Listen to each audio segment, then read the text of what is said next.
Souko, calm down. Your cooking skills are crazy. Why am I not surprised that Souko would have that emote? It literally published today. Oh, I see. I was about to say, is that a new emote? Yes. That's crazy. That's literally what was announced in the launcher. But I mean, again, Souko, like we were talking about it before we went live.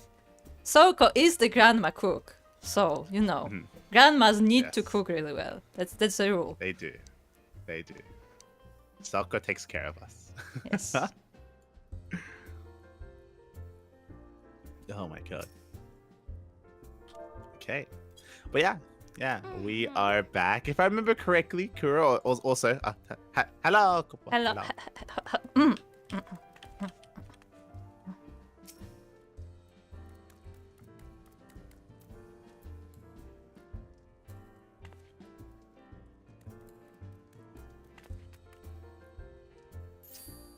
And the duck went in front of me. Nice. But I was just going over what we were getting up to, and I think for the last edition or our last stream for Final Fantasy in the story, it felt a little bit like conclusive. Like it felt like a bit of an end to a story arc. We had a lot to say, and it wasn't a satisfying ending to a very brief story arc regarding the Warriors of Darkness. If you want us to hear us rant about the story, then make sure to check out the VOD of last stream. Yeah, you can check out our rant in our VODs. Mine is highlighted. I'm sure Kuro's is on YouTube and Twitch as well. So if you want to hear us rant for like an hour about what just happened in the story and how unhappy we are, you can do so there. The thing is, like that's just this is the thing about this channel. In case you are new here. Every time there's like a bigger cinematic, I sit down, light runs in circles, and we just talk about the cinematic for half an hour. Yeah. So that just happened. Basically, we just convened the entire group, like the Scions of the Seventh Dawn, and we kind of like had a moment where it's like, what are we doing? And everyone's like, we don't really know. And we kind of have some goals a little bit. It's like everyone said that they're kind of doing their own thing a little bit, kind of. And it feels like we're going to Little Alamigo. That feels like the next kind of place for us. But it feels really weird. It feels what feels really weird and uneasy for me is that it feels like there should be a lot happening in Little Alamigo, right? Like it feels like whatever's happening there is important. We reference it a lot throughout the course of the story, but we're also nearing the end of the expansion, and I don't know how much more time there is to explore that when Stormblood is about to start. And I think you mentioned it before. Stormblood is meant to be like in a different continent or just a different region, and like I don't know if we have time for Little Alamigo.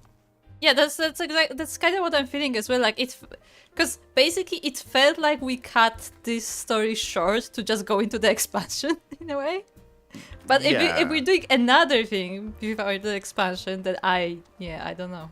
Honestly, don't know. I don't know how they're gonna, like, either they're gonna squeeze it in and maybe it won't be like very detailed, or they're gonna like make it connect to the next expansion. I don't know. Maybe that's why we're switching, because it's supposed to connect to the next expansion somehow. Yeah, and I think we settled on the idea that maybe it's gonna be similar to this one, where like as we were questing in Ishgard, like every now and then it'd be like, oh, remember like Thanalan, and remember like the Sultana and everything that happened there, and then we just go back and forth. Where that could be the case for Stormblood, which would be a negative thing, just because that was not that was very jarring and very out of place. That was one of our biggest complaints about Heavensward, basically. Yeah, was going back to wrap up like and retcon or try to fix things up with what happened with like Thanalan and all that stuff, and Rauban. So so I feel a little bit uneasy coming into this next page in the story. Are you energized for today's episode? Do you mean? Because if not, then I have a great warm-up for you. Rauban's voice. I'm just gonna say 2 words, and there you go. No. Okay. For those who don't know, Light hates it. Hates the new one. I really don't like it. But before we jump into that, Souko, are you free at the moment? Would you like to join us? Because if you remember, last time we also got a quest from the bard. Yeah, I say we got a true. quest. We unlocked a duty from the bard. No quest, but we unlocked a duty, and we unlocked Yeah, the minstrel stuff. Yeah, the minstrel song for Haradrim? No, Haradrim. Yes, for the Haradrim. Haradrim. Oh my god. How's that? Nidhogg's Rage. That's it. Nidhogg, yeah. Nidhogg. That's it. Haradrim. Oh my god. I was thinking of Thordan. That guy. Yeah. Thordan. We already did that one. Obviously, we're not gonna do it synced. We're gonna do it unsynced. Are you gonna do it on your newly maxed 100 level archer / bird? True. I mean, I have no gear, but sure. So Souko, responded in the chat. Okay. Yeah, I have 3 different chats open. I have my Twitch chat, my YouTube chat, and Light's Twitch chat. And I'm reading all. Okay. Is there any new flavor text? Hold on.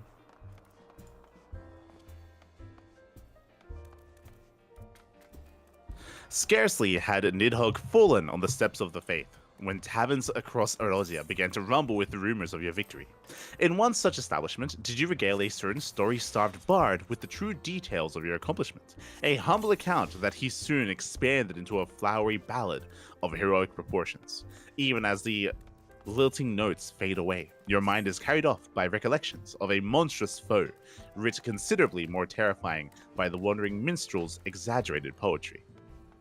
I like this idea, this like in-game lore reason for like a harder version of a fight is that it is just a fantasy. It's just it's just a story, an exaggerated version, like tale that's being spread around. Like it's a nice like lore like reason for it. Yeah, it's better than like, oh, they brought another primal.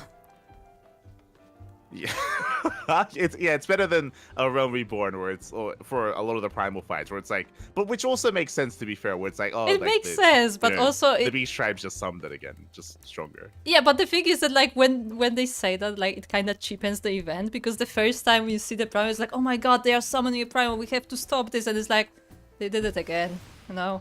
Yeah. Just go clean up.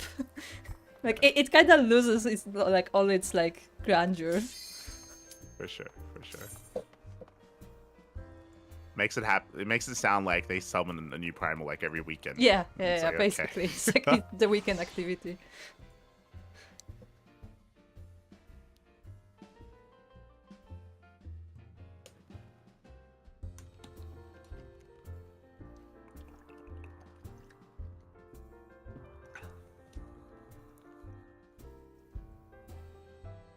Also, I'm happy to report that I can actually play now.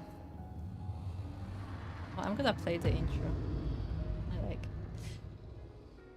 But yeah, I can actually execute actions now. I'm very proud of that, because it took me like solid 2-3 weeks to de-rust after not playing for like a year. And now I finally know what I'm doing. Watching a cinematic. Yeah.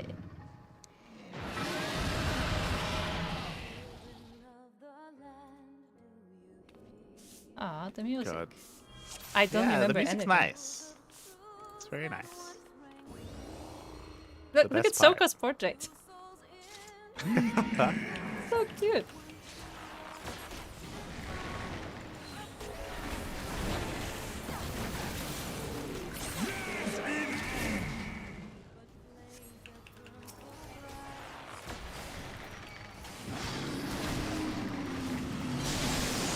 Oh, maybe I shouldn't just take them on.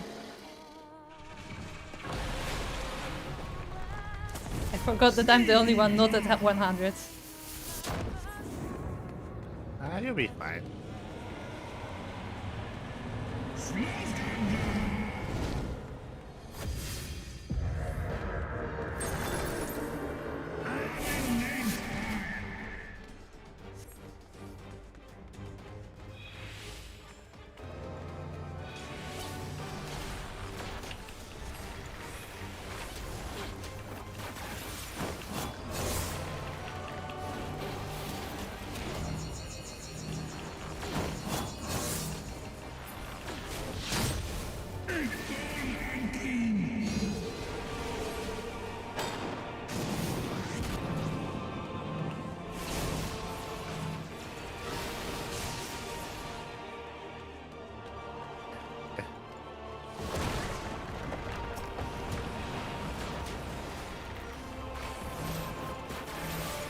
Come. You'll be fine. I'm not fine. Repeat, I'm not fine.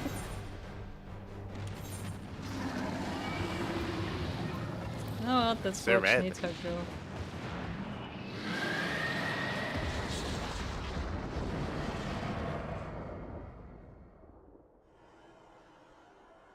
Okay, I'm not watching the entire cutscene. I'm watching it.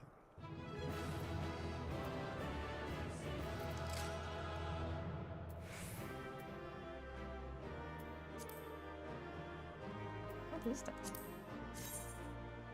Oh, it's a sword. You can have that. This is item level 235. It's interesting.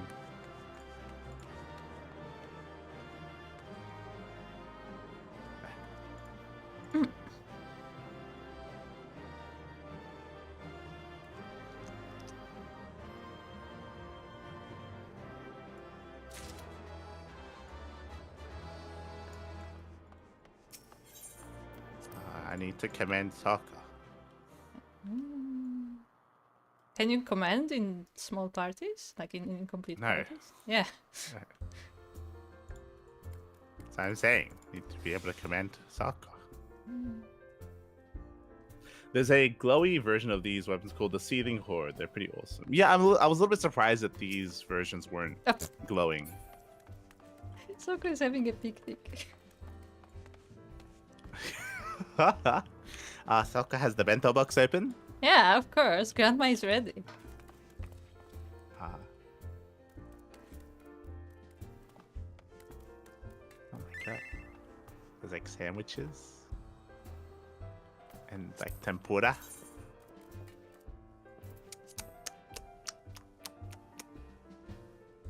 There's like little knives and forks inside. It's beautiful. Yes, it's a nice box. Seething Horde. It's seeing. Not Hold seeing, on. by the way.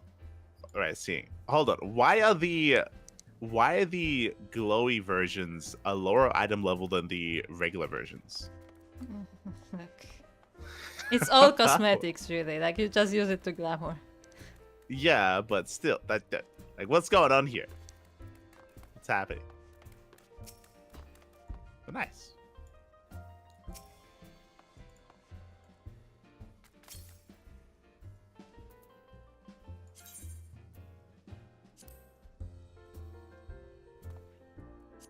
Good, we got a Nito card.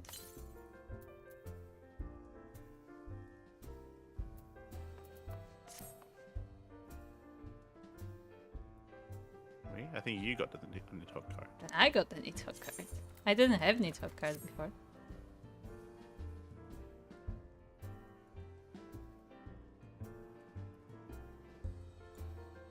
Oh, I got a totem. I think that Yes. means that there might be a mount there. I think so. Mm, I know that okay. I don't know the amount, but like there are some stuff you can collect. There's this totem, there's the hive totem, right? From Ravana. No, yeah, but that's for a different. Yeah, something different. Okay, okay, let's progress the story. It's out here. Okay, that's me again. Maybe I should reinstall the game again. I remember griefing my healers and I was maining Gunbreaker in an extreme trial. Oh no. Ah. Like, we respect our healers here, because it's mostly Souko. It's up to you, like, I mean, as you mentioned, like if Yeah. raiding is something that you're really is something that you prioritize and you won't be able to raid, then that might be a reason not to reinstall. But if you just want to play out the story, especially with a new expansion, then yeah, it could be worth it. I think they're upstairs. Maybe?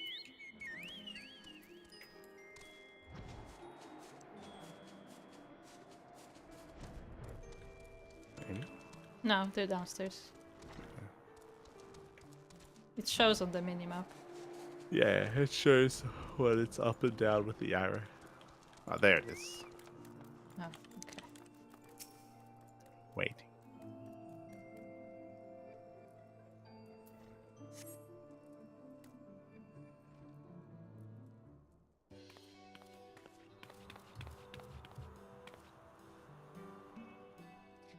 Ready? I'm sorry to drag you away from your duties, but as I said, this won't take long. I just need you to stand perfectly still for a few moments. Alright, she's making us new clothes. Oh boy.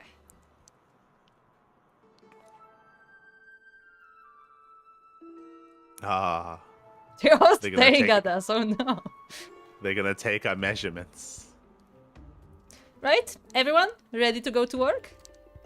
Ah, no. No squirming now. Oh, and you might want to close your eyes. Oh, no. That sounds so evil, oh my god. I'm not laughing. She's even giggling. Yeah. The heck?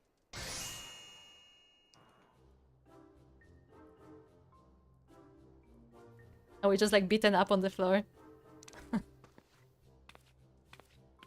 There! All finished! The Warrior of Light's every measurement, from heroic head to intrepid toe. You could have just asked. I would not be opposed to them doing this every expansion. Just make like a running Beating gag you out of up? it. No, like where that was like, oh, it's time. It's time to take your measurements again. And you're like, I really have not grown at all since, It's like, since the no, last time you, you you did clearly have more we need- muscles since all of your we need- battles. You need more measurements. Ah. It's like, she could have just asked. Like, we didn't have to Nah. be dragged here by force.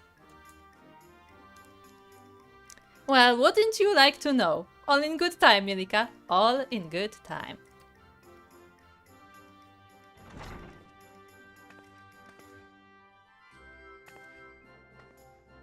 Aha! Found you!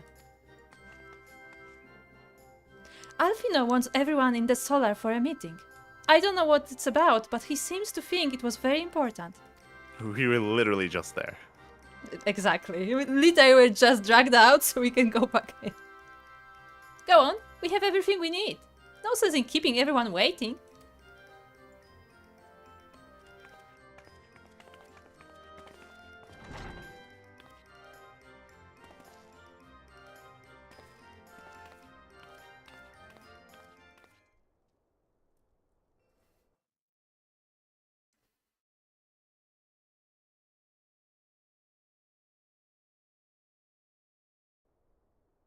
Nope.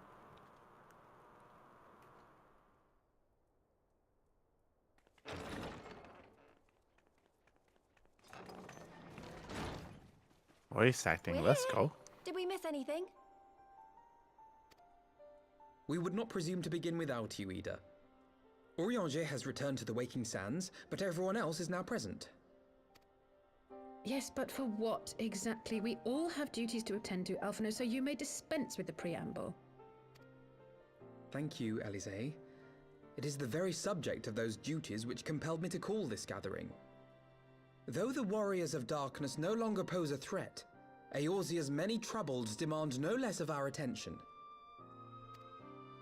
And while I stand by the decision to approach each task as we see fit, I fear our effectiveness will ultimately be diminished should we continue to act in ignorance of each other's efforts. Thus, I propose we elect a successor to Minfilia. Not to serve as a fully fledged antecedent, perhaps, but as a coordinator of operations. Is that all? Oh, then the decision seems clear. No one else has shown any enthusiasm for the role, and judging by your performance at our previous meeting, you would seem the perfect candidate. You always did have a flair for politics.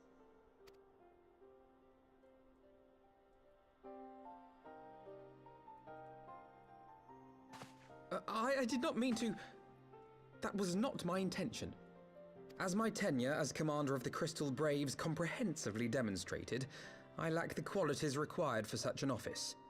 I would much prefer to remain as I am now, a soldier in the field, so to speak. Should none of our numbers step forward, must we then constrain some unwilling candidate to take up the position? Well, based on merit alone, a certain adventurer would be my choice. Though I concede she might struggle to balance her new responsibilities with, let me see, slaying primals, thwarting legatuses, and feeding the orphan poor.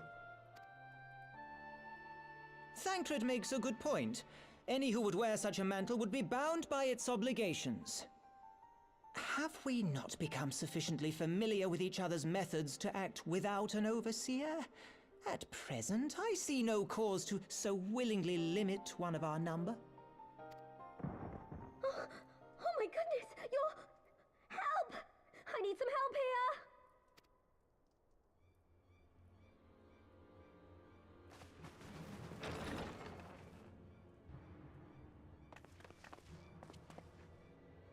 Tataru, are you all right? Me? I'm fine. It's this poor girl who just staggered in and collapsed on the floor that I'm worried about. Narco! God, how did... Yashola! Please, you have to help her! Kral, a hand if you would. Let us see about closing these wounds.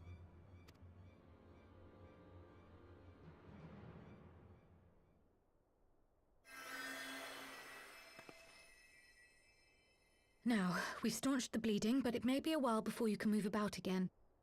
Though having seen your wounds, I'm surprised you are still moving at all. Thank you. My message. It was too important to delay. I took the shortest route I could, though I knew it was more heavily patrolled. As you can see, my efforts at evasion were not entirely successful. Honestly, you're too brave for your own good. What was so urgent that you needed to fight half the Empire to get here? You could have been killed. I'm sorry, Ida. I had good reason. But I imagine your friends are wondering who this bloody mess of a Mikote is. My name is Minago, and I belong to the Alamegan Resistance. I came to warn Ida and Papalimo about one of our leaders. A man who calls himself the Griffin. He's always been dangerous, but he's planning something new. Something reckless. The Griffin, you say? I've heard the name. Rumor has it your man is eager to test his claws. Aye, and on no easy target. He means to assault Belsar's wall from the Alamegan side. But what does the Griffin possibly hope to gain from such an attack? From what I understand, he wants the fires of war to spread to Eorzea. And for that, he needs to control the border with Gridania. So, he means to spark a conflict between the Alliance and the Imperial forces stationed in Alamigo, to have Eorzea's armies aid in the liberation effort, whether they will it or no. His plan is flawed. Even should the Resistance succeed in occupying the wall, they would not be able to hold it. Imperial reinforcements would drive them out within a week. Be that as it may, if there is even a chance that this scheme could bring about an escalation in hostilities between Eorzea and the Empire, the Alliance must be informed. Agreed. I shall depart for Limsa forthwith and seek an audience with the Admiral. Thancred, Uldar is yours. Alphino and Alize, make haste to the Twelveswood and notify the Elder Seedseer of the danger to Gridania. She will duly call a council of the Alliance leaders, whom you must be ready to receive. You will be our voice in Ishgard. Explain the situation to Sir Emmerich and encourage him to send an envoy. Tataru, Krile, I leave the care of our injured messenger to you. See that she remains quiescent and her wounds closed. I believe that covers everything. Let us be about our tasks.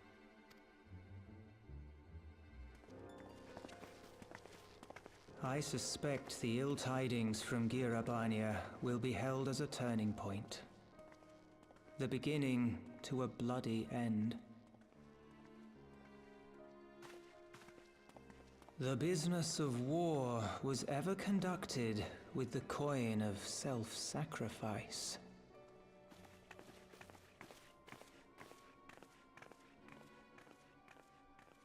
'Twas Master Louis Soir himself who taught us that such costs are not to be ignored or denied.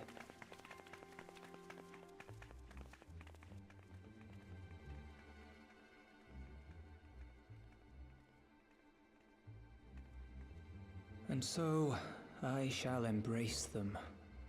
When the time comes, I will make my choice, as you will yours.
Hello?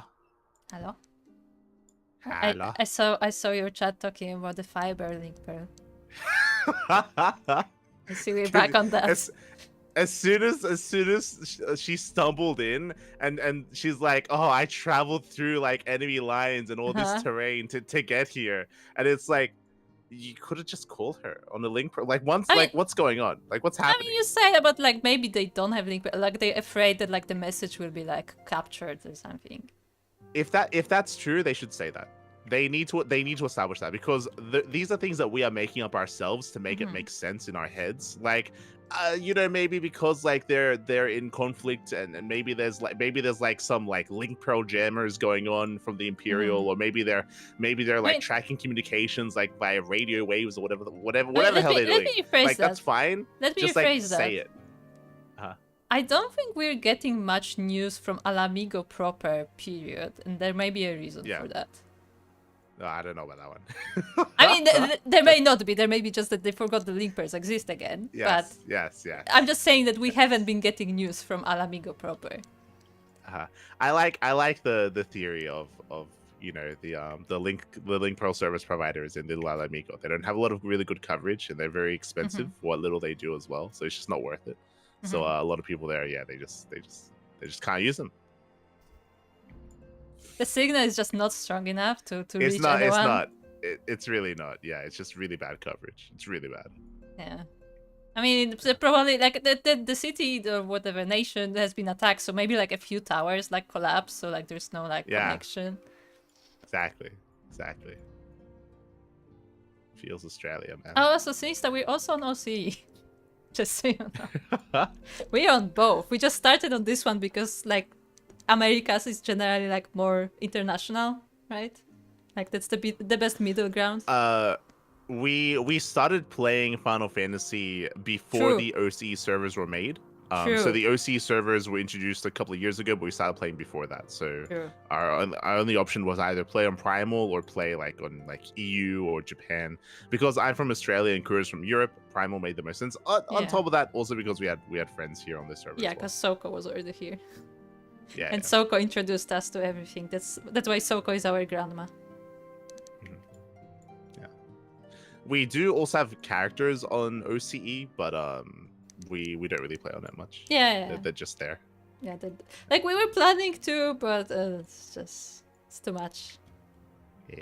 I mean, I used my OC character to like record the seasonal events like off stream, without the commentary. So that's the purpose of the characters there. You're stuck on Behemoth. Oh, you're on our data center. Yeah. Nice.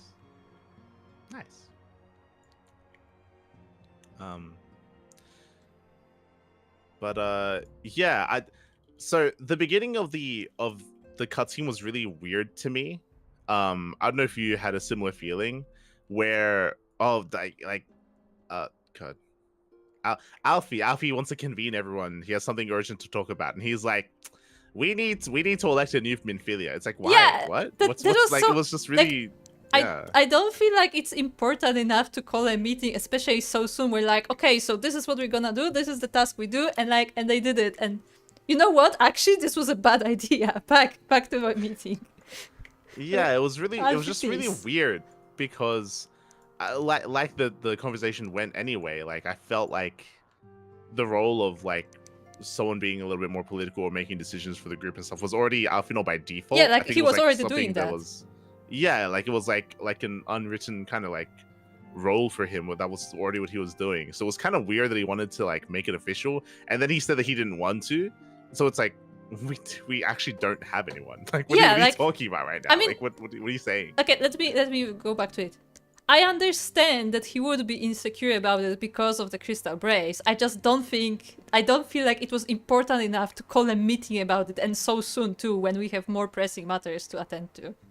Yeah, especially because like what happened with the Crystal Braves. I mean, that was meant to be the point of the expansion, is him kind of regaining his confidence and growing as a character, and once again taking a leadership position, despite like his failings earlier. Because a lot of what happened with the Crystal Braves was what happened in A Realm Reborn.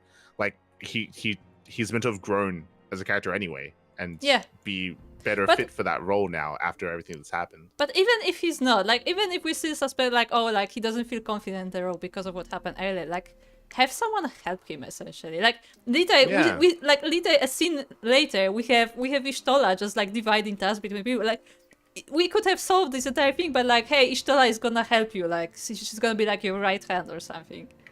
Yeah. Done. Yeah. So it was just like it was just a weird. It was just a weird meeting. You know what it was? You know what it was? This was a meeting that could have been an email. It could have. You know what? Hold on. You know what it could have been? It could have been a link pearl message, okay? Because we know that you don't just use link pearls to call each other. You can actually message each other on link pearls as well. Okay, so they unironically, there could have been like a nice link pearl email. You CC everyone in the FC, like in the group, and there you go. Like do we need to meet up for this? What's happening? No, this was a meeting that could have been an email, literally. God damn it! But yeah, it was like I feel like the reason, like the biggest reason why it feels so weird is not just like the topic of it, but just because it happened right after we had the task already divided. Like if it happened like, you know, like 2 weeks later, they're like, you know what, maybe there should be a leader, then sure, you can get away with that. But because it was like, you know, literally they left the room and they're like, no, go back in. Like that was weird. For sure. Also, For sure. yeah, what do you want to say? I was gonna move on. So if you had Yeah, I was gonna ask, what do you think about this storyline? Let's put it that way, because we don't know if it's gonna tie into the expansion or not. What do you think about this storyline being narrated by Papalemo, essentially? When it comes to the storyline itself, I actually find it intriguing. I like the story, the idea that's okay. So what's happening with little Alamigo? Well, right now it looks like they want to try to stoke and try to force the Eorzean Alliance into a conflict with the Empire to benefit themselves, right? So that they can like gain value there. They can free themselves and they can like try to force some escalation. Like I like that, and I like it especially because it brings us back to Eorzea, right? Like because if you remember, we spent a lot of time in Ishgard, like that was obviously the main part of it. So it's nice to come back here, and obviously there's still stuff going on with the Empire as well, and like we don't really move on to another like part of the war just immediately. Like we don't just jump wards constantly. Like we actually like live in this place. Well, yeah, because there was shit going on here. There still is, especially because at the end of A Realm Reborn, if you remember, we didn't like defeat the Empire. They backed off because they lost like their legion. They like regrouped essentially. Yeah. If you remember, there's a lot of stuff that happened. Remember, like there was like this weird assassination that happened, like in the Empire that we got to see, and there was like almost like a coup that was happening. There was literally a coup. There was like a new emperor, like all kinds of stuff was happening. Yeah, it's like remember that? Remember all this stuff that was happening and didn't lead to anything because we just left. It's like what was all this set up for? But it's fine, right? Because like again, like we were scattered. We went to Ishgard, and now we can come back, and now we can go back to that story. But that's also why I feel really weird about it, because I'm interested. I want to follow this storyline, but I also know that like Stormblood is like a patch away, or it feels like it's like a patch or two away. Like it feels like we don't have much time, and I feel like this story deserves time. I feel like it deserves like a proper proper attention. I mean, doubly so. Like firstly from the world building perspective, and secondly because it seems like there's something more personal about the characters going on as well. Yeah, exactly.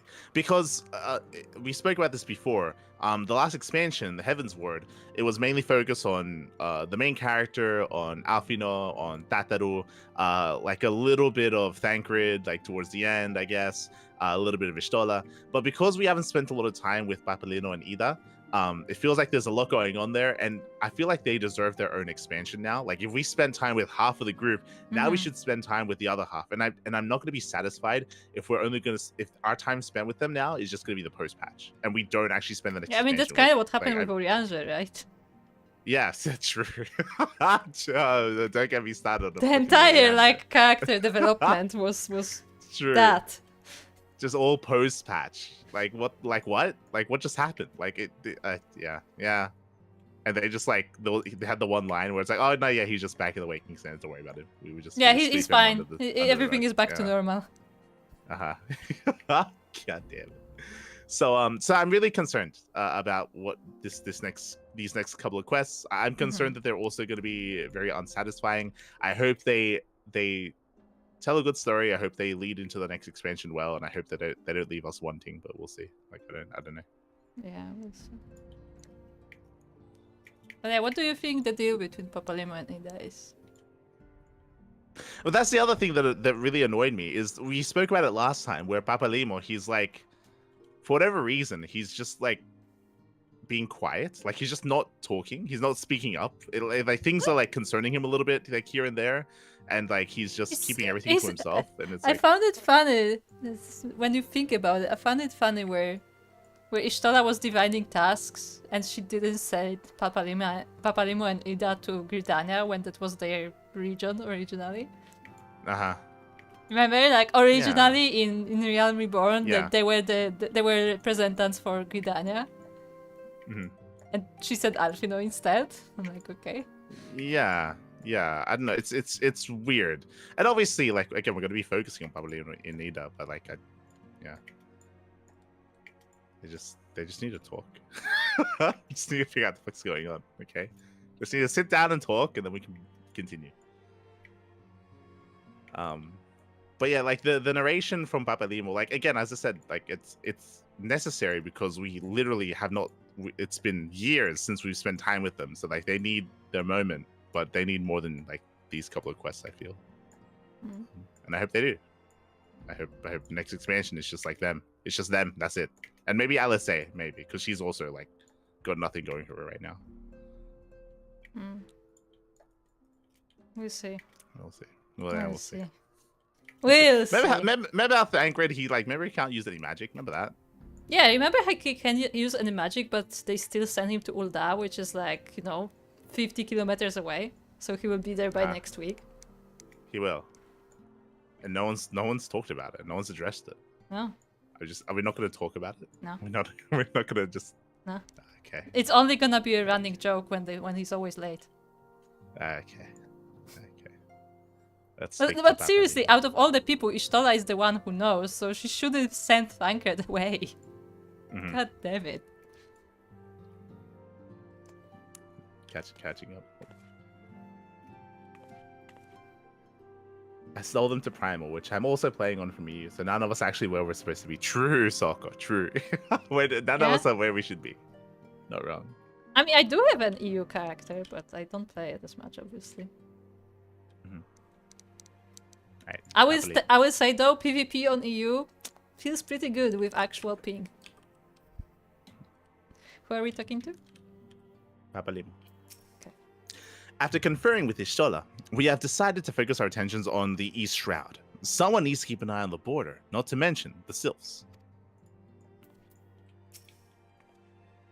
I hate leaving Nago like this, but I know Kryl and Tatar will take good care of her.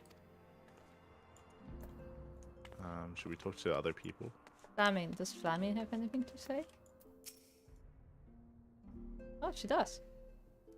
Tatar and Kryl took the resistance fighter to more private chambers, that she might recuperate in peace. The poor girl was in quite a state, wasn't she? Oh, yes, we need another episode of the drama. Yes, the drama. Even when casting the same incantation, the master of each practitioner greatly affects the efficacy of the spell, a principle that was aptly demonstrated to our two young mages here. Okay, Clemens. We have some training in the healing arts, so we shall take turns with Mistress Kryl in caring for her patient. Oker in particular seems rather eager to learn from the experience. Oh, does he like Kryl? No, I think that those are the people who go on double date, whatever. I don't know. Yeah, I know what I said. Mistress Kryl and Archon Y'shtola are truly exceptional healers, and 'twas an honor to witness their ministrations firsthand. If only I could tend to my brother's battle hurts with such proficiency. I have much study yet ahead of me. They have new outfits though, right? No. Like the green robes? No. Are they not new? No. Oh, okay, never mind. Homie. Speak to Homie. Who's next? Homie. I wonder what Isildur would have to say about our wounded visitor. His own injuries yet keep him abed, and I miss savoring a cup of tea alongside his usual observations. Oh, poor Isildur. That's definitely his name. Aenor. Yes. We were all surprised by our sudden visitor, but Hori was able to gauge the situation at a glance. He realized the Mikote posed no immediate threat and permitted her to enter. But that didn't mean he wasn't alert for some manner of trap. Ah yes, mayhap the elder is the finer man after all. Oh, because she's into both brothers. Oh. She can't decide. I believe she said her name was Minago? Her calls appeared to have been genuine, but I must confess to feeling no small degree of trepidation, even as I stepped aside. Okay. So thank you for the follow, Sinista. Sinista. Thank you. Alright, where are we going? Outside. We're going to Ishgard. What do you think about us being the messengers to Ishgard? That's fine. It makes sense. We spent the most time there. We Yeah. have the greater connection with them. It makes sense. It's cute.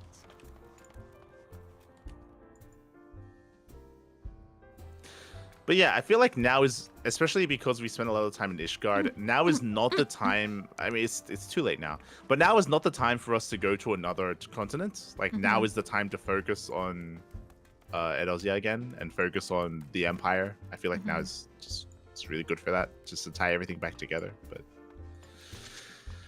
we'll see. We'll see.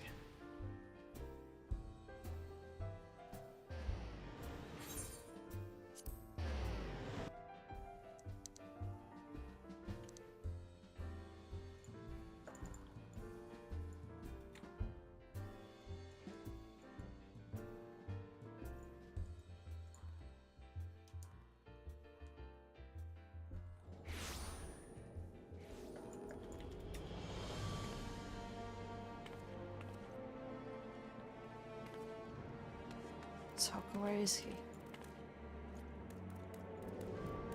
We're going to the congregation. Ah, okay. Where is that? God damn it! It's outside the tavern. Go to the lonely bard or whatever it's called. The Forgotten Night. That one. No, guy.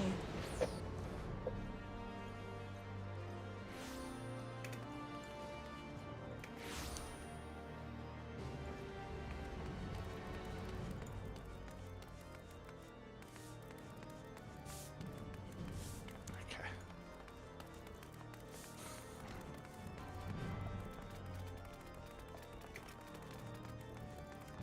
To Lucia.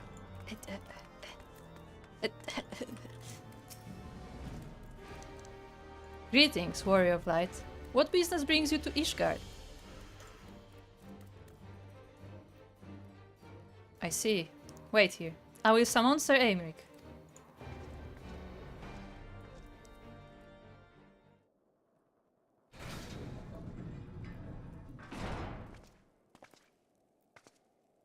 Ah, it's good to see you, my friend. 'Tis but a pity it must be under such circumstances. Had Lucia not informed me of the urgency of your suit, I would certainly have sent for some wine. That was not the time. Look.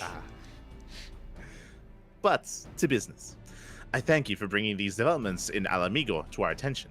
Ishgard will of course send an envoy to attend the council in Gridania. I cannot say who will represent us, however, as the choice is not mine to make. Not mine alone, at any rate. Given the imminence of the threat, we may forego the formalities of a full assembly, but I will still need to consult my counterpart in the House of Commons prior to proceeding. Will you permit me some time to make the necessary arrangements? I thank you. Our representative, whomever we select, will require suitable escort. Make your preparations and inform Sir Handelot that he is to lead in your absence. Yes, Lord Commander. Light, pray accompany Lucia to the gates of judgment, and make ready to depart for Gridania. I will have our envoy join you as soon as I can. Fury, speed you on your way. Is it gonna be one of the brothers? Yes! No, that would be good. If they send the They older would. brother, that would be actually good. Yeah. Artoriel would be good at that. Yes, the older brother would be fitting, not the younger one. No, send the younger it's not one that. to crash the party and destroy everything. No. Okay, Lucia. Lucia seems eager to set forth for Gridania. If you have no other business in the city, join me at the Gate of Judgment. We must be ready to depart the instant the envoy arrives.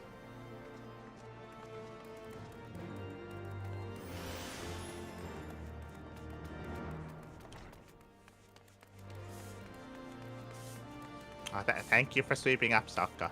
Yes. Streets will be clean. I like the idea of Souko like sweeping an area, then sweeping another, and by the time Souko turns around, there's snow. like already Yes. covering the area that was. That should be in comics. That's so cute. Okay, now where are the gates of judgment? At the entrance. The entrance to the city. Just go to the main Aetherites and then walk down.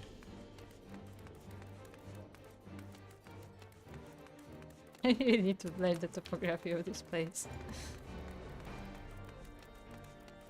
I'm gonna help Souko.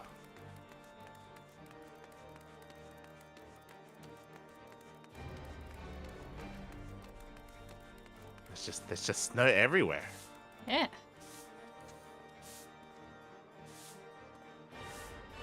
You know, you don't really use a broom to get the snow out, but sure. I mean, I have no other choice. Ah. Okay.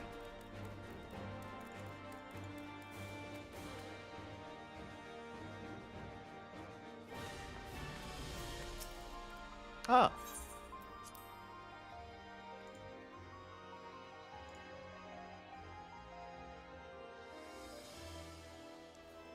So who is it?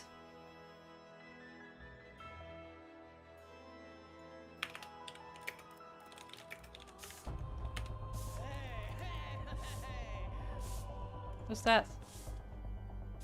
They're just wishing us good luck playing through the MSQ.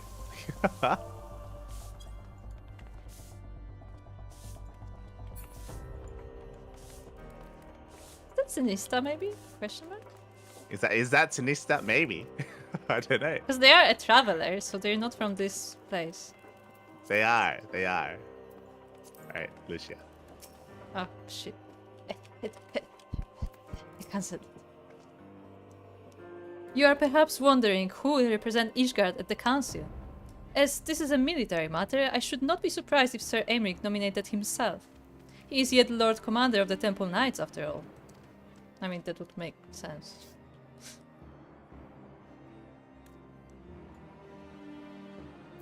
Nah, give us the brother. That would be more interesting, wouldn't it? Yeah.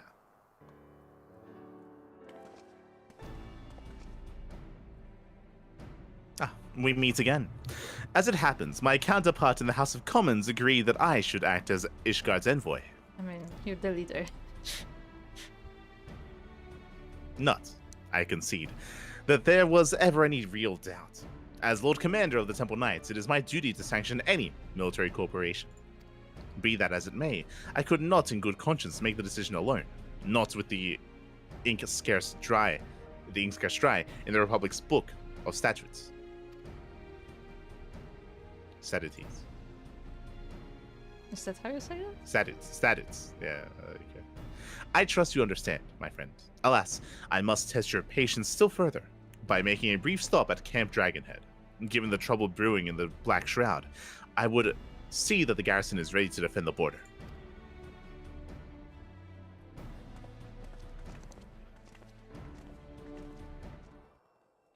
You're Also, actually the other thing being I an noticed escort. was the Huh? the other thing I noticed as well at Huh? Souko is the Alamegan was British as well. They're all British. Literally I'm all waiting. of them are British. But she had a distinct, strong British accent. I will point out whenever we do not get a British accent. That's That'll not be the day. happening. Maybe in a couple of On April expansions. Fools, on April Fools, there will be a British, non-British voice actor. Ah, no. Okay, Lucia. I am glad that Sir Aymeric's counterpart saw the wisdom in his coming. Few, if any, in Ishgard can claim to possess his expertise in both politics and warfare.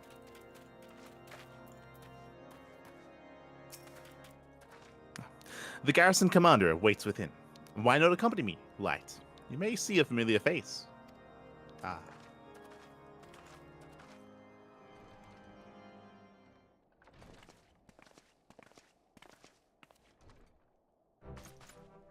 Oh my god. Ah. I mean, we got one of the brothers, I guess. I mean, I thought he was gonna stay at in the sky. Yeah. Lights, old boy. How wonderful to see you. And Sir Amric, too.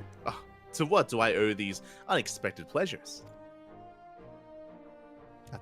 I will have some mulled wine brought up from the kitchens at once, if you'll excuse. Nay, do not trouble yourself, Honore. We shall soon be on our way. Lucia, a brief summary, if you will. Yes, Lord Commander. So, is Elaine leading the forces here? Is this garrison doomed? Oh no. Look, this is our defense. Isek. Honore will look after him. It's fine. Yeah, it will be actually Honore leading the way. Yes. Exactly. Those villains hardly need an excuse to wage war. Bloodletting comes as naturally as breathing to to an Imperial. And thus, we shall strengthen our patrols, as you suggest. We shall also be sure to communicate these developments to Lord Fansel and the Observatorium. I see they have everything in hand, Honore. Carry on, Commander.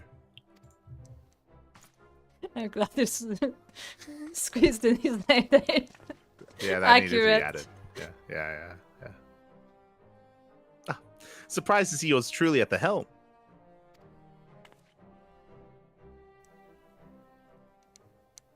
You and me both, old boy. I doubt I'll ever feel worthy to sit where he sat.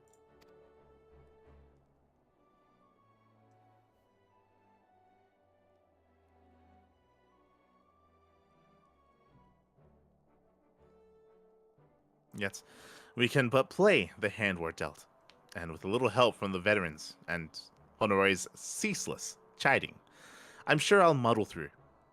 So worry not, old boy. I'll to Gridania with you. Yeah, you're in good hands, Elaine. Yeah, Honore will do it. He'll take care of you. He'll look after the key. I trust the kid more than you. That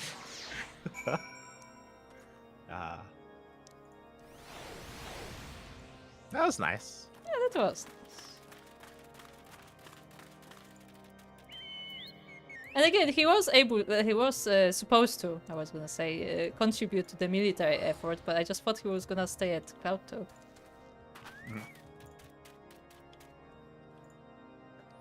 We're going to Gridania.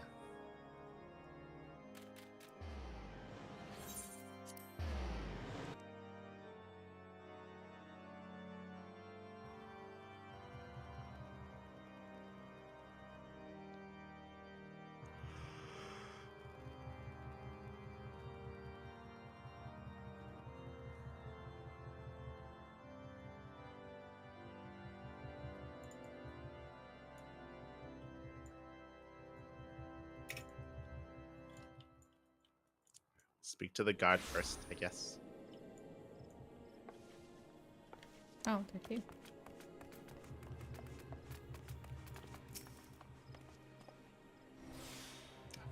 I bid welcome to our visitors from Mishgard. Lucia. It seems so peaceful. One would scarce believe that Belisar's wall, the enraged Alamigo, lie but a few short months away.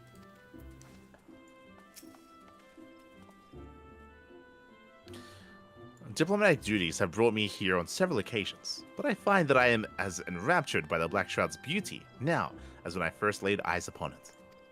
I fear that this time, however, events shall not afford us the luxury of enjoying the splendor of the forest. New dialogue? Nope. We get some food, though. Ah, so much Sir food. Amric is ready to attend the council. It seems we are to have an escort to the Lotus Stand. Pleasant place to discuss unpleasant matters, is it not? Yes, of course. 'Tis like that we are the last to arrive. Let us announce ourselves, shall we? I feel like we'd be one of the first. I feel like Ishgard's the closest to Gridania. Right? Yes, Ishgard is the closest, and also I would like to remind you, Franked is still like the third of the way through. He probably still hasn't gotten. Probably hasn't told them yet. Probably. No, he's not Probably reached still- Ul'dah yet. Yeah. He's not even halfway through. Ah, no.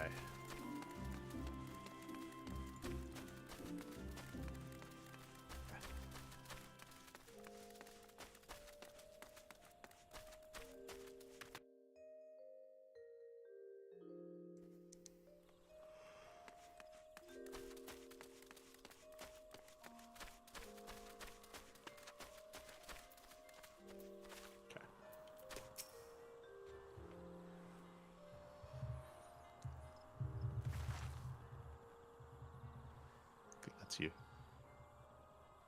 The envoy from Ishgard is arrived. Very good. This way, if you... Ah, and the Lomisa party as well. I forgot about Yugiri. Why is she with? I don't know. I don't know why she's Okay. there. Okay. I had hoped to slip in unnoticed, but I see I was not the only one delayed in my arrival. Greetings, Sir Aymeric. Admiral, always a pleasure. And Mielikka, I trust you are well. It's a day for reunions, it seems. I believe you are well acquainted with my escort. Lady Mielikka, I was glad to hear from Ryol that the missing scions have now been found. There is much and more I would discuss with you, but let us first attend to the issue at hand, shall we?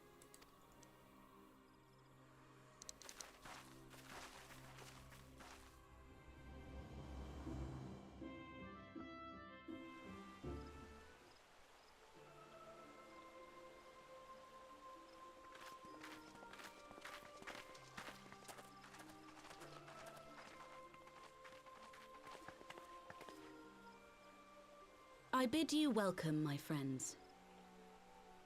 As you will by now be aware, the Scions of the Seventh Dawn have come into possession of certain intelligence concerning recent developments in the region of Gyr Abania.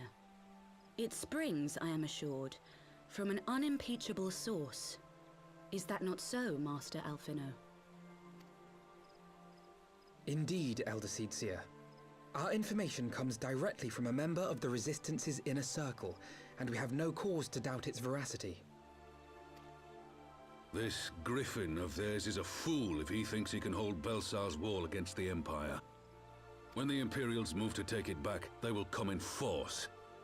And the resulting fighting is all but certain to spill over into the Black Shroud. At the Battle of Cartano, the combined might of 3 grand companies labored to contend with the remnants of but a single Imperial legion. Alone, Gridania would be hard-pressed indeed to hold back the tide, should the Garleans turn their minds from reclamation to invasion.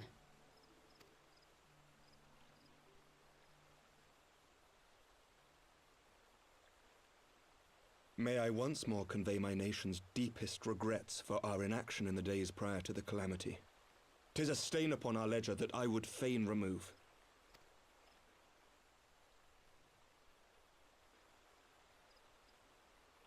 Elder Seedseer, I do hereby request leave to deploy a defensive force within the borders of Gridania. Ishgard's return to the Alliance shall be honored by more than mere ink upon parchment. The Doman people, too, would join any effort that weakens our common foe. We are few, but our most seasoned shinobi are at your disposal. On behalf of my people, I offer you my humble thanks. Gridania welcomes your assistance. It is time we set our contingency plans in motion. Is the Alliance agreed?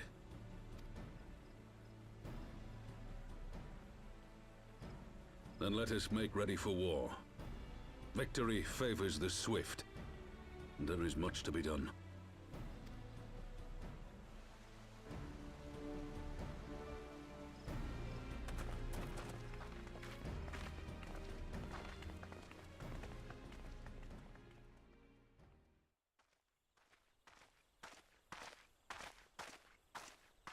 The Council knows that Alamigo will not soon be wrested from the Empire, and its decision to bolster the border's defences seems eminently practical.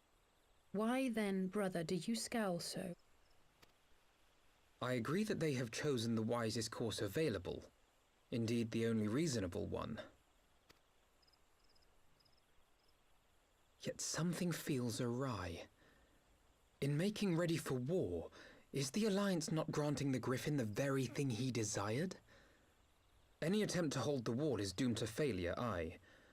But I wonder if we have misjudged the prize for which he plays.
Ah.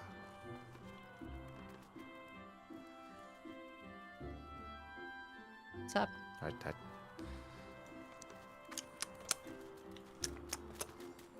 Leo, what are your thoughts?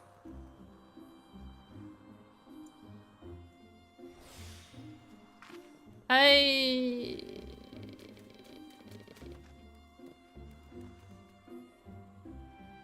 agree with Alfino. That's what I say. I agree with Alfino. We're like, okay, so we brought this information to you guys, so you make sure that you are ready in case we need to defend, you know? Just make sure that your borders are safe. Oh, we have Shinobi. We can send Shinobi to maybe get more information. That would be good. And then then Rauban walks in. We're making ready for war. I'm like, shit. Well, like that's why what really bothered me is when they asked like, hey, is this like reliable information? And then Alfino's like, yes, we definitely are like 100% this person certain. I just made. I made. It's like what?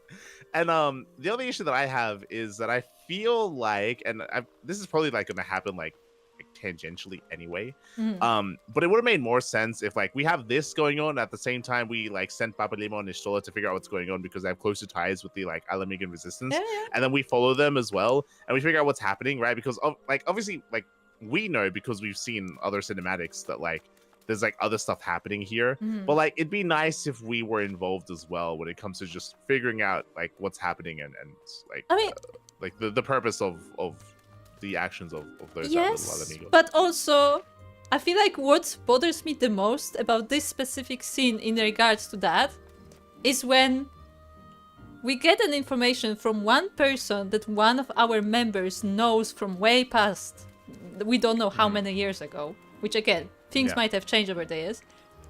We trust this person blindly, and we have Lady Yugiri standing like this, like, guys, my people are ready.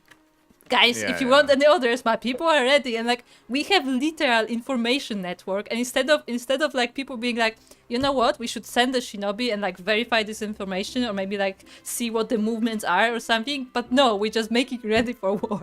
It's like, okay. Yeah. But the other thing for me that I said before that I still stand by, especially after this, is like I like the idea of okay, now that we're done with like Heavensward, okay, now like Sir Amik and Ishgar, they're like, you know, they've been brought to the table, and now they're like becoming a part of the alliance. You have the Doman people becoming a part of the alliance. Like this feels pretty important. Like this feels like a very like a momentous occasion, and it's really cool hearing the idea of like, okay, now like the unified Edozian front is now stronger than before. Can maybe pose a bigger threat to the Empire as well, and it feels. It feels weird to have these events happen in like a post-patch quest line. Yeah, like it's not even the main quest. Yeah, like this feels important, and it feels like Mhm. it's just not giving. It's not being given the attention it deserves. So that feeling just looms over this, like throughout all of it. Just weird. It's just weird. But yeah. Anyway, Afghan.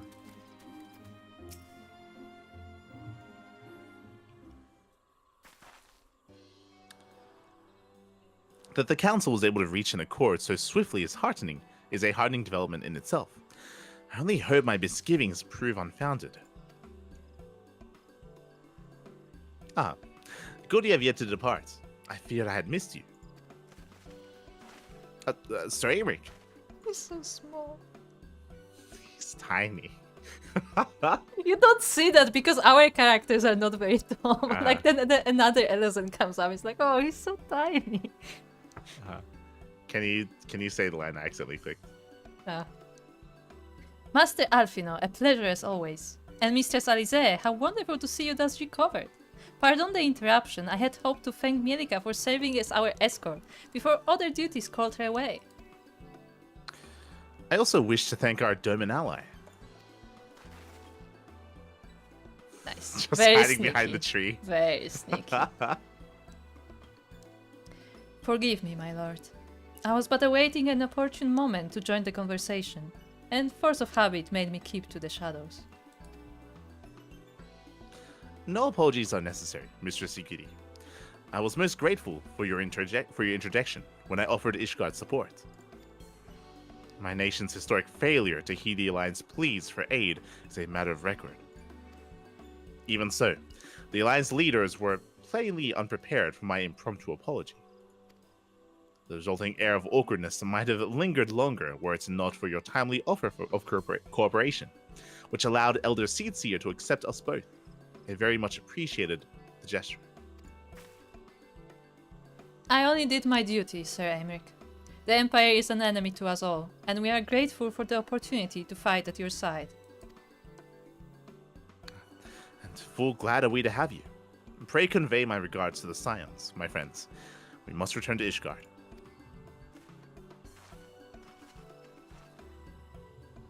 What is wrong with a simple sorry or thank you? Must these politicians always make a speech out of everything? That is how we adults speak, dear sister. We adults, Alfie. Oh, okay. Okay, I see.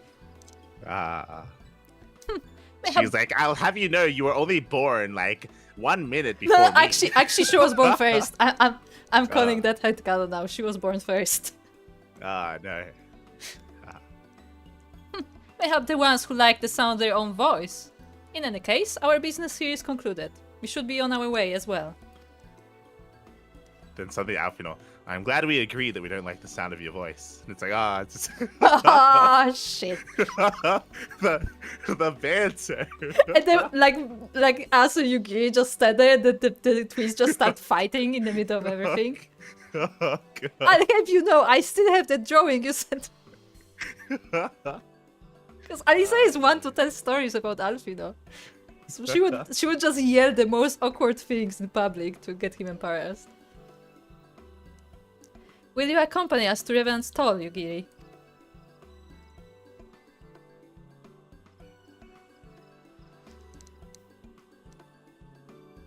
Actually, I think I shall first pay a brief visit to the East Shroud. I'm curious to know how Papalimo and Ida fared in their talks with the Sylphs, not to mention what has been going on at the Belsar's Wall. I will join you at the Rising Stones, anon. I feel like we should go as well, just saying. Nah. Sure. Just let him go on his own so he can get kidnapped or whatever. Also, a nice way to wrap this up and to tie this up a little bit further, and I don't know if they're ever going to bring it back. They should. I don't know if they will, because it's side content.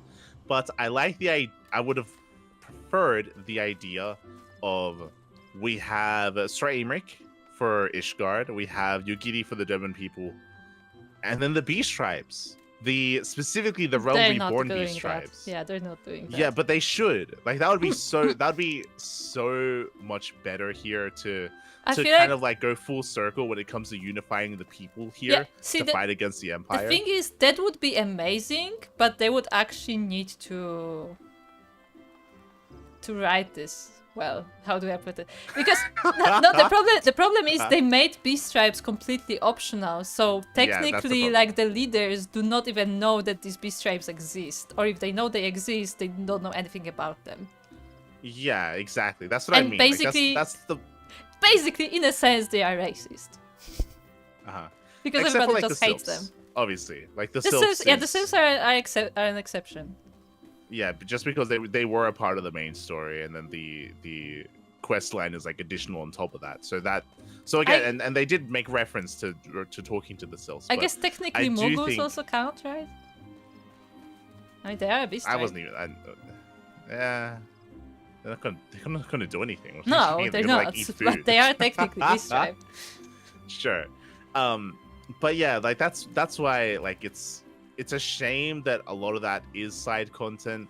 And it would have been better if some of it, just like with the sylphs, if some of it was incorporated into the main storyline, so that it would be more seamless to have the XIV help out. And again, like it's not even like they need to like have like an army to fight or anything, but no, like they can like just provide like airships, right? Yeah. They provide like weaponry or something. Provide and airships and like not even provide airships, like, because remember that what Sousou was doing, he was taking like the airship for like test rides and stuff. So maybe he can just like give information, like just observe the border from the ship. Yeah, exactly. Like it doesn't have to be like a big thing, but like they can help in their own way. Same with like the Sahagin and everything else. Like it all, and I would like to remind you. It all can. Okay, here's spoilers for people who have not completed the AR Beast Tribes. But at the very end of once you complete all the Beast Tribe quests for the Realm Reborn Beast Tribe, I realized I said the wrong shard, the wrong abbreviation. You actually have a common quest for all the beast tribes, and all the beast tribes work together. Yeah, they all work together, which is like a nice way to like wrap them up. But like, it would be better if they also get incorporated here as well. Yeah, but what I'm saying is that like, because I was like, they are like isolated communities, maybe they don't want to interact. But the thing is, they did interact. They did have a common goal, and they did like work together. So yeah. And because of that, it is going to be a really big shame if, because I don't think it's going to happen this patch, but in a future expansion, it is going to be a shame if we enter kind of a state in the story where you do have like Edosia like actually having a proper war once again with the Empire, because that has to happen at some point in the story again. Just because like in some way there has to be a conflict. It would be a massive missed opportunity and be a negative thing if they don't call back to the beast tribes then as well. Again, it is side content, but especially like a couple of expansions from now, like an Endwalker or Shadowbringers or whatever the hell, like or Dawn Trail or whatever the hell they have that conflict. Like it I feel like it's necessary to have them involved at that point. That many years later, especially because didn't they do that with I mean it's spoilers, we don't know the specifics, but like Rahatia eventually comes back. Wasn't like the Crystal Tower also side content? Am I crazy? And with Crystal Tower, I believe what happened with Crystal Tower was that originally it was side content, but later on they made it obligatory. Okay.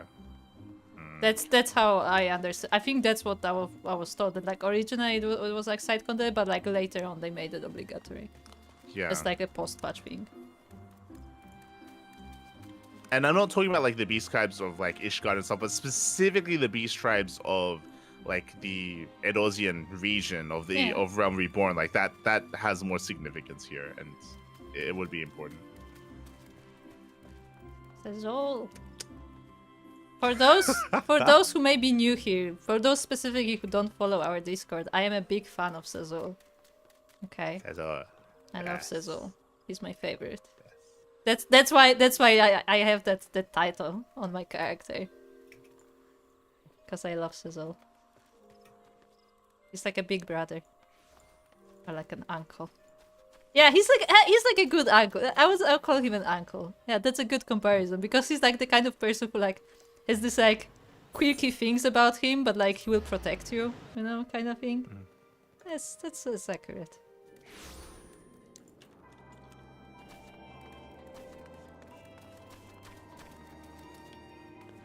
Yukiri and Alice. So I have you noticed how Alice doesn't call Yugiri Lady Yukiri? That was very intentional as well. Yukiri. Oh, hello. Even now, I am astonished by how closely Mistress Alice resembles Master Alphino. Their very mannerisms are alike. From a distance, I should be hard-pressed to tell one from the other. Until they open their mouths, of course. That's why they have different clothes now. Welcome back, Mielikka. I don't know about you, but I am heartily glad that all of the talking is over. I understand that these council meetings are important, but do you not find it tiresome to have to weigh every word before you speak out? I doubt it will ever feel at home in the realm of politics. I doubt I will ever feel at home in the realm of politics. That said, people have been known to change, and if my brother is willing to run his own errands, anything is possible. What's this? Oh, Eggnog? they have scrambled eggs. Ooh, scrambled eggs. Oh, they have carbonara. Ooh. Ah. No, I'm carbonara. getting the scrambled eggs. Yes. Okay. Oh, we ranked up. Wait, what? I thought we were max rank. Maybe There's not. still more FC ranks? Wait, was it FC rank or what rank was it? Yeah, your free company attains rank 17. Did you not get a big like thing? Yeah. I see it now. Yeah. Yeah, rank 17. Quiet. What did we get? Nothing. Good. Next action expansion is at 18 and then 20. 20 is max rank now. What's at 18? Action expansion. Oh, okay. Do you want me to activate the actions, by the way? Because I haven't done that for a while. No, that's fine. Okay, we giddy. Ah, same thing. Nothing new. Alice seems eager to discuss the council's decision with the other scions. Another brick, orchestrion role. Griffin on the wall. Okay. Well, as much as I enjoyed the bustle of the toll, I think it's time we headed inside. My brother and the others will not be long.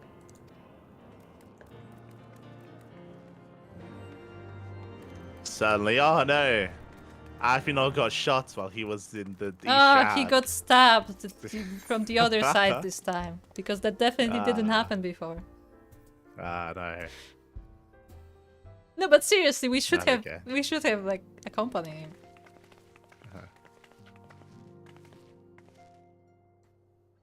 Ah, you are returned from the council. But what of Alphino? Did some other matter require his attention?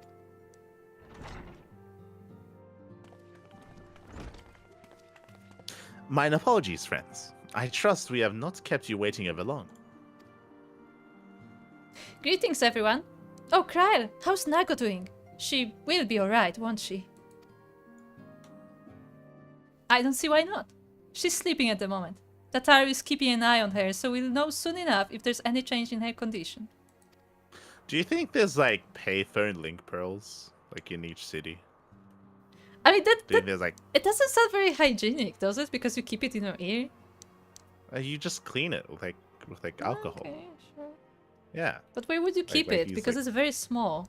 Like, wouldn't somebody use Just it? create like a phone booth, like a link booth. And no, that's where you put the big pearls. It's just like the glass bowl. Yeah. No. Yeah. Like a crystal bowl. Like bigger pearls do exist. So if they enchant just a bigger pearl that like fits like that you can just hold in your hand or something, like it's just there in the booth, and then you can use that to. And like, you can do video calls then, because it's a bigger pearl. Yeah. There you go.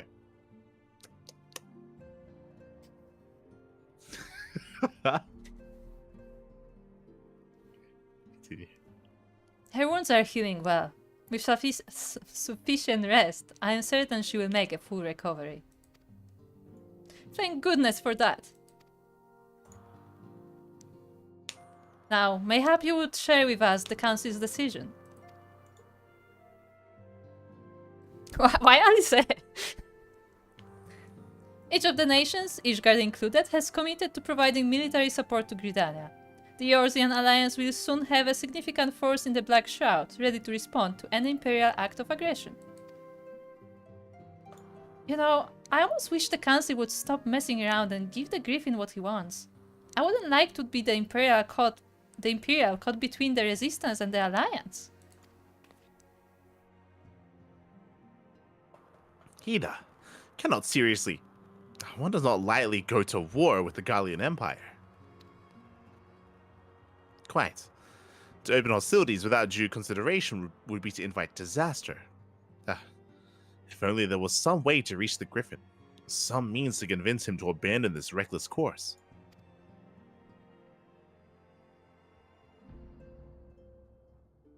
It may not be entirely unfeasible. We could use a lake pearl. Now, there's something that you might not know about, but we have a means of communication in your ear. It's called a link pearl. We could call him, or even just call some of the resistance fighters that we know, and just, yeah, there we go. It's crazy. That's a good idea, Papa Lim. It's a good idea. It's great. We didn't think about it ourselves. Yeah, crazy. Yeah. Very ingenious. Your years of experience may have made you quite wise. There's a network of tunnels beneath Baelsar's wall. Secret passages dug by the resistance to provide a way out of Alamigo. Which may equally serve as a way in. Precisely.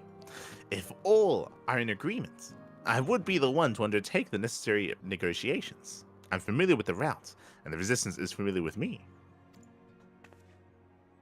About as familiar as they are with me, you mean? Say what you want, I'm coming with you.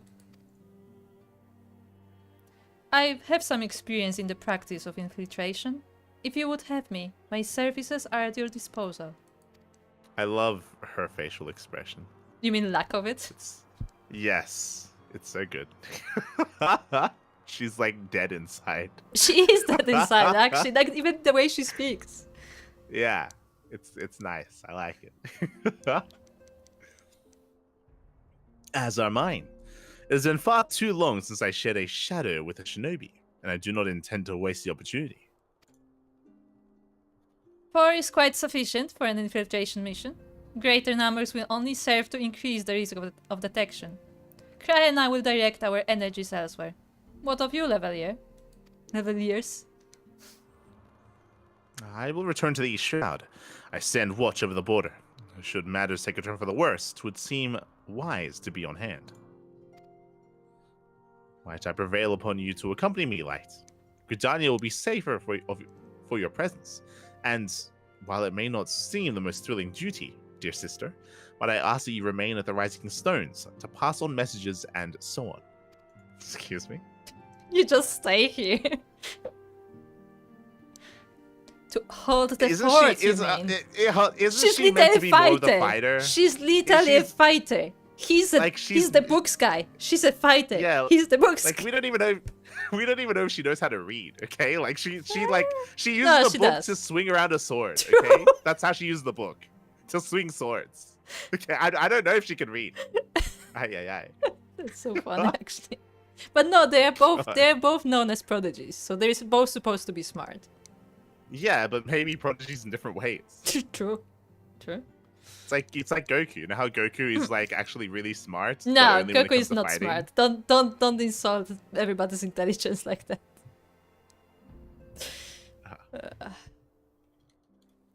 Alice is Goku. She's okay. No, I would not insult Alice like that. She has a bit more in her. A little bit. Prove it. Ah, true. To hold the fort, you mean? Very well. I suppose the task must fall to someone. Safe travels, all of you.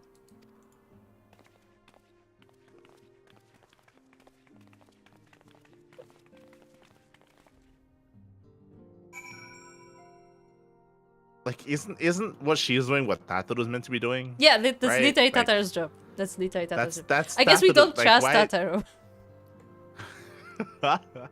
I mean, Tataru is taking care of the resistance fighter, but I mean, look.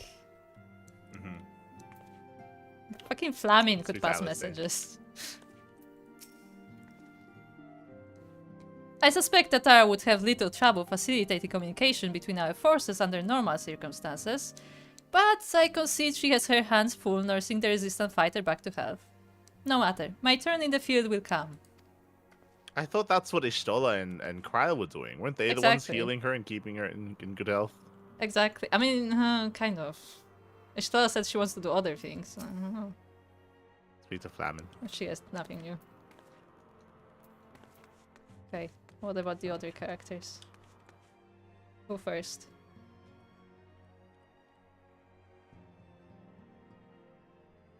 The rest of the NPCs don't have anything to say. There's some at the entrance. The yeah, Papalimo. okay. Papalimo.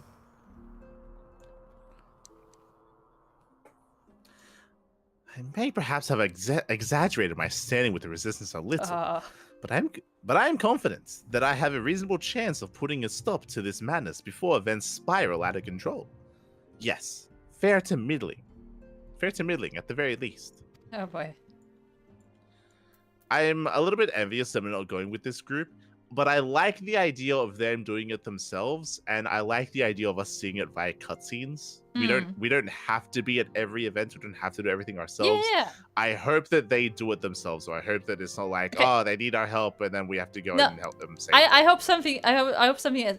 I hope they do it themselves and they do a good job. Cause I want the characters for once to be competent. Yeah. For sure. Like it's like a thing where like we very rarely see the competence of the characters. So it's always like, oh, the Warrior of Light, she's gonna help us, you know. Now show us the characters being competent and show us the reason why they're here. Yeah. Also, the squealer is still there. It's a neat detail. All I'm saying is that it wouldn't be the worst thing if we ended up joining the Griffin's fight against the Empire. I mean, it's going to happen sooner or later, isn't it? Peter Thancred. I'm no ninja, but I did spend some few moons in the Sharlayan homeland, learning how to move unseen. Between Ugiri and my humble self, Ida and Papalimo will be well protected. Ugiri. My fellow shinobi required little encouragement to take their place amongst the Alliance forces massing in Gridania. They are most eager to cross blades with the armies of Garlemald once more. Sweet Taffy. If you have any unfinished business in the toll, pray attend to it now. I will depart for the Hawthorn Hut without delay. The nearby watchtower offers an unobstructed view of the Balsar's wall, and I should be interested to speak to the Alliance commanders who have installed themselves at its top. To the East Shroud. Okay, we'll step outside. Okay, hold on. Hold on, I'm running.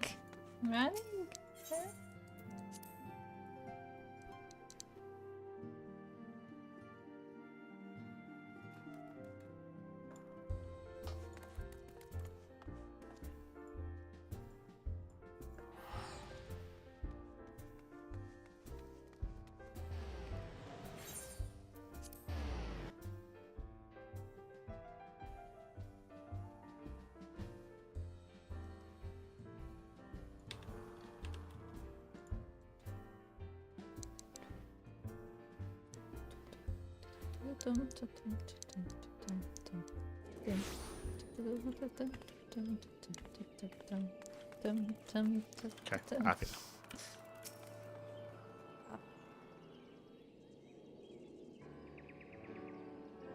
Ah, Blight. There you are. Come. Good luck. Amory Sax's spire awaits. The Alliance officers on the platform should be able to apprise us of any developments at the wall.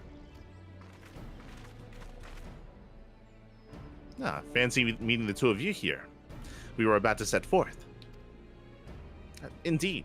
I was about to say, 12th, watch over you, but I doubt you have need of divine intervention, even if you are venturing into enemy territory.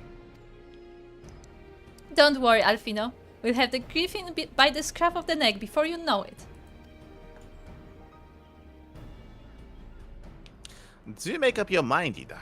Nary a moment ago, you seemed ready to shake the griffin by the hand rather than the neck. So which is it to be?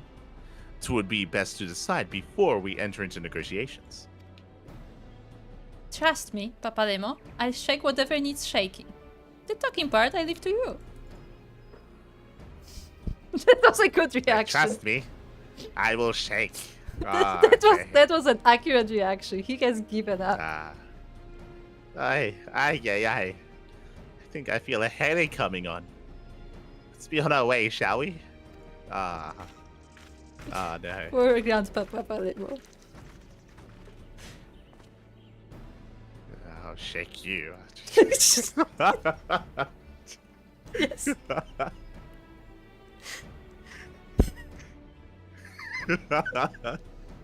I really start to feel bad for Papademo. He has given up. Some things never change. Well then, shall we make for the spire? Our alliance friends will doubtless have news for us.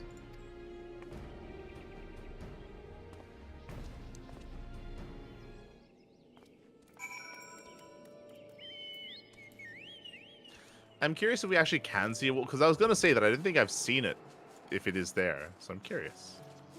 Let's see. I think we can.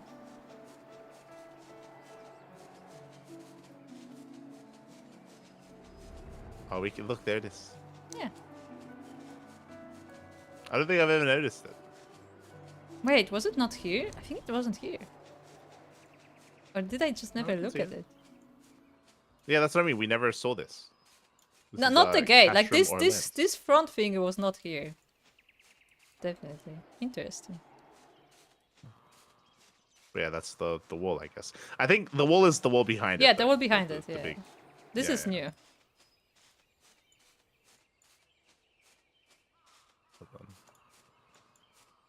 I gotta look it up. No, I'm just trying to see if it connects to what I'm thinking of. Okay. I think it does. Yeah, I think this area connects to, you know how in Eastern Thanalan? No, not in Eastern Thanalan. Nah, I don't know. Yeah, we can see it. You can see our... Look. Okay, I know that the Eddosian Alliance is meant to be lower tech and stuff, but I feel like we could have done better than whatever the hell this wall is, okay? Like, we have, like a couple centimeter thick, like wooden, stilts with holes between them here. Like, come on, guys. Like, I understand that it's meant to show the difference in power here between walls. I think this is actually Garlean. I think this is their wall. I think this is just like metal fans in front of their thing. Yeah, because the lampposts are the same. Okay. Like, this is Garlean. So do we just not have a wall? No, we just don't. Just straight up don't. We probably should have our own wall. We probably should wall this area off, just saying. I mean, that would just make sense. Instead of just a fucking tower. Like, no, here's the wall. Do you see? Here's the wall. Move towards the edge. Like, look at the edge of the cliff. Of the cliff. There's like a wooden fence there. Look. This is our wall.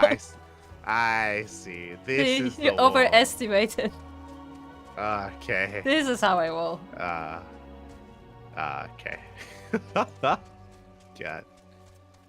damn it. Come on, guys. Can we not afford? No. It's not even a complete picketed fence. Like, there's just holes everywhere. Yeah, if someone wants to fall down, it just falls down. God damn.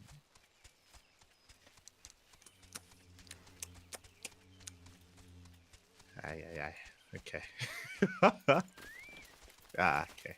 Maximilian.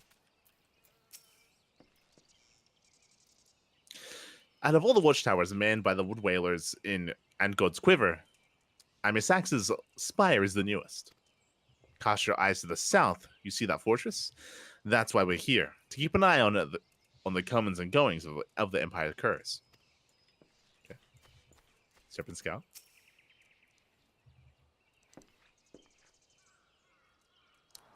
Welcome, Warrior of Light. I assume you are here to speak with our commanding officers. You will find them on the observation platform. Pray proceed.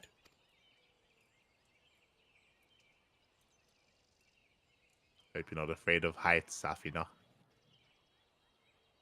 That would be so funny. Oh, this guy. Yeah. But he's not from here. Why is he here? Greetings, my friends. 'Tis good to see you both well.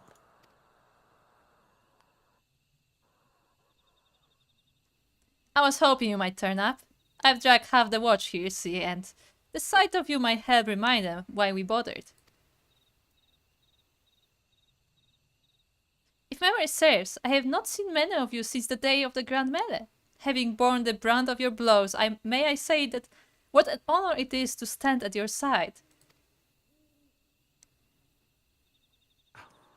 'Tis heartening indeed to see the realm's most stalwart defenders thus gathered in a common cause. Speaking of which, what news from the wall? Oh wow, the All's been commander quiet. himself. Never sail. Oh, quiet, you say.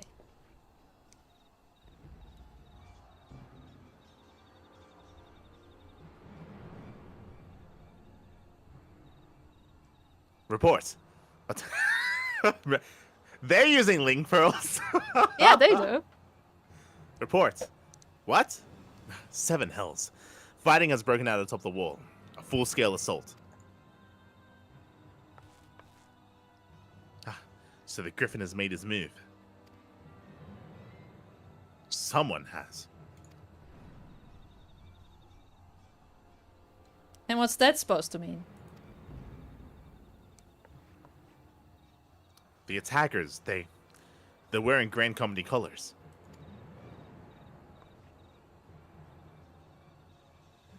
Impossible. We gave no such order.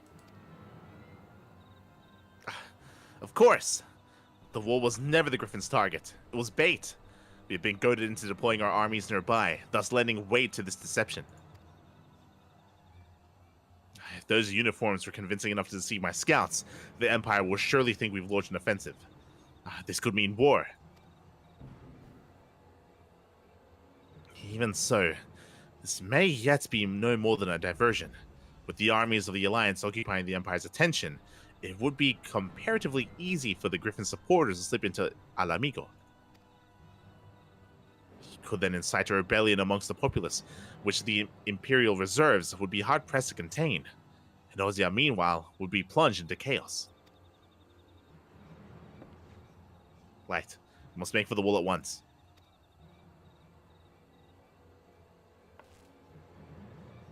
What? Just the two of you?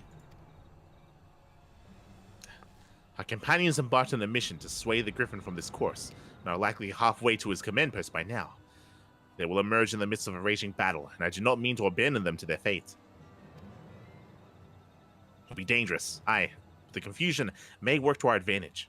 If we are careful to avoid skirmishing, it may yet be possible to reach the Griffin. If we can do that...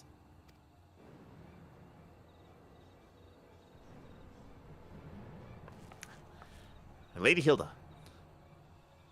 Hilda, might. I ask that you have an airship ready to bear the silence to safety. Ha!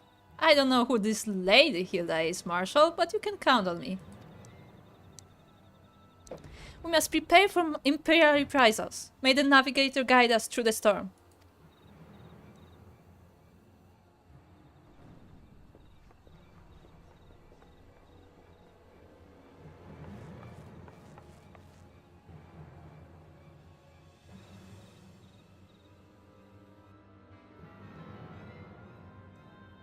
It would have been nice if there was a cabbage there. Yeah, I guess so. Yeah.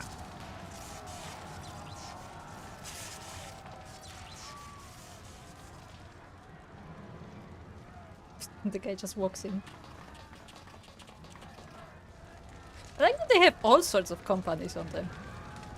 I like to believe that he's walking because if he didn't, he'd like topple over. Yes. Forward, comrades! This time, the time has come to drive the Empire from Alamigo and force action upon those who have turned their backs to the suffering for so long. Let this victory be the first step in the liberation of our homeland. Al Amigo will be free, no matter the cost.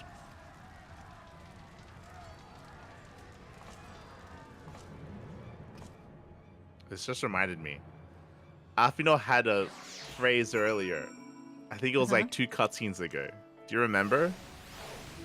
It was when he had the meeting with everyone at the Signs of the Seventh Dawn at the start of the broadcast, where they were discussing like who was going to lead them, and he had a line where he was like, "It was not my intention." Like it was, he had the Balthazar line, the such devastation. That was not my intention. It's not my intention. I was like, oh, okay. Okay, Balthazar. Balthazar, goddammit, you Whatever his giving name names to everyone. Gaius van Balthazar. Yes, that's what I said. Balthazar, yes. Balthazar. Ah.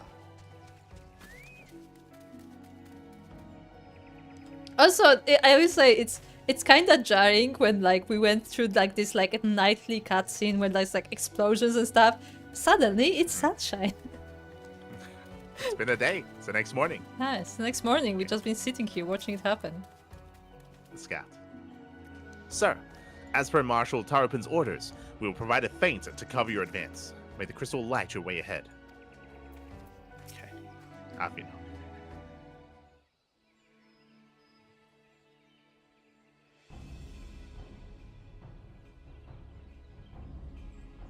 From what Papademo told me, the trail ahead should lead us into the shadow of the wall. As we have two objectives, I suggest we divide our forces. I shall make straight ways for the tunnels and attempt to intercept our comrades ere they stumble into a bloodbath.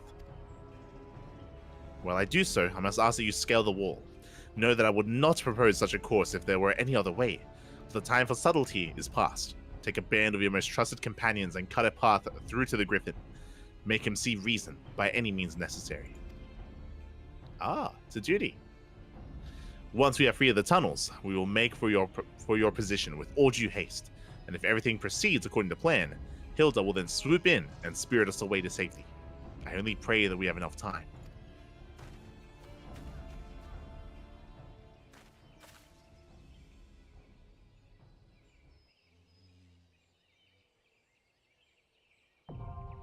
Ah, Balthazar's wall. I just imagine all these people sneaking in and we just like walk straight up to the gate and just start climbing like, just get up. Just start climbing the wall.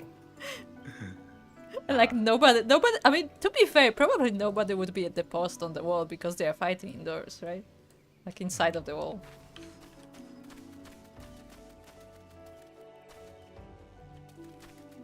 Hello, squirrel. Ah, it is a squirrel. Marking the border between the Black Shard and Girabania, the legacy of Gaius van Balthazar is a towering monument to the imperial tyranny, and now smoke rises from its iron crenellations. In a bid to drag the armies of Adosia into the struggle for Alamigan liberation, the Griffin and his resistance fighters have disguised themselves in Grand Company uniforms and laid siege to Balthazar's wall. While Avino seeks to call your companions back from their now meaningless mission of diplomacy, you must ascend the war-torn fortification by the swiftest route possible, and persuade the Griffin, by force if necessary, to abandon his reckless ambition. Balthazar's wall. The question is that the Griffin or is that the Griffin doppelganger kind of person? That's a good... yeah, we don't know. Because if we just kill the copy, then that doesn't matter, right? And what if they're both there? What if we fight both of them? Ah. See? Souko, will you join us, Souko? Will you join us on our mission? Hold on. Find a place to stand. Climb. Okay, that's good enough.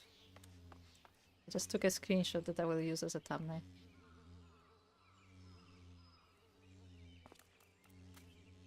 This is also yes. Hold on, I need to get up on the rock too. We must pose and take a photo Hold on. before we climb the wall. Hold on. Oh, I can do this. It's like Warrior of Light. Time is of the essence. No, we must pose. Hold on. We have to climb the entire wall. We can take some time.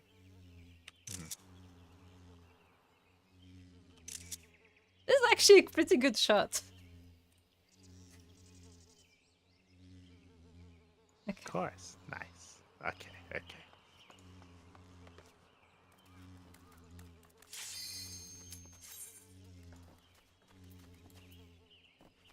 That was instant. And we have Souko.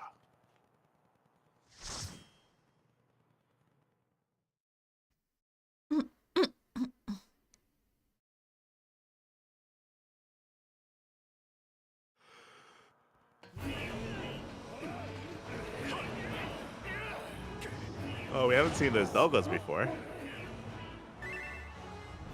It's a new model. It is a new one. I mean, Gallians are supposed to be like a mix of all sorts of like races and nations. So Yeah. they should have stuff we haven't seen before.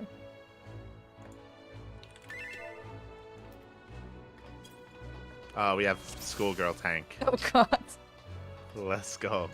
Very, very Halloween schoolgirl.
You know what? I'm just gonna leave songs to you.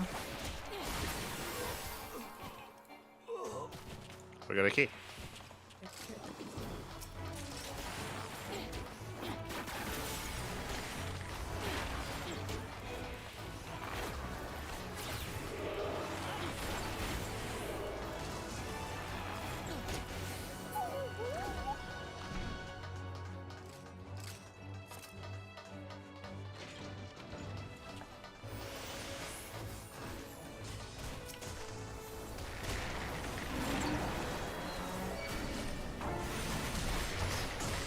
Uh-oh.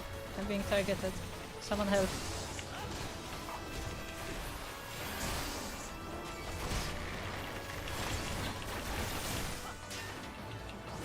I'm targeted by this one guy. Keeps running after me. I just realized. Stop running! I have to keep running or he's gonna kill me.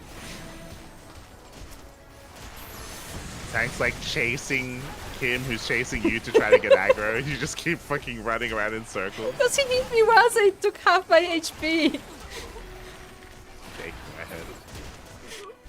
I get the key. I get to run.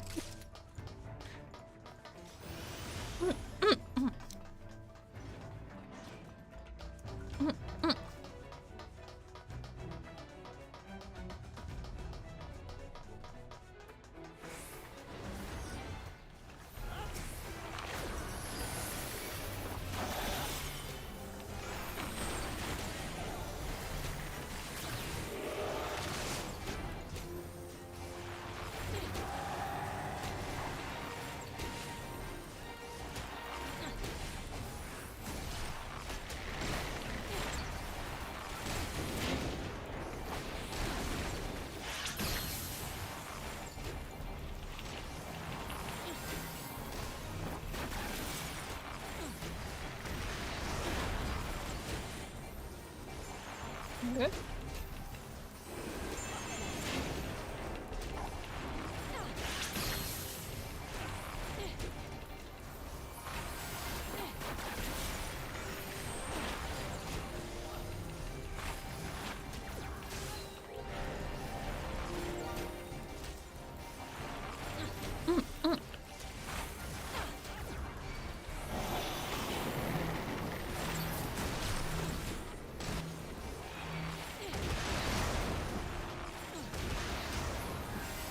god.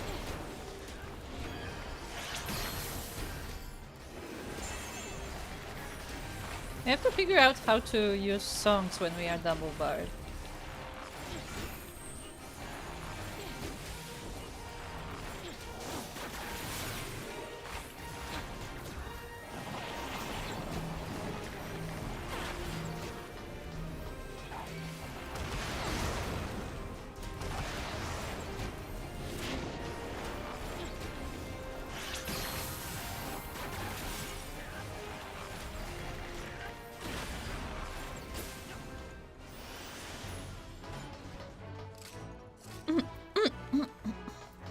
What is this? 2, 4, 5. Fun fact, that's actually better than the gear that we got from the ballad. The bard's thing. Okay. Is it an elevator? Ooh. This is treasure. It's a horizontal elevator. Ah. It's a conveyor belt. Yes. Oh shit. It is a conveyor belt.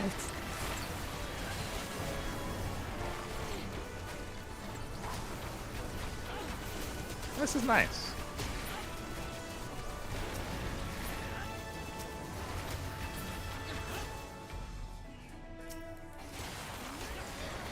The conveyor belt thing is funny. Yeah. It's nice. What's next?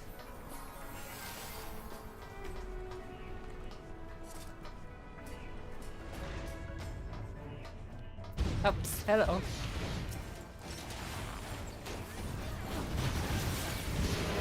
Ow.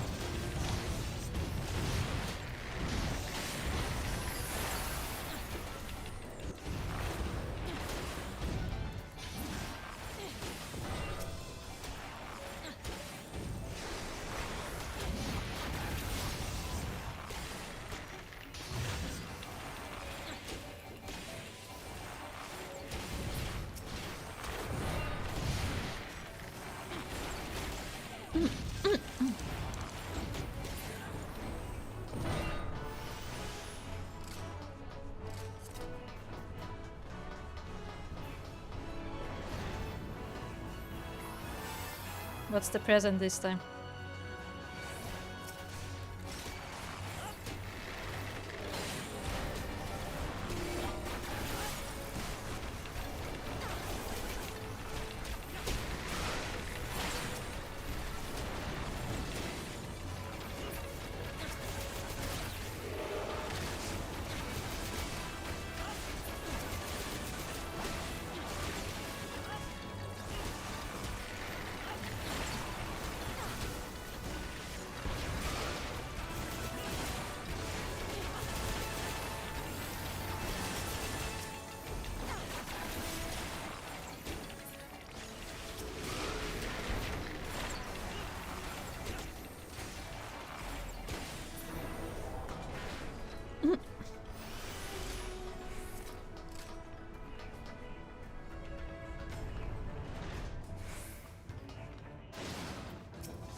Ow. I don't know what hurt more, the attack or my ears. Ow. Why is this so loud? Why is that one specific effect so loud? What the hell? It's that big robots. Yeah, but nothing was this loud. That actually hurt my ears. Oh, we can ride the belt. Yes.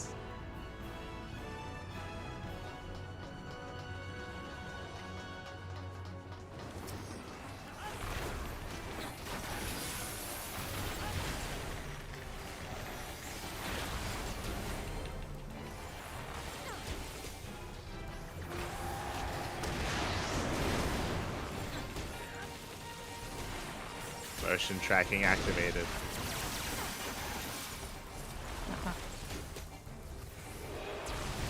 You moved. Oh, so you can't move. Yeah, that's why I said motion tracking. Yeah, but I don't know what that means. It means it tracks your movement. But put the thingy on all of us, so Kuro, it knows where we are. Alright.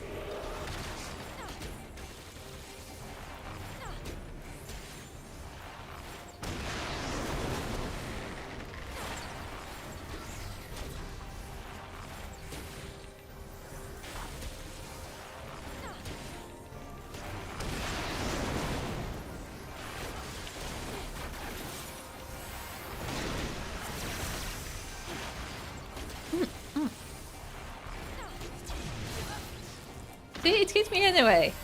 Now I can't escape. I didn't move that time.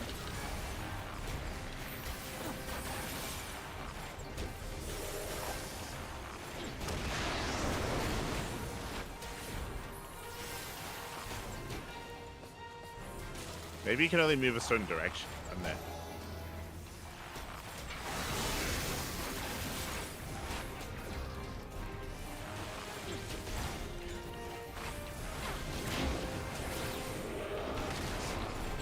Seriously?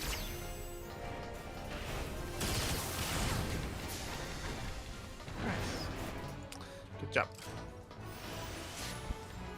You know, the whole grid appeared, and then the next AoE was exactly where I was standing. I'm like, seriously?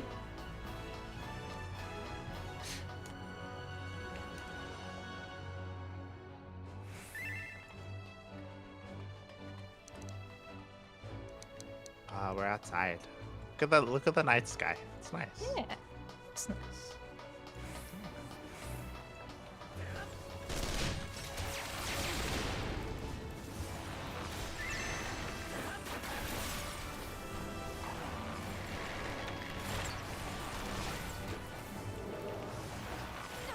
Oh, did we actually lose our tank for a moment? I didn't notice. Yeah, they died in the middle of the fight. Ah, okay. It's okay, I made sure to heal up and survive. I didn't. I just survived. Well, I had aggro. Yeah. Ah, okay.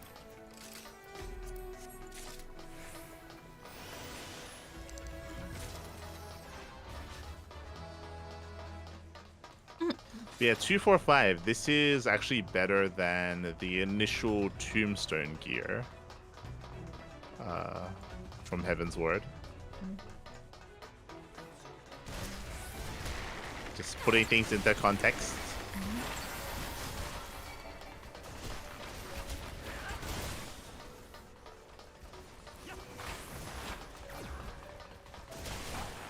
I think this is actually the highest level item level gear that we're getting from a dungeon. Because I'm pretty sure the item level from the raid, from Dunscaith or whatever it's called, that's 240. This is 245.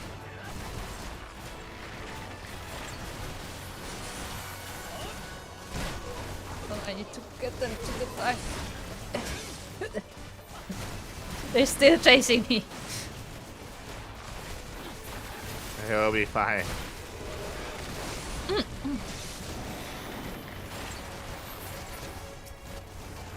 Don't worry about it.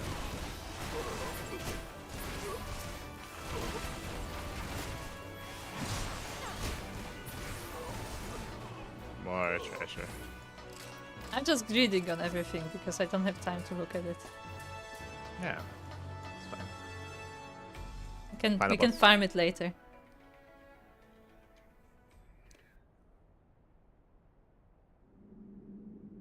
Look, there's the griffin on his cape because he's a griffin. The GIF is very JPEG though. It is like very low res. Compared to the rest of his outfit. Oh! Oh look, it's him. It's Ilbert. Didn't we imprison He ran away. him or something? No, Oh, he ran away. Okay. Yeah. Fair. Makes sense. No, but it makes sense that it would be him. Yeah. Yeah, makes no, sense. yeah, does make Yeah, sense. The most unsurprising twist. he takes off his mask and it's like, oh yeah. Oh Remember yeah, him? that guy. Yeah. How'd you like these? What was Look the away. accent? Oh, good. Yeah, thank you for that. Sloppy. What is that accent? I'll tear you limb from limb. Yeah. Sloppy. So I need to know why some sounds are louder than others in this game. Amigo! Like nothing is as loud as these. I have you now.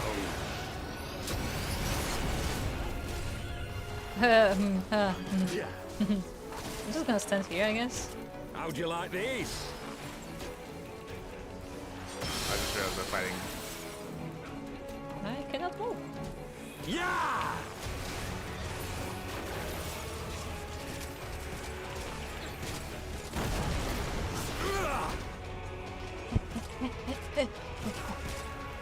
Sloppy. Yeah.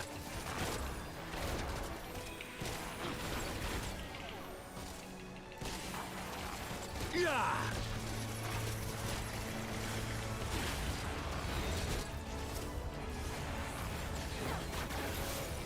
Yeah. We got you, Souko. Yeah. Oh, he's jumping again. Oh no! No, I'm not gonna make it! Ah! Sloppy. You did not make I it. did not make it. Yeah. I'll tear you limb from limb. Yeah. Sloppy. Don't have to call me out. Amigo! God damn it. NPC.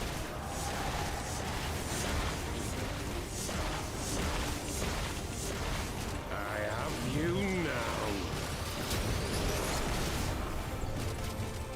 Oh. Oh, we made Got it. it. Oh. Souko, not you too. I feel like Raoban should be here for this. Yeah, probably.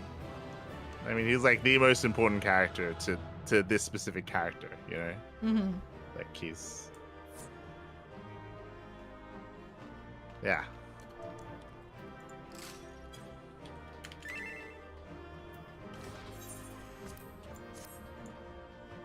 Okay, what do we have here?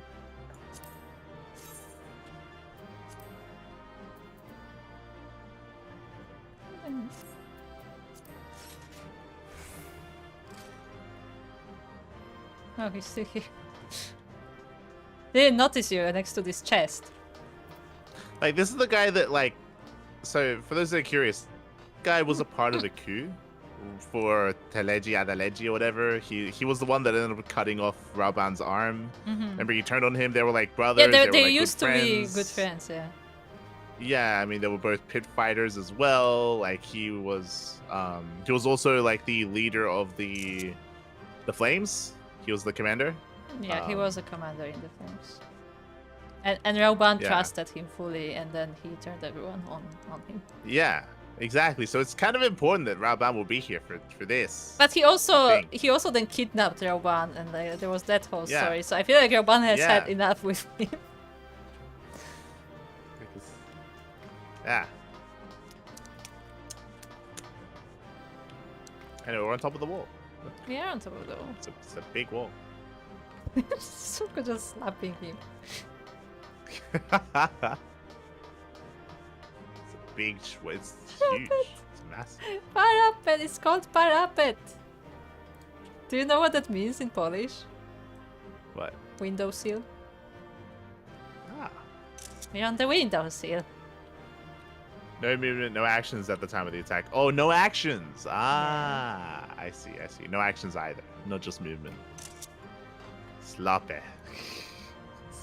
Yeah, It's really weird dialogue. it's a weird dialogue, but a few times he said it as I missed my dots. I was like, God damn it, NPC, don't call me out. I know they ran out. to enjoy the cutscene. Better have voice acting. Mm-hmm.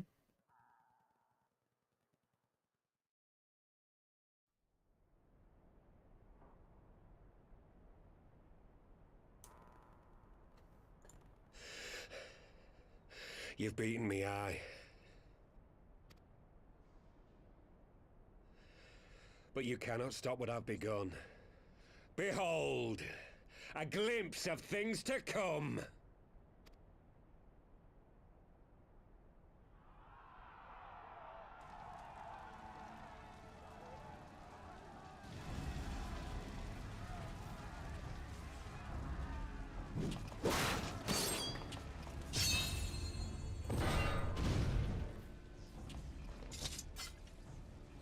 We did it! We showed the bastards! Aye! Victory is ours! And who knows, lads? Mayhap the Eorzeans will finally see sense when the enemy turns up on their bloody doorstep.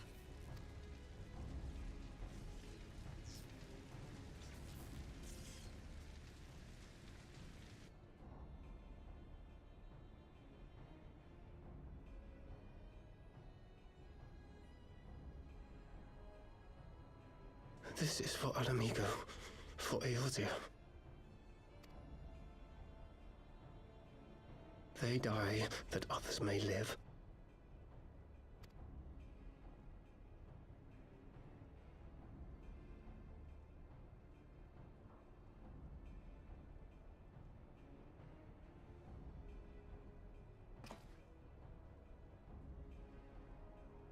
Vanguards! Attack!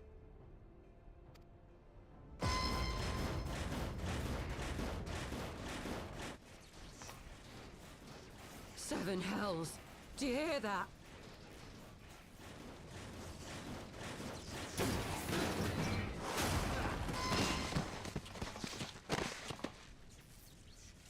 War machines. How did they get here so quickly? Stand your ground! For the resistance!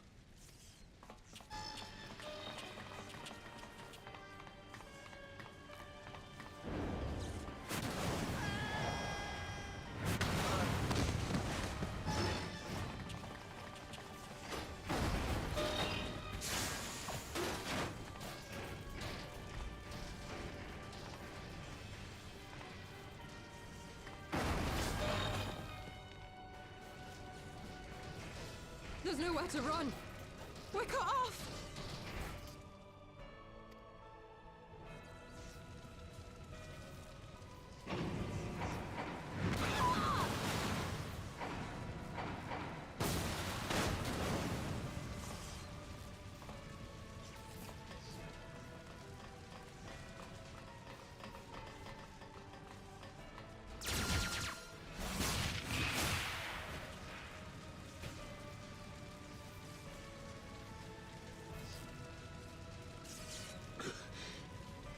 Gods help us.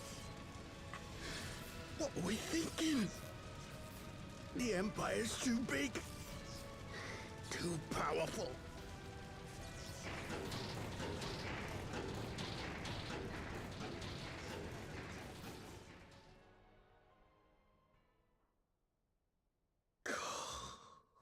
Mighty Rolger. Grant us the strength to crush our...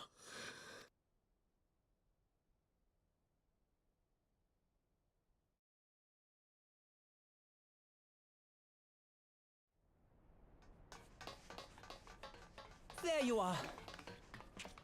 As you can see, our infiltrators did not elude me for long. Lady Ugiri is sending for an airship even as we speak. What do we do? This is a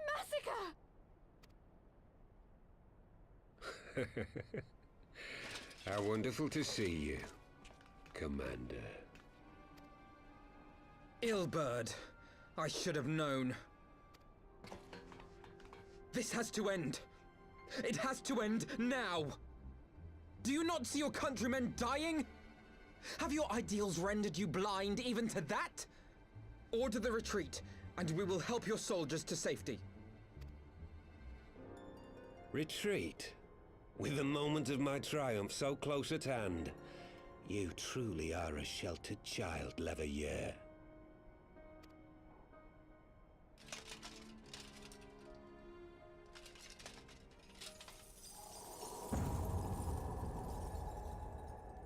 Nidhogg's eyes!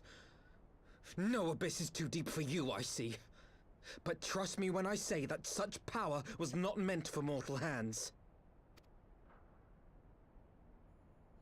How long have I struggled to reach this point? My countrymen, so inured to the taste of defeat, they no longer balk at its bitterness, shouting my throat raw with rallying cries, only to be greeted with dull eyes and blank faces. My brothers and sisters in Ulda have surrendered to their apathy and their appetites. Were it not for the glint of Lodorito's coin, I doubt even those here now would have answered my call. Take back our homeland! Free Alamigo! Ha! They'll happily mouth the words, but they won't spill the blood. You say no mortal should wield these eyes? Then I shall gladly become a demon. I will suckle on the souls of the hopeless and liberate the homeland they no longer deserve. What exactly do you mean to do? Did you hear their cries as victory was snatched away from them? Even with their dying breaths, they cursed the Empire. Never has their desire for vengeance been so raw, so true. A god has no need of faith when summoned by so pure a purpose. Summoned? You cannot mean to fight the Empire with a primal! You know full well the danger, the futility of relying on such power! Oh yes, I know their limitations. Which is why I will call upon a deity more terrible than the very black worm of the calamity itself.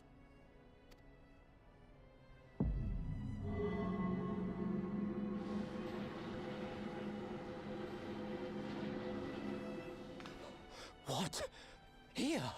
Now? Like hells you will!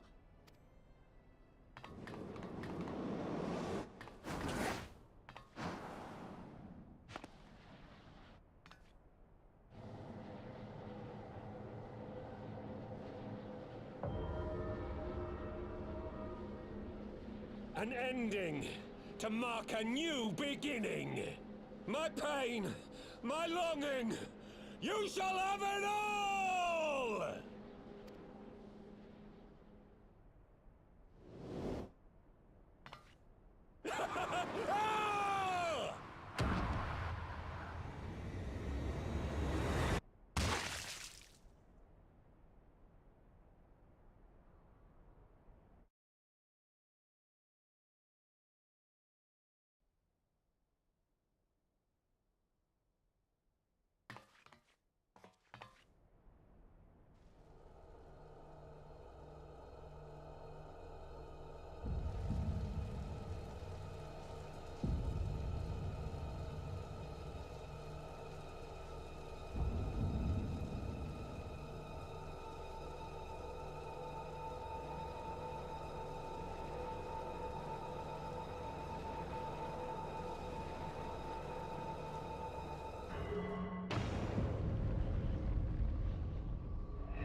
This light, is it... His death completed the ritual. The primal is taking shape. Well, can't we stop it? There must be something we can do!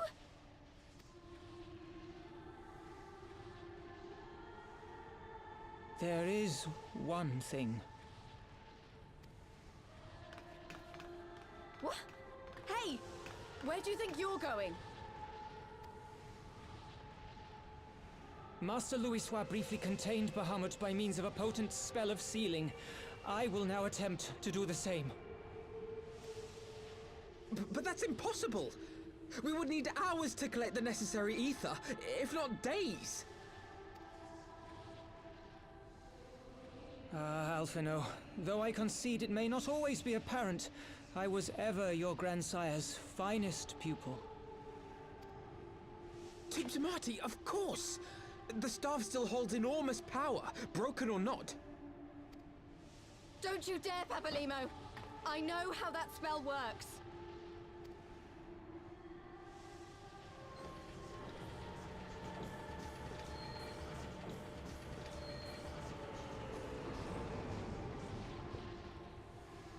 It is time to leave! Quite right. Quickly now, off you go! The further away, the better! No! If you're staying, then so am I! No, Ida! There is a path only you can walk, and it must not end here, not like this!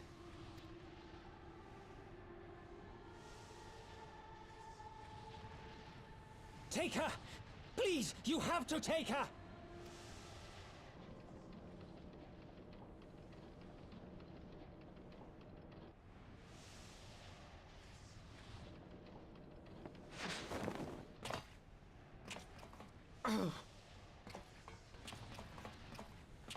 What? No! Damn it, Thancred! Put me down! Thancred! This is one battle you cannot fight. Away with you! Go!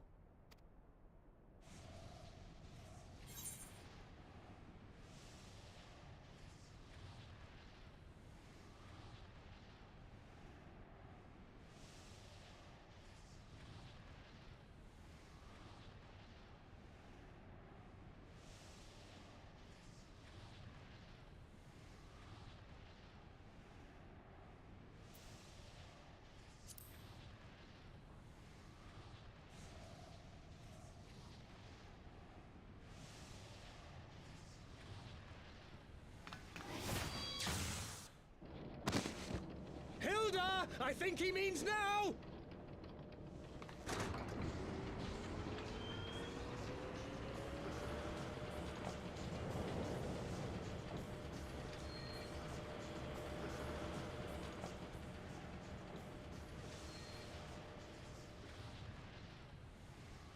I bid thee farewell again, my dear Ida.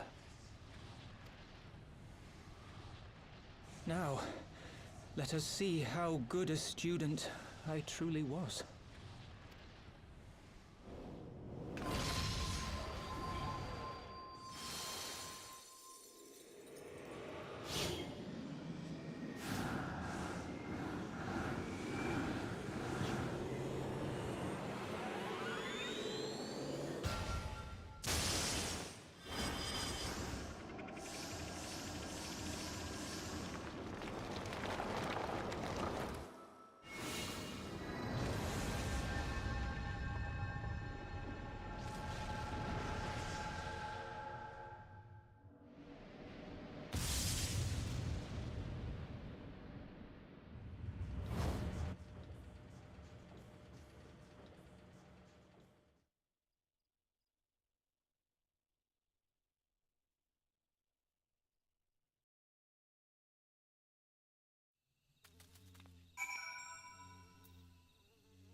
Why, hello.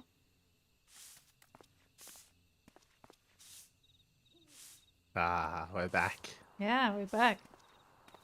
Ah. Yeah. Okay. What just happened? So, going chronologically, I just want to point out that the guy who was not able to stand somersaulted onto a pillar before a fighter attacked him. Yeah. That was very realistic. Yeah. That really bothered me. Like, the content is its own thing, but that really bothered me. The guy could not stand, and he somersaulted away. Okay. Just saying.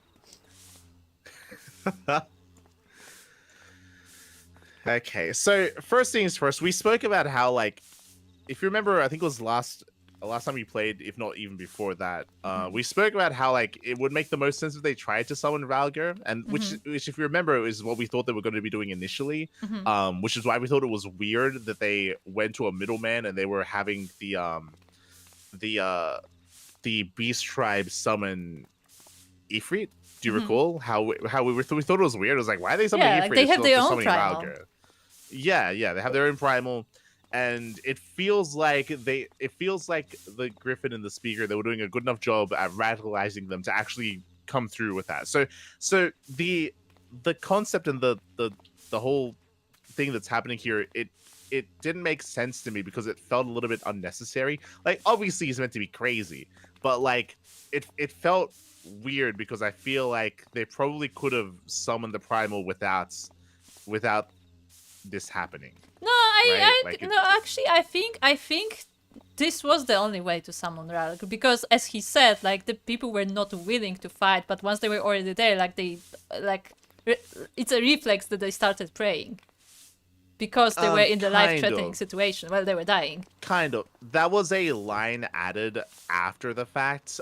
You could have written it to not be the case. Right? You could have. Like, yeah, that's what I'm saying. That here he explained that away by saying, oh, like, you know, the people of Alamigo. If you remember, he even said that they didn't even deserve to get Alamigo back, but because they like are so passive, and then because they haven't done enough and all this stuff.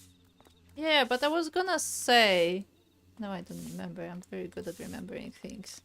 I was gonna say, like, would they, like, assuming he would just like convince them verbally, would they even want to summon a primal, knowing what happens to people who summon the primal? Like, would people be committed? If you remember, we spoke about it. I mean, you can write it in such a way where he radicalizes them enough to the point where they're too far gone and they just commit to that anyway, right? Like that. I feel like that's something that they could have done regardless. So the whole idea of him having them like despair and die to make it happen instead felt kind of weird. It felt a little bit unnecessary. It felt like it didn't need to happen this way, but sure, whatever. They did, I guess. I was so excited when he jumped and you hear the splat. Part of me was like, yo, do they have the balls to have him kill himself? It's just the end. Primal, that's the problem isn't summoned. That would have been amazing. And he just dies. For a moment there. And that's just the end of the quest line. He just dies. Yeah. For a moment there, like that would have been so much deeper as well, right? Yes. Like to like show like how crazy how far gone he was. Exactly. Like that would have been perfect. I would love that, actually. That would be a good story where like he was just plainly insane. Yeah. That would have been like the cherry on top. I will say though, the flash they did as he like hits the ground, that will haunt me. that was a jump scare. That thing will haunt me. I don't know what you're like right about. Before he hits the ground, they just flash his face like zoomed in and red, and like that was a jump scare. Nah, that was nice. That was good. So part of me was really hoping that he would just die. Yeah, and that would be the end of it. Unfortunately, they had him.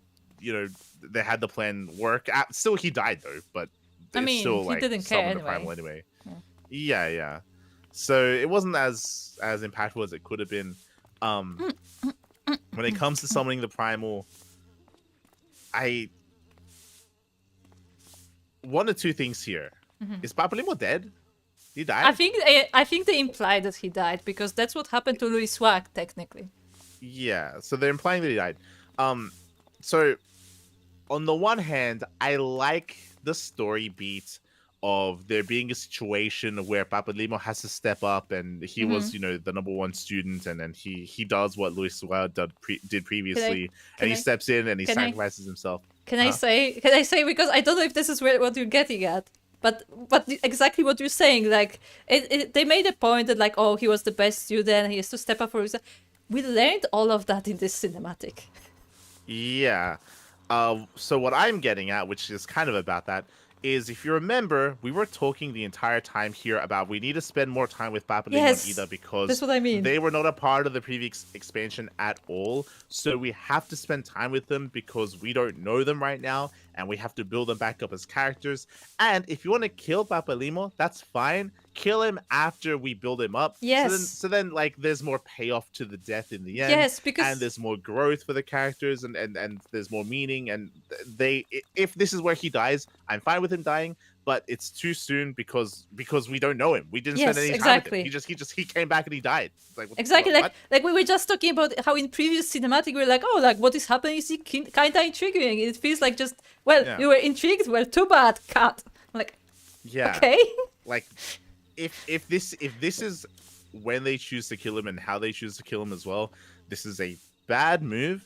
And this feels rushed. This feels very similar to what happened in the last expansion, where they got rid of Minfilia because they have too many characters and they don't know what to do with them and they don't know how to write them. So they got rid of Minfilia. And it feels like they're doing the same here. It feels like this is weird. Like this is just straight up weird. Yeah, it feels like they don't know what to do with the character. It feels like because again, the whole expansion they had a smaller cast. And because there are too many, there are too many Scions, and there's too many to write them all at once. If you remember, I was like, they should now spend the next expansion with the other half. Yeah. So we put some to the side, and then we just spend it with the other half instead. Look. Because we've been talking about this a lot off stream. Because no spoilers in the chat. We've been watching One Piece, and we've been talking a lot about how the way One Piece does it, you have a big crew, but like each of them has a task. Each of them has their part in the story. Yeah. So you can do it with a crew, but like you have to like make sure that everybody like is a part of the story in some way. Yeah, and something that Oda does well, or whatever like show you want to do, right? Whether it's like Star Trek, whatever, like a group ensemble, is that you spend time with some characters and then you spend time with other characters and you have them have their role and you give them their moments and you spend time with some, then with the others and with others. Here they spent an entire expansion without like the majority of the cast, which is a pretty extended period of time. And then probably not the best thing. And then you reunited with them just so they can remove them? Yeah, because like my interpretation here is that the writers felt like the cast was bloated and felt like they had to slim it down a little bit. That's my interpretation of them getting rid of Minfilia, Minfilia had more problems than that. Because Minfilia wasn't very popular. But them getting rid of Papalymo, I think Papalymo is an easy character to get rid of just because we have spent so little time with him. Same with Ida. They could have gotten rid of both of them or either one. I would say, in my brain, that would have made sense. I would say Ida is less interesting than Papalymo. Yeah, Ida is... Right now, she is less interesting.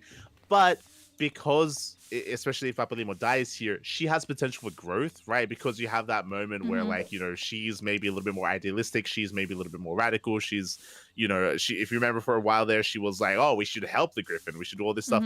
And then you have the moment where, like, her closest friend dies because of, maybe some of her misguided feelings. And then she's going to have a moment to, like, reflect and all that stuff. I would almost argue that Papalymo was more than her friend. As in, like, he was kind of like her father figure.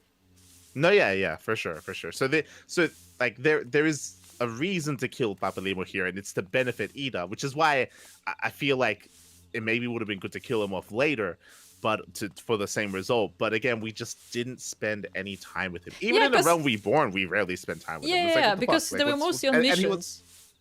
Yeah, and there's a lot of potential there for his character, and really fun interactions. You said it yourself. Like there was like some fun moments between Ida and Papalimo, and they could have fleshed that out. There could have been more there. Well, I mean, it was not just a fun moment, but like also like as I mentioned in the previous cinematic, like it was interesting to have Papalimo's narration for things, and I was like, oh, maybe we will finally learn why Papalimo and Ida are so closely related. But I don't want it just relate from Ida. I want to see what they are about, not just hear a story about it, you know? Yeah. This is all assuming that he's dead. If he isn't dead here, then that just cheapens whatever the hell we just saw. Exactly. So on the one hand, it's a bad thing that they killed him here and now this early on. It is just bad story writing. On the other hand, if they don't kill him here and if they had all this... Yeah, it's also bad as well. It's bad if they kill him, and it's bad if he's alive. It's bad both ways. Right, yes, right now. Just because of how they wrote the story. So they fucked themselves. Yeah. they don't know how to write. They wrote themselves into a corner here. I like shaking my head. But speaking of, what did you choose? I chose to trust in him because I assumed the other option would lead to the same thing anyway. What happened? Because I chose the other one. What happened? Oh, okay. Yeah. We just turn. We just turn around. We run to the ship. We jump on. I just assumed that was the correct choice. Yeah. Yeah, I mean, I also thought that it's probably gonna be either the same result either way, but yeah. Roleplaying wise, I decided to stay, but not because I don't trust him, but because he himself wasn't sure if it's gonna work, and if it doesn't work, I'm the only person who can fight a primal story wise. Like, we're the only ones with the power of the Echo, so we're the only people who can fight the Primal. And B, I would like to see this for myself. I was not there when Carteno happened. I would like to see what it is actually about. And we know that I am safe from a Primal, so I could just, like, hide somewhere and see, like, how things turn out. So that was my reasoning. He just shot me. He what? He shot me. What? He like pulled out a gun? No. He used like an energy ball to like push me into the ship. Okay. You deserve that. Thank you. Yeah. No, I just turned around and ran because I trust in Papalimo. I wanted to see what happens. God damn it! Let me see for once. But yeah. So this was again like the scene itself is good, but it's just misplaced in the story. And we mentioned before how I was concerned about the topic that they're approaching in so little time, and this deserved more. The characters deserved more time as well. Yeah, this is disappointing if this is how Papalimo dies, and again, it's disappointing if this is how he continues to live as well. Because then, what was the point? What's the point of all this? It was an emotional climax that's meant to be the end of his character here. Yeah, but there was no build-up. Yeah, there was no build-up. But like, it's gonna be worse if it's like, oh, he's fine. You know, we just bring him back, and this is just something he can do now. He can just steal all the primals. And then we don't have to fight primals anymore because he just steals all of them. Yeah, as long as Papalimo's in the party, he can just come around and he can just steal all the primals. True. Let's keep doing it. But also, why did he have to seal the primal? I didn't quite understand that. Yeah, I mean, yeah, like technically we could just kill the primal anyway. Yeah, just like every other before that. But like he's like, oh no, this is not a fight. You can fight. I'm like, why? Yeah, like we don't know what was being summoned. All we know is it's Ralga, but also maybe like a hybrid between Ralga and like Nidhogg because his eyes are also incorporated. So we don't know if that means that he's also going to come back in some way. I guess they mean that he's like too powerful, but I mean. Yeah, but how would they know? Exactly. We don't know what's going on. I mean, we literally fought Bahamut. Just saying. And you could also argue that because there's less people dying there, and because the only people that's praying are the people that are part of the resistance, like there's less ether and there's less like that's arguable. Crystal going that's towards. Arguable. We don't know compared that. Compared to Bahamut, 100% less ether, less crystals, less power because of that. I mean, we don't know. That's why the eyes of the Nidhogg. Yeah, we don't know how much are the eyes worth. To be fair. Yeah. But we already beat Nidhogg. Yeah, that's what I mean. We beat Nidhogg, we beat Bahamut. Like, I just was not given enough reason to believe that I wouldn't be able to fight in this as well. Yeah. Alright,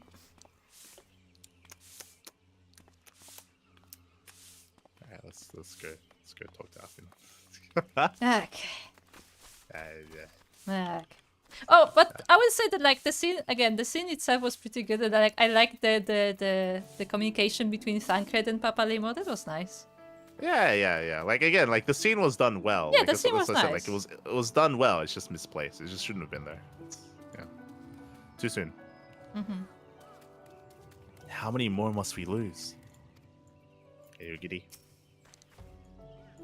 I understand only too well the desire to reclaim one's homeland, but I cannot condone such slaughter. Also, the infiltration team went in like hours before, and somehow Athena caught up to them. Yes.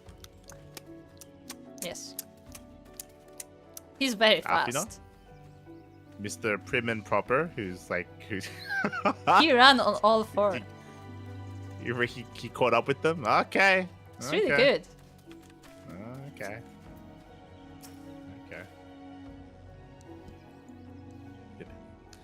It has been explained to me what the light represents, and I have ordered our forces to stand ready. It seems we can do little else but wait. Hilda. Every Ishgarian gets taught that the sea of clouds churns in the grip of the warring elements of water and wind. Enough to tear you apart, they say. No one's ever gone to the bottom of the abyss and lived to tell the tale. So how did the bastard manage to get his hands on Nidhogg's eyes? Well... Angry. Pablimo knew what he was doing. I could not refuse him. Okay, Ida. Oh, look, it's a ship. Yeah, the ship is there. I can't get on the ship.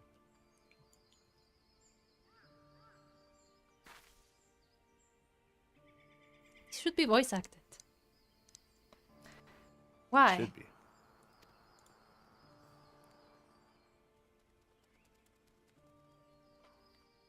Why didn't he let me stay? Palemo is my friend. I should have been there with him.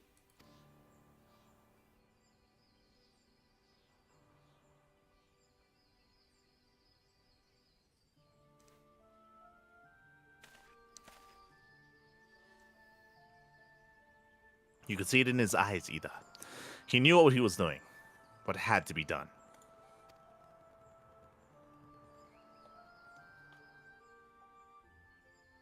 Master Louis Soin wore the same look, right before the end.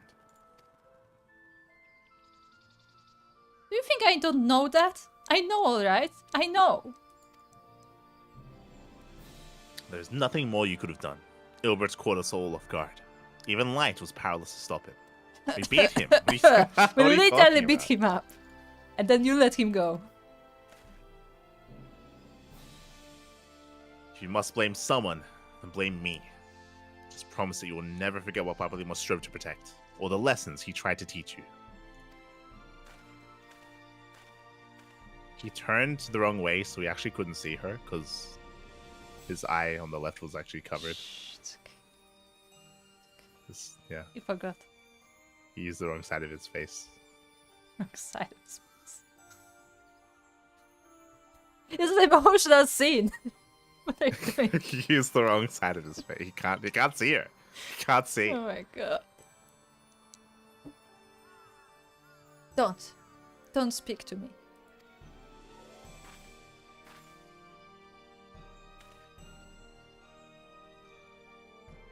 Leave Ida with me. Go on. Go back to the Rising Stones. The others need to know what happened here.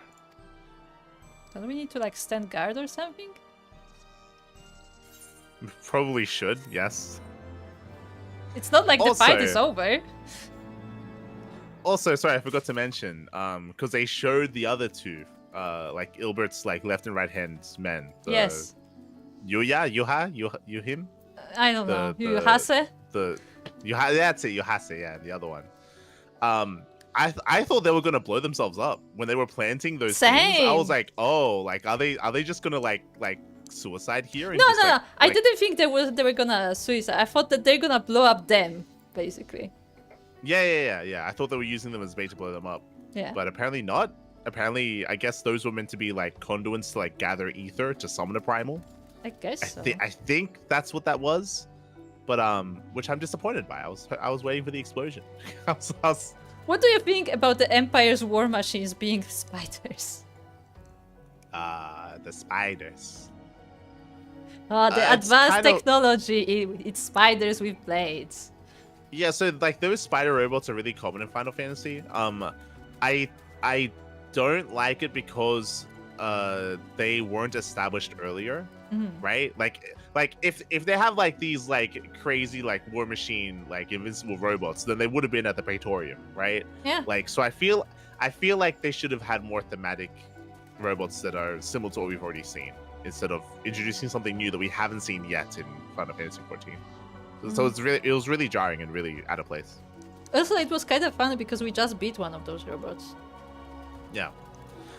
Instead, I was waiting because I thought what was going to happen where they're like, we've done it. We should have done this earlier. Like maybe I thought they were going to pan over to the horizon because like this is literally just like an outpost that they're fighting. And then you see like the fleet. Yeah, right? the like, entire army.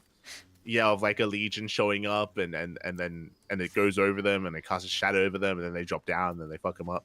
I was hoping for that instead. The spider robots. To be fair, I'll be honest, I don't even know if Empire itself is involved in this. As weird as that sounds. Like, it seems like in the end this is a very local thing. It is. It doesn't feel very important. Like, it feels like, yeah.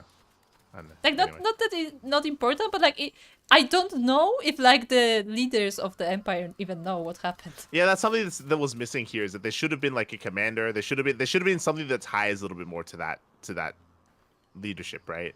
Yeah, like it looked like the only two like Empire soldiers that were there were the ones that were with Ilbert. There was no one else. Only machines.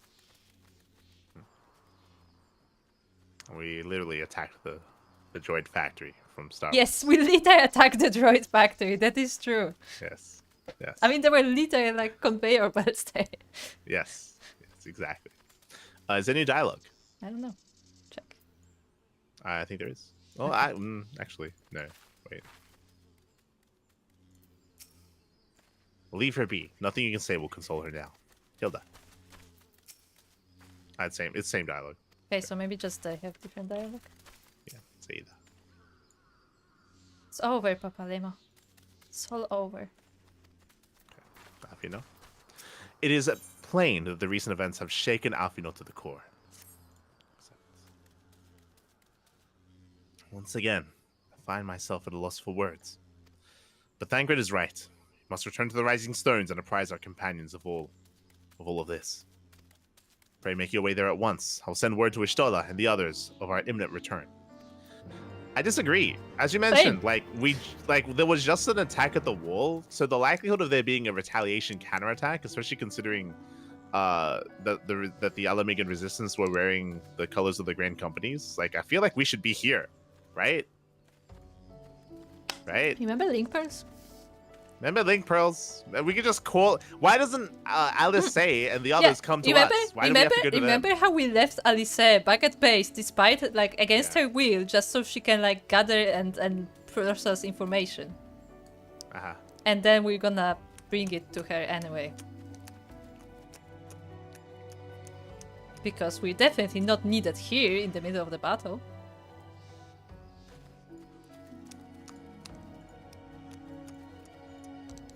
You know what? Maybe I changed my mind. Maybe you do need a leader. Maybe actually we do need a strategist. Let's head inside.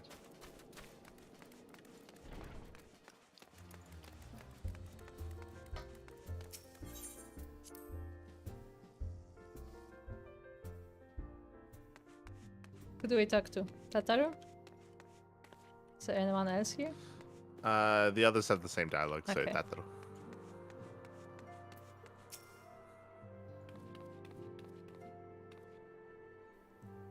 Why does everyone look so grim? Has something happened? Say something, for heaven's sake.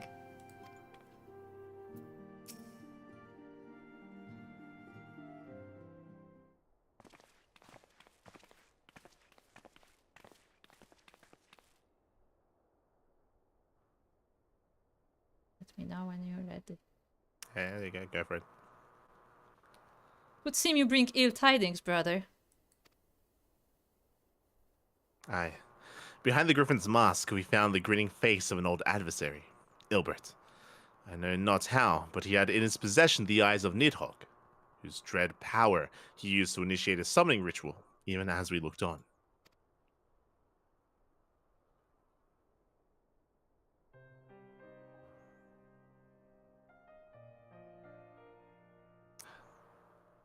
Wait at 12.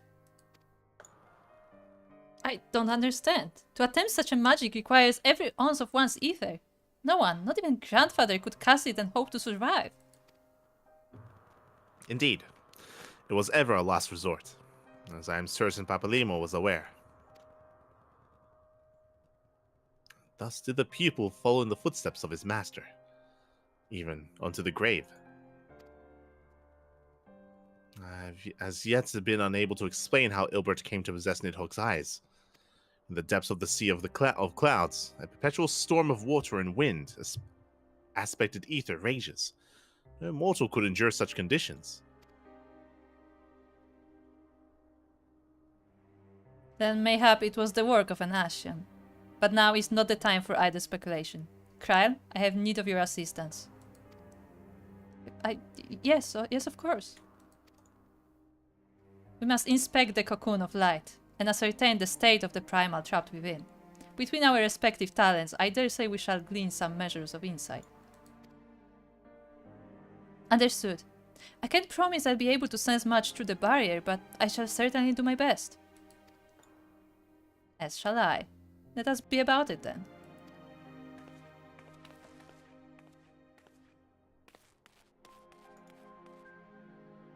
What? Without as much as by your leave?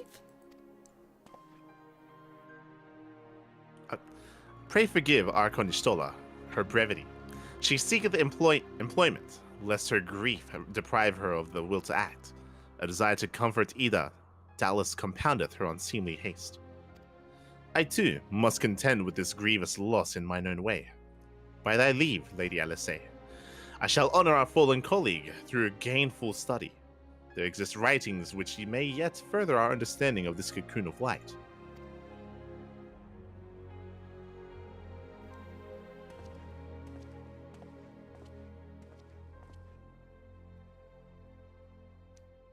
Mayhap I was too quick to judge. Surrendering to sadness and regret would be a poor tribute to Papalimo's sacrifice. Quite. We must begin preparations to face Ilbert's accursed creation without delay. What time we have was purchased at too dear a price for us to squander it. Oh, so we're still fighting it anyway. Yeah, so we're going back there. Yeah. Yeah, we're gonna go back and then we're gonna unlock a trial and then we're gonna do it. Okay. This is why we have pink pearls. Alfie? Alfie. My own grief is as a crushing weight upon my heart, and when I think of what Ida must be feeling, Papalimo's sacrifice cannot be in vain. Must find the means to deal with this primal. Also, hello, Kata, hello. That. All I want to do is weep, but right now we need to hold back the tears and do what must be done. Yeah, let's say. The interminable wait for news from Gridania seems to be taking its toll on Alice. Mielikka. I wish I had more to tell you, but the situation in the East Shore remains largely unchanged. Meaning, we still have no idea how long it will be before... Communication from the Alliance. One moment. She has a link remember pearl. link pearls? You know, the same link pearl that we could have used. It's even probably going from that tower, literally where we were.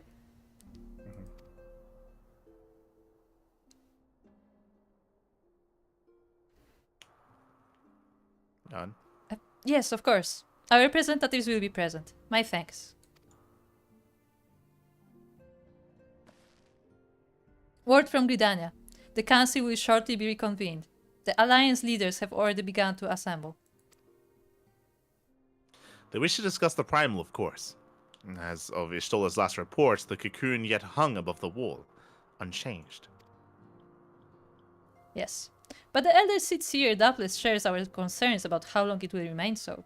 I am told the Cid Garlon has been called in to add his expertise to proceedings. A wise decision.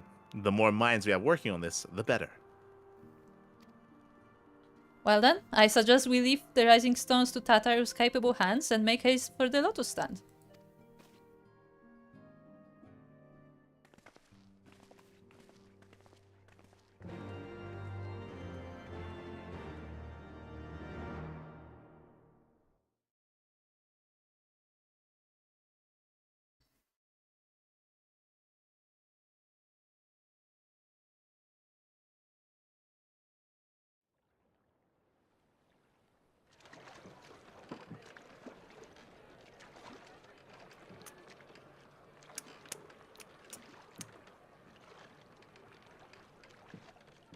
Now is not the time.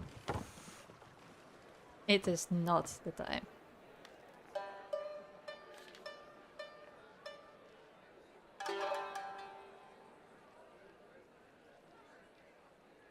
A word, if you would, good sir. This place, it is within the realm of Eorzea.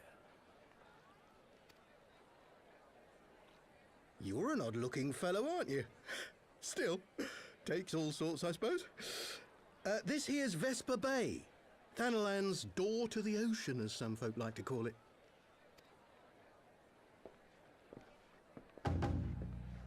Am I to understand from your answer that I have indeed arrived in Eorzea?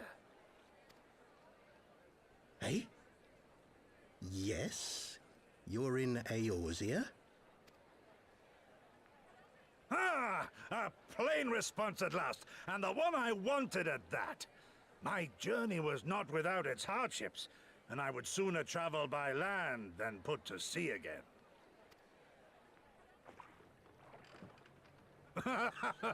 You do not believe that so small a bark could bear me across the ocean?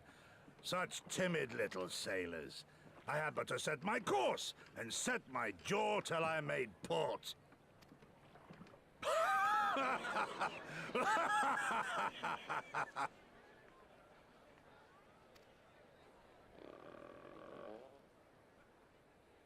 Though, 'twould perhaps have been wise to lay down my oars a moment to sup on more than the spray of brine water.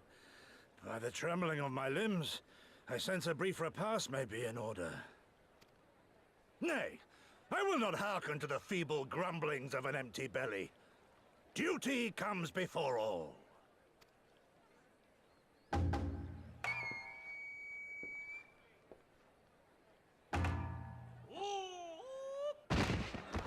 Good gods, man. Are you all right?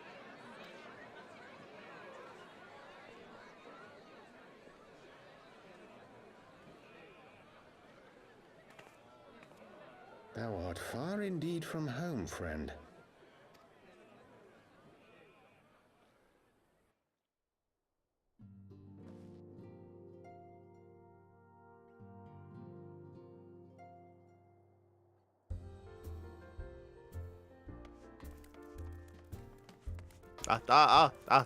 Hello, Kata. Hello. Hello. You look very proper. I was gonna say, yeah, very proper, but also semi-casual because your trench coat has a hoodie. Yeah. Look good. But yeah, I will say my entire comment to this entire cinematic we just saw is exactly what you said. Now's not the time. Now is not the time. I feel like that scene was very tone deaf. It was extremely tone deaf. Yeah, we literally just just had the death of a character, and now they have like a what's meant to be like a silly comic scene relief? yeah, like a comic relief scene introducing like the next expansion. It's like it felt really jarring. It's not good. It's not good. It's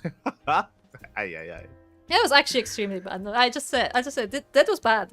It was just straight, but like it felt almost disgusting in a way. Like we literally have like this huge drama about the guy dying. It's like, hey, but have you seen this funny new character we made? I'm like, why? Like this could very well become a fun character that we enjoy, but this is not how you introduce a new character. This is not how you segue away from the current story as well. This is not done too well. When it comes to the introduction of like the Domans or whatever whoever the next like expansion is going to be about. Yeah, I mean, like they could, the very least, they could have just, important character died, bring in the clown bus, basically. Yeah. But like they could have just made it like, oh, like somebody arrived at the port and just cut it at that, just like, you know, like a teaser, or like things are happening, you know. They have done that before, but instead they went full comedy. Yeah, like you know what? It would have been fine if they had cuts when they showed his foot hit the pier. Yeah, if you remember, exactly. they do a zoom on his foot and they show that he's got like the sandals, right? That he looks like Gilgamesh, and that's it. That's it. You cut there. Honestly, cut there. You could even have that and then have cut it to Urianger, where Urianger is like, man, you're far away from, like, that would be fine, because Urianger maybe recognizes who that is. That would be fine. But like the whole like clown scene is just. Yeah, they should have kept it as like a nice short like little teaser. Yeah. And just taken out any of the silly stuff, and that would have been much better for sure. Yeah, that's just because the thing is, my problem with this is that not even like where it is in the story, but this is part of the same quest. This was not like, oh, like, you know, the quest line has ended and then like you take the next quest and it starts with this cinematic or something. No, like this is part of a quest where we just like, oh shit, the guy died, like everybody's mourning, and then it just hard cuts to that. So which means that it was planned to be viewed at the same time. Yeah. Aye. Okay. Also, capybaras. Capybaras. Hold on. Nobody move.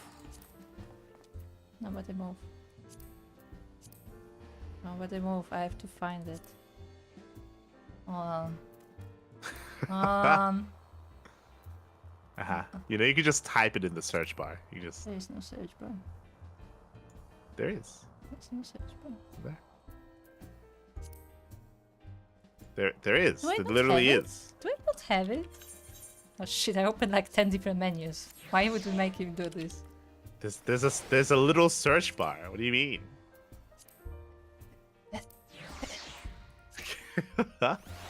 Made it. Hey, there you go. Oh, the capybaras. So tiny. Look at them, they're so tiny. Beautiful. So cute. They're like actual guinea pigs. Like, I'm pretty sure you can get a guinea pig this big. But then again, Soukos is not much bigger.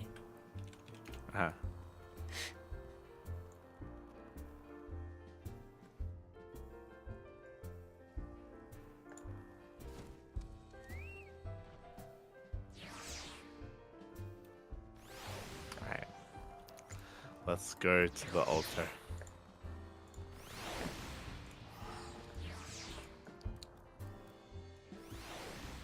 Yeah, we assume that this is gonna unlock a dungeon, but we'll see. Also, hello, Stan. Hello. Good to see you. Hope you're doing well today.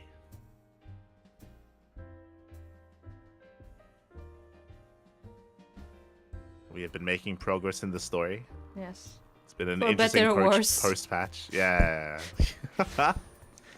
Very Very shaky post-patch so far. Yeah. But Probably we'll one of get the there. worst, honestly. Like we've seen so far. Like, as in, I don't mean specific, like even quest type, but like this whole Warriors of Darkness, then into this Alamigo thing. This whole probably section, like this whole section is probably the worst writing we've seen so far. Like in terms of like execution.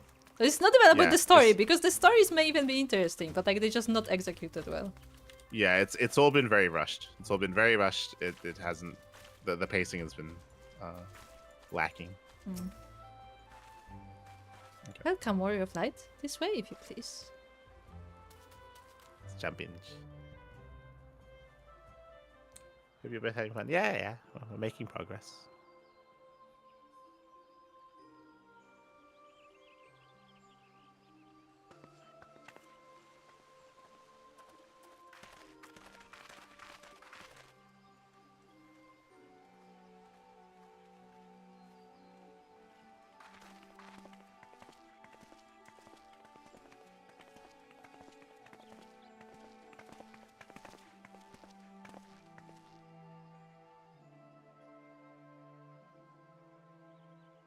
Dear friends, pray accept my heartfelt thanks for your efforts in defense of Gridania's borders.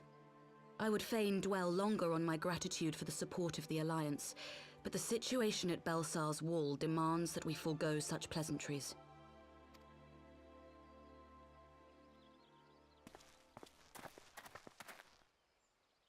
According to our most recent intelligence, the cocoon of light that formed in the air above the wall remains undimmed and unbroken. After measuring the cocoon's etheric concentrations, Archon Y'shtola has confirmed the presence of a primal entity.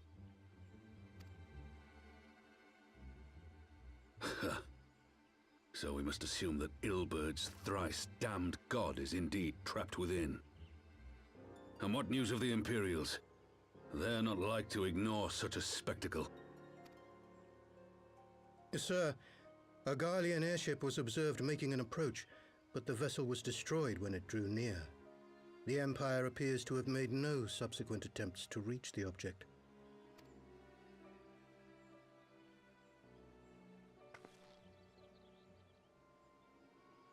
The soldiers who witnessed the incident spoke of a lance of light issuing from within the cocoon. Of an entire warship being reduced to smoking ruin in the space of a moment.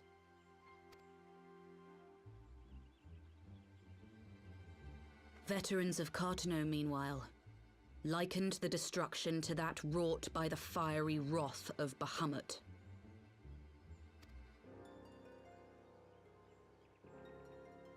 We could face another calamity.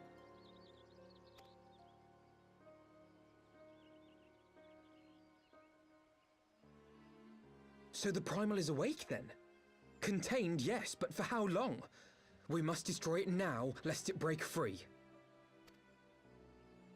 Agreed. There is, however, the small matter of how to get close enough to a being that swats warships from the sky as you would a bothersome gnat.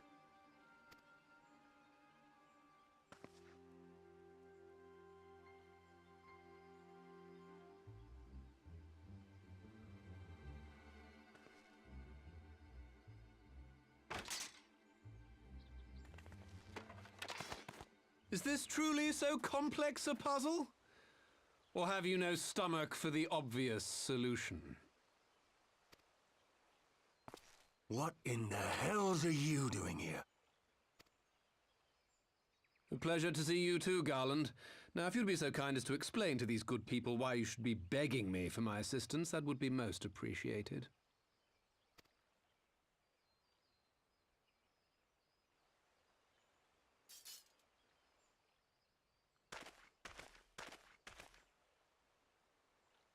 Who is this man?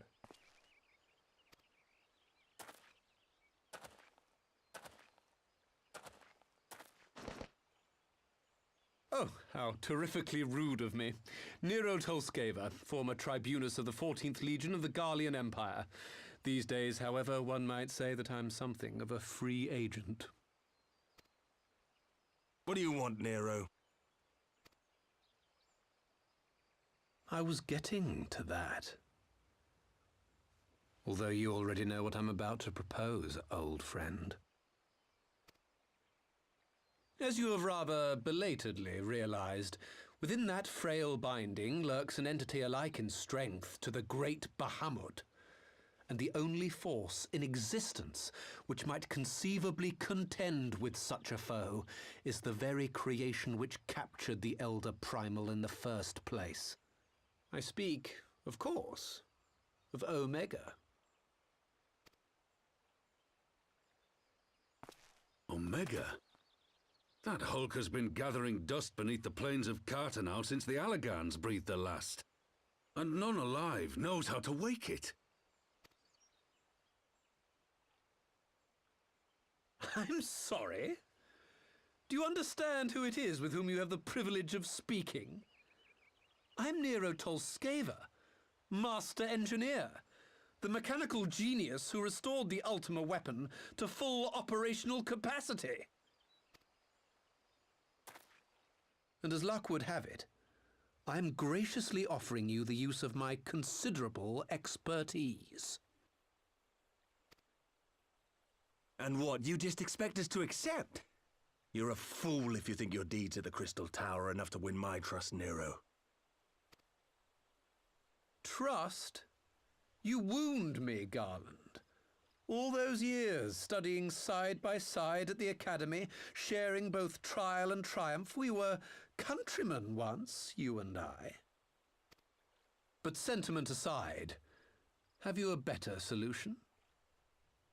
Or do you mean to send in your vaunted hero there, as you always do, and pray the world is not engulfed in flame?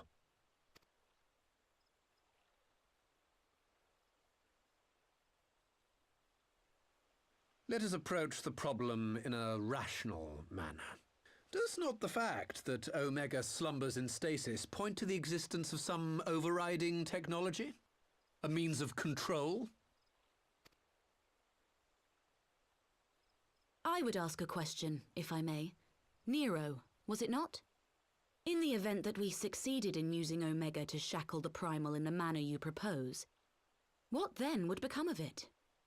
Do we not risk repeating the mistakes of the Alagans? Omega is but a tool. How we choose to employ that tool is entirely up to us. Of course, if you would rather leave it buried beneath KatatoniK while you continue your petty squabbles above, then I suppose that is also your choice. Spare us, Nero. The Seedseer's concern is a valid one. He who controls Omega wields the power of the gods, the very power which led the Alagans to destroy themselves. And does it not fall to we engineers to prevent such misuse? What was your company's proud slogan? Freedom through technology? A creed you follow, is it? What say you? Do we take this villain at his word?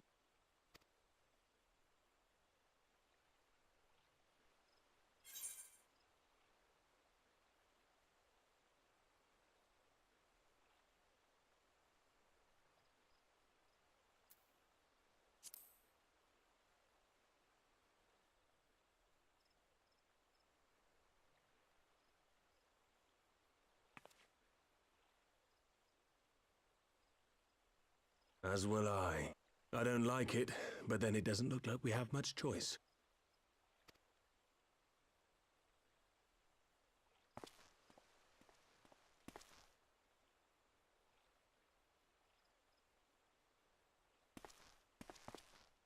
Would the Council be willing to entrust this matter to a pair of former Imperials?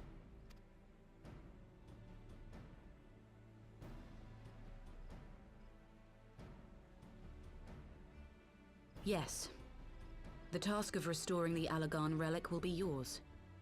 But the responsibility for its reawakening must remain with the Council. Do we condone this course of action? Aye.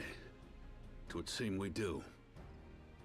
Let the record show that we invest this contingent with the authority to enter KatatoniK and take command of Omega. Sid, I appoint you leader of the expedition. Scions, I would ask that you assign some few of your number to escort Master Garland, and supervise the other one.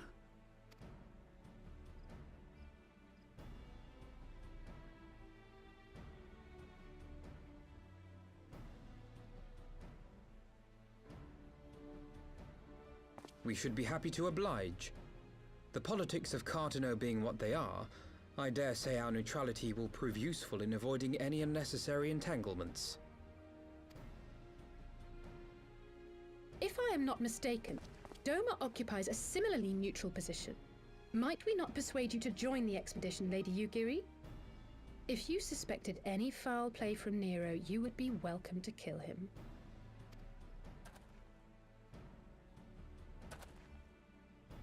My blade is yours. Not a moment's hesitation, eh? You'll forgive me if I do not shake your hand.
Ah.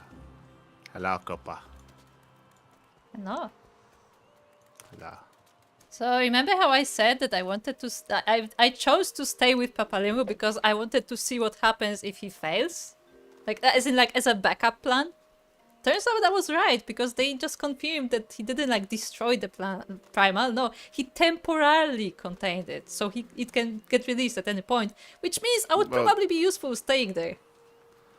Just saying. We always knew that. I mean, his thing was meant to be a sealing spell, yeah, not a killing spell. But I thought it was supposed to be like a permanent seal, essentially. But they just said that like he just bought time, and we don't know how much time. So then again, it just makes more reason for me to stay there. Kind of. I mean, I don't know if you could do anything, I don't know. but sure. I mean, that's who they call for all the other primals, so I'm better than nothing, I guess. Sure. I really don't like that they're using the Omega. I think the biggest problem that I have with the post-quest line so far of Heavensward is that there were a bunch of loose ends of potential stories that could have been told, and it feels like they're just speed running through all of it and wrapping it all up here post Heavensward. So they wrapped up the Warriors of Darkness, they wrapped up Little Al Amigo, and now they're wrapping up the Omega. I feel like the way that they've approached all three of these things has been a waste. Yeah, it kind of feels like, oh shit, we have all of these. No, it feels like a waste because there's no reason to. They could have just left them open, and they could have approached these subjects later on. They like in a later expansion. Like they didn't have to do anything with these. Or they could have devoted, instead of doing Warriors of Darkness, Little Alamigo, and the Omega, they could have just focused on one. They could have spent all of this time, all these quests on only one, instead of on like all these different stories over and over and over again before the lead up to the expansion. It feels weird that they made this decision. It feels like they just want to close these storylines. It feels like they just want to be done with it. Which is, yeah, I don't think it's a good approach. Yeah, like the transition is just not very good. Yeah. Like it's just rushing. Like, oh, remember the Omega? Okay, let's just use it and let's just be done with it. Oh, remember Little Alamigo? Okay, well, let's approach it. Let's just be done with it. Let's remember the words. And like, it's just they're just wrapping it all up. It's like, what else do we have on the list? Yeah, and it's weird. It's weird that they made that decision. I agree. Weird that they decided. I agree what you said, that they should just focus on one. They should just focus on one. Because there's no reason, like there's no reason to like use up these potential stories now. Like there's actually no reason. Like they can't just leave them and just could have done them later instead, right? Especially because the Warriors of Darkness and the Alamigo stuff don't directly connect to each other. Like both, they don't. Both are related to Ascians, but like Ascians have been a thing since the beginning of the game. So like, they could have just done it the next expansion, whatever. Especially the Omega as well. Like I was looking forward to approaching the Omega stuff later, like and probably giving it time because it has potential for like an interesting story. Because as they're mentioning, like it's meant to be similar to like the Ultimate Weapon, so like it can be used like somewhere else. It feels like a waste to use it here and now, especially if the way that this storyline, if this quest ends with us using it and then like either we destroy it ourselves or it gets destroyed in the process or something, and they actually just get rid of it. Yeah, Nero confirms. Or Nero once again becomes a traitor and uses it, and then we have to destroy it all.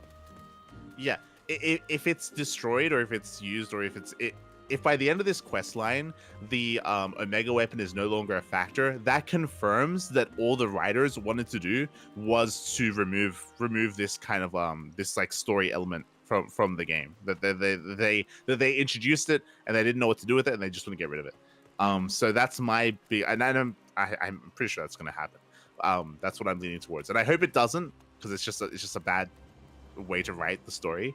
It's just, or I should say it makes the writers look directionless is the problem. It feels like instead of writing a story, they wrote a patch and then they had to start again and they wrote another patch and then they wrote another patch. It doesn't feel like they worked together to tell a whole like cohesive storyline. It felt like more insulated events. And I feel like that you could excuse that after Realm Reborn, but now we are after the first expansion, so they already had like this post-expansion kind of period, like so they already have experience in that.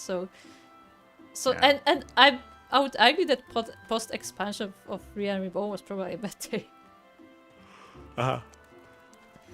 It was better because it had like a story that it was telling, right? It had a narrative that was going through everything, right? It all came together. It all came together in one way or another, and it was better, 100% so far. But yeah. We'll see what happens.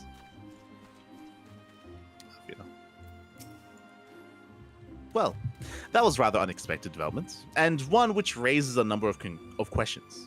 Not least among them, how Nero chanced to learn of the council meeting in the first place. True. He was hacking your link pearls. Yes. Afino is eager to join Sid and the others. Oh, we get a present. What?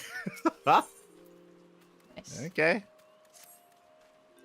Sid and the others are assembling at the airship landing. Alice is already on her way, and it would not do to lag too far behind. Let us be off. Oh, you're assuming we're using airships.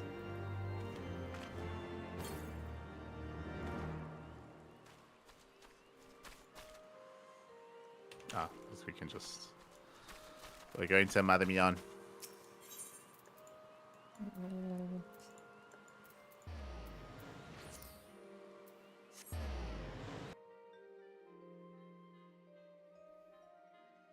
I haven't visited Mom for a long time.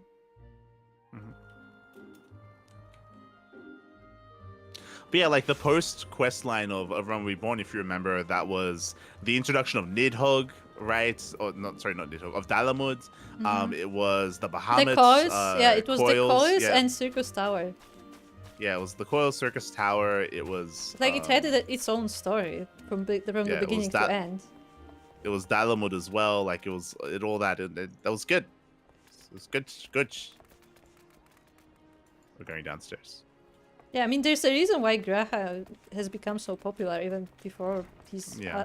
I'm assuming returned because I've seen screenshots of him and shit. Yeah. Like we've been spoiled that he returns in some way. Where is everyone? Oh, they left you behind. Lights, off you know. Ready to go? The others have stepped out onto the landing for a moment. Lest you wonder, Nero insisted that he be allowed to inspect the Excelsior before boarding. And you let him? Exactly. Despite his very timely offer of assistance, the thought of the man poking about in the workings of the ship without proper supervision does not fill me with confidence. Calm yourself, Afino. Your sister was adamant that he would never leave her sight. She and Yigiri are, well, here they are now. Oh boy.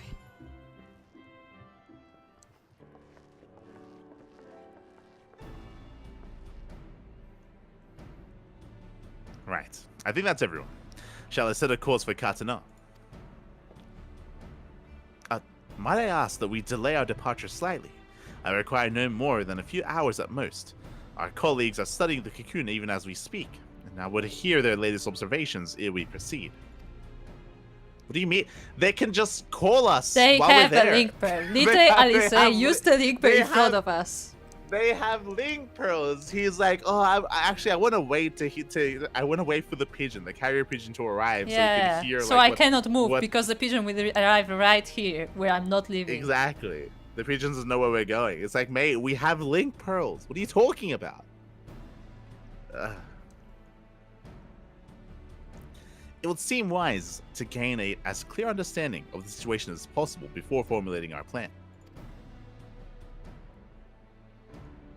Oh, I thought time was against us. How foolish of me. Hold your tongue. When we want your opinion, we'll ask for it. Forgive me, my lady. I shall keep my counsel until such a time as you would have finished procrastinating. Oh, they're gonna hate each other so much. All right. While Afinal speaks with his colleagues, I shall fly the Excelsior over to Mordona, and we can reconvene at the Rising Stones. Mine apologies for the trouble. I shall visit Ishtola and the others forthwith, and join you as soon as I'm able. Lights, pray accompany Alice back to the Rising Stones. I shall feel safer knowing you are present to entertain our guest.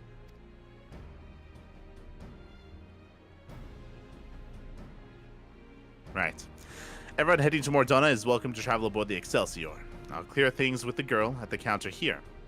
Let her know when you're ready to leave.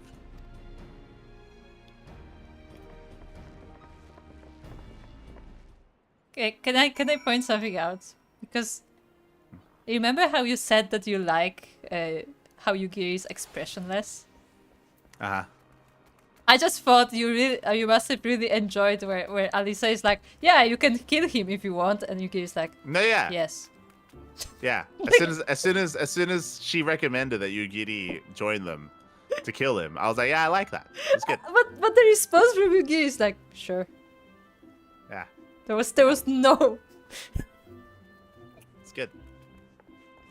She is dead inside.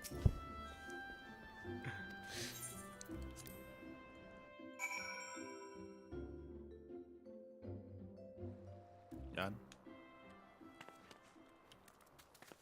Ah. We landed in the middle of nowhere, Sid. Why are we here? What? Are you not speaking to the I did. I already went through. Okay, he just didn't. Okay. She didn't have anything to say. She said, oh, Excelsior is this way. Okay. Here. What manner of airship has no private cabins? Then again, I suppose Garland has to find somewhere to stow his half-baked inventions. Oh. Kitty?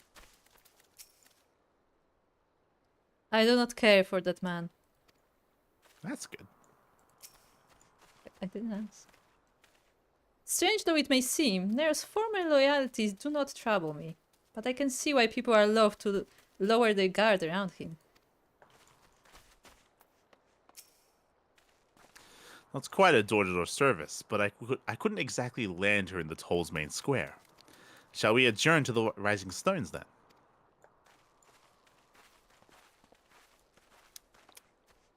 So we have to just walk traveling. there. Yeah, there's been a lot of traveling back and forth and back again between Mordona and Gridania. Pray Mordana, return to Gridania. Waking Sands. Yes, Pray return to yes. Waking Sands. Pray return.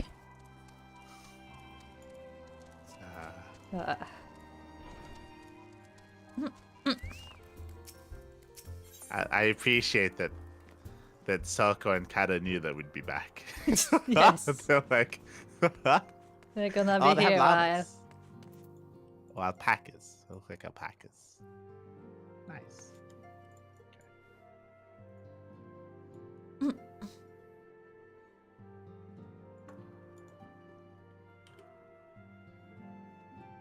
Alright, that'll.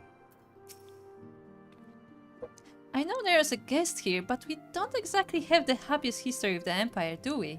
So, my question to you is, do I offer him tea? You kidding? Offer him like an underbrewed tea. Underbrewed? What does that even mean? Underbrewed. You kidding? Yeah. Fear not. I shall keep a close eye on our new ally. Yeah, let's say. One was created to capture Bahamut and the other to surpass him. Which will prove stronger, I wonder. Good. We must be careful, old friend. The walking weapons of Alec were expressly designed to subdue primals. But men, like Gaius, will always seek to use them against mankind. It falls to us to ensure that Omega is never employed as a weapon of war. In the wrong hands, it'd be bad. Very elegant. Wait, who's Gaius? Gaius. No, Balthazar? Yeah, but isn't he dead? What did he say? That men Walking like weapons Gaius was will right. always seek to use them against mankind. Huh. But he cannot seek anything, he's dead. Confused. Has no one told? Did no one tell Sid? Maybe no one told him. Homie? Kenir. No, homie, there's still more people. I already spoke to Hey, Nira. what does homie have to say? I'm in a cutscene. Oh no.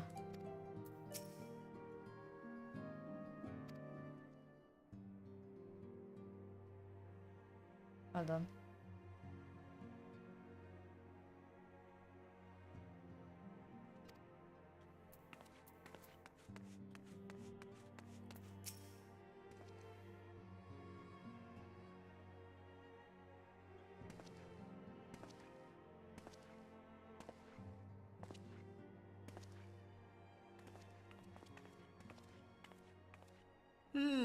So these are the fabled headquarters of the Scions. I confess I would have expected an order of self-proclaimed warrior scholars to surround themselves with the fruits of man's enlightenment. And yet there's not so much as a single piece of magitech in sight. It never ceases to amaze me how primitive you Eorzeans truly are. Oh, I'll have you know that the Rising Stones is home to the very latest in magitech innovation. Wedge calls it the Mark 14 Thermocoil Boil Master, and it's the finest kettle I've ever had the pleasure to own.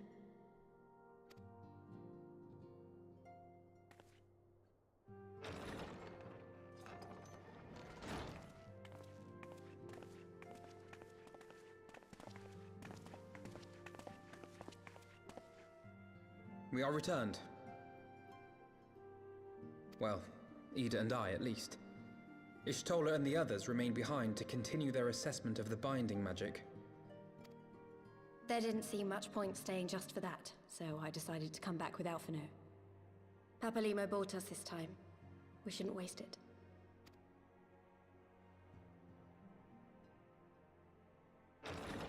By your leave!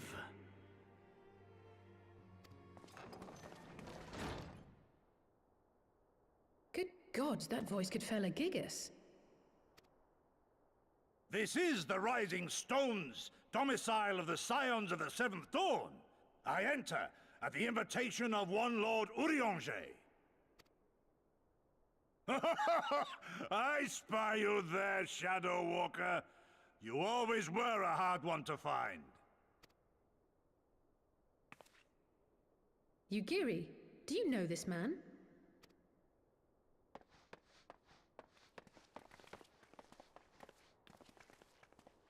Gosetsu! Why are you come to Eorzea? In search of you, Yugiri. For days and nights did I row across the angry sea. I made port in good spirits, only for my own flesh to betray me over the trifling matter of an empty belly. Collapsed in the street like an unfed stray I was, until Lord Urianger came to my aid. Over a most welcome meal, we spoke of the plight of Doma, and I learned of our displaced countrymen's work to resettle this blighted land. 'Twas blind fortune that I was able to locate you so swiftly. But now we must make ready to depart. Our master languishes in dire peril, and Doma calls her daughter home.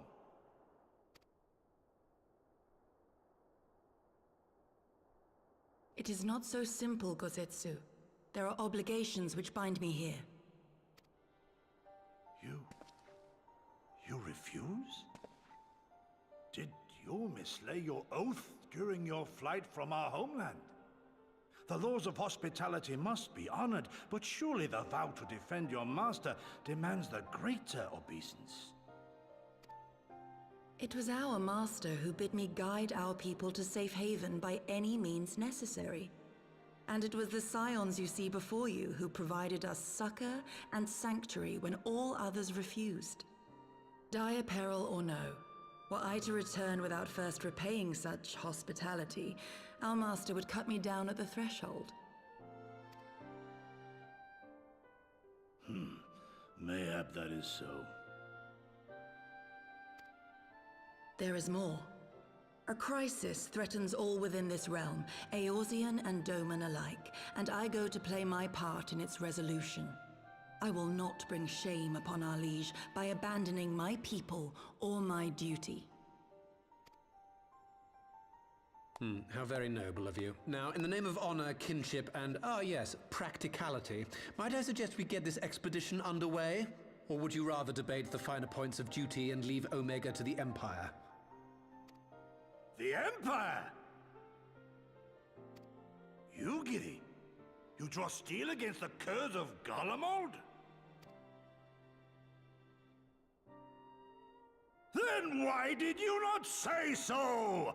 My blade is oath-bound to fall upon the ranks of the Imperials wheresoever they march.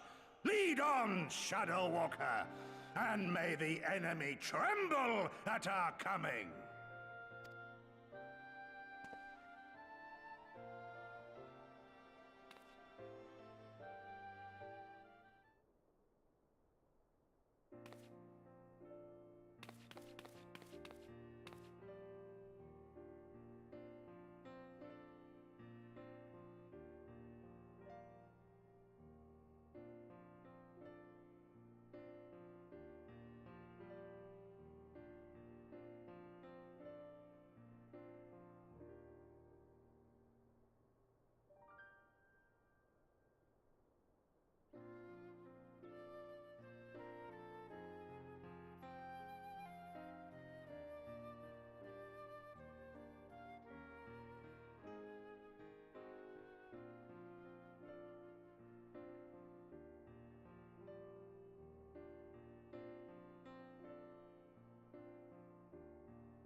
Are you done? I mean, I reached the point with Tataru. Okay. But I want to say, the moment Tataru is like, I'll have you know we have the latest piece of technology, and I could hear you screaming in the back of my head, Link burst! That's not quite what I went. I like that she spoke him down. I liked it. That was funny. I like the introduction of the Brewmaster 2000. It's good. Yes. It's good. I have you know, I can brew the fuck out of some tea. Yes. Let's go. That's good. Good. Yeah. Yeah. I mean, that's her job. Mm-hmm. I was mentioning. I think this is maybe one of the, at least in a long time, the longest piece of dialogue that Yugiri has had. True. It was okay. I didn't like how emotional the voice actor was. Specifically. I think the dialogue lines were fine for Yugiri, but I think there was too much emotion. I think there was too much emotion in the voice, or too much, maybe not emotion, but like just the way that she was speaking. I don't think it fit. I think it was hidden better because previously her lines were very short. But here, because her lines were longer, you got more exposed to how the voice actor is portraying the character. I guess she was just very surprised. Nah, I don't care. No, I want her. I want. You want her dead inside? Soulless. I want a soulless husk of a human being to be speaking to me. Okay, that's what I want. That's what I want out of Yugiri, and that's how they're presenting her as well when it comes to the written dialogue, which is why I'm emphasizing specifically the voice actor, because I think they're missing the character that they're trying to portray. Well, I'll have you know, I'll continue playing her as a soulless husk. Yes. Like I want like a Wednesday Addams. I mean, that's literally what she is. That's also what I thought about. Yeah. Exactly. Yeah. I want her to be dead inside. I want her to like want. Yeah. Exactly. I want her to be cold. I want her to be emotionless. I want her to be blunt as well. That's also why I don't like that she spoke so much as well. I feel like you can convey the same message with less words, and just it would speak more volumes to her character as well. Hey, are you ready? I also thought that when he ran at her that he was gonna hug her. I thought he was gonna jump on her. Yeah, I would. You know what I would have liked if he ran at her, jumped at her to hug her, and then he crashes down and he missed, and she was able to sidestep in time or something. Yeah. Exactly. That's what I wanted.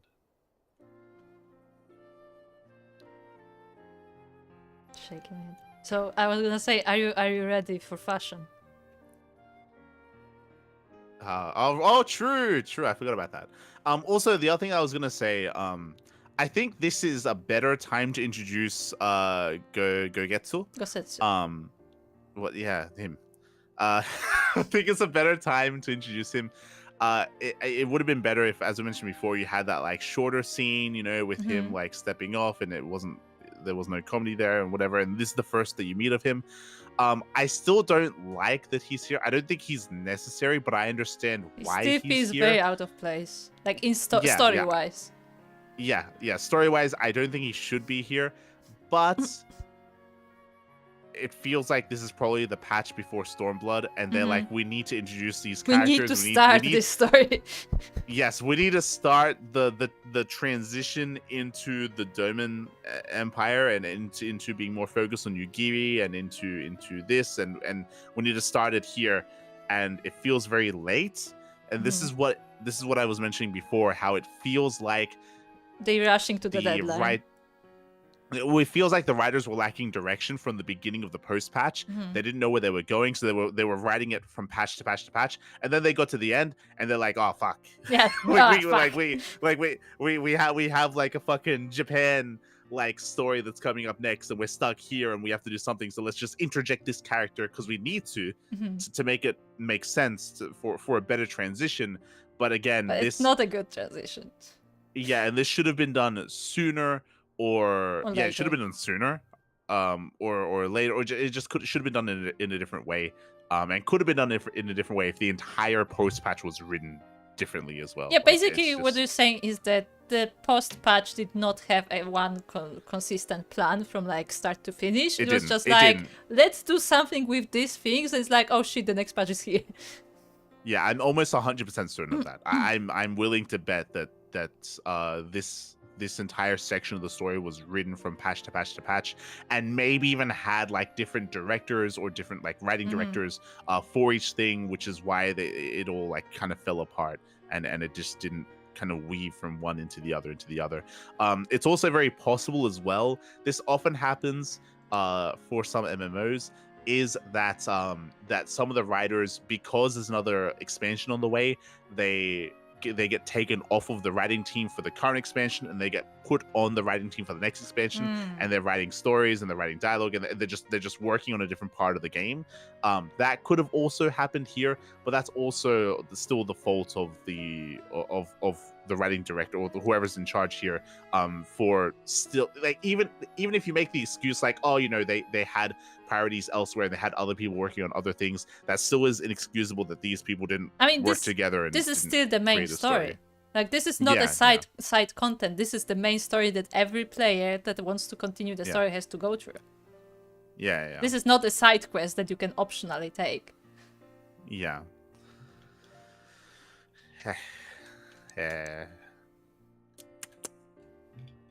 So this post patch has been very rocky. messy, but yeah. Anyway, yes, go ahead.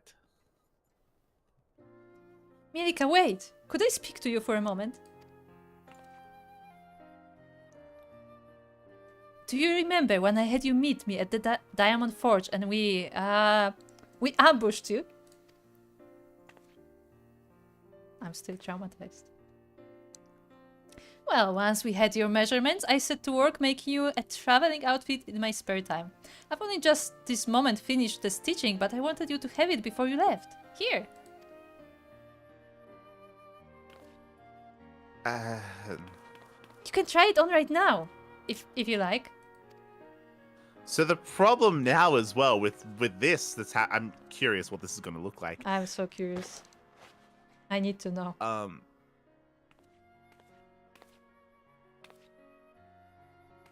Oh my! Ah. Okay. That is not That's what I very had modern. in mind. It's very modern. Ah. I got you some Jordans. I got you some Gucci. I got. Ah, right. We will need to. I am not triggered. Oh boy. Let's continue. Assuming we measured correctly, the fit should be just right. Snug, but not too snug, if you know what I mean. So, how does it feel? I'm just gonna smile, smile and nod. Oh no! Oh no! You're not just saying that, are you? Oh, I can't tell you how much this means to me. To have crafted something worthy of the Warrior of Light well, let's just say it makes all the practice worthwhile. I also sewed in Blood Pearl charm to, you know, bring you home. May it always protect you.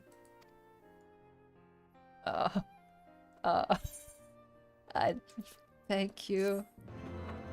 Smile and nod. Now Smile and curious nod. I'm curious what yours looks like now, because clearly it's not. No. Before we progress the quest, let's walk outside. Let's see what it Okay, is. we're walking outside. I have not put it on yet, but I will. And I'm sure you look better in it. That's all I'm gonna say. I'm sure you look better. Because I'm sure yours is really good. Okay. It looks good for mine. Hold on. Hold on. I'm getting there. Okay, hold on. Is it in my inventory? Okay. Hold on. Did it not come with gloves? I guess not. And once you see it, you will know what I think.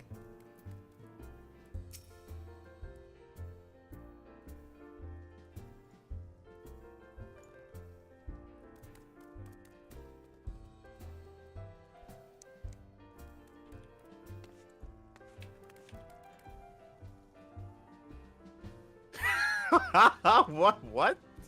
Do you now understand my problem? What's the problem? I have said this multiple times, on stream and off stream. I hate the Final Fantasy trope that girls need to wear short skirts with naked legs every time. You look like you're going to school. Yeah, exactly. I look like a schoolgirl. You look like a schoolgirl. You do look like a schoolgirl. 100%. I don't want to look like a schoolgirl. I'm an adventurer. I want working gear. I'm at work. I'm on Battlefield. I don't want to worry about somebody seeing my butt because my skirt is too short. That's also my problem with this outfit as well, is that she said traveling gear. Yes. This looks very Ishgardian. This is official. This looks like casual Ishgardian wear or like semi-casual or like... Yeah, I mean, you could... Especially yours looks very schoolgirl. This is not like traveling clothes. No, not at all. This is not traveling clothes This at is clothes not at all. traveling. What is this? Although I will say, let me zoom in. No, I was gonna like maybe the shoes are comfortable, but no, I'm looking at the shoes and like they look. Oh boy. No, I don't think this would be comfortable for travel.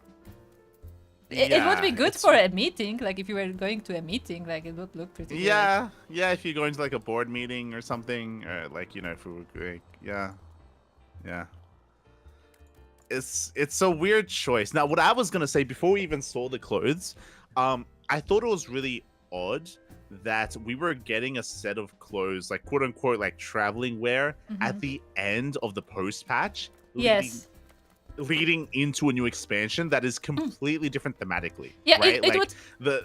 It would make sense if we concluded whatever business we have here, and then oh, we're gonna go to Doma, and then Tataru's like, hold on, I have something for you, like before you go. Yes. 100. That would have. That was what I was hoping. That would have been 100% better. Is if while we're on our adventure, like obviously Tataru had our sizes.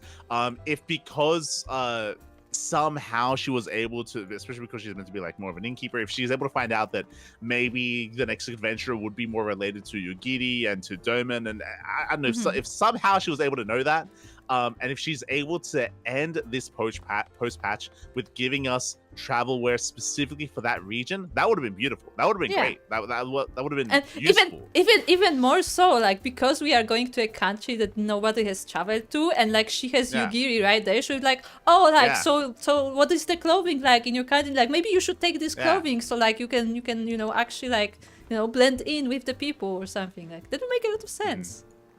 It would. It would have made more sense. It would have been like very wholesome as well, and it would have been more fitting. This, I don't know what she inspired from. Again, this feels very like Ishgardian, but also we're not in Ishgard anymore. It doesn't even feel so Ishgardian. I wouldn't even say it feels Ishgardian.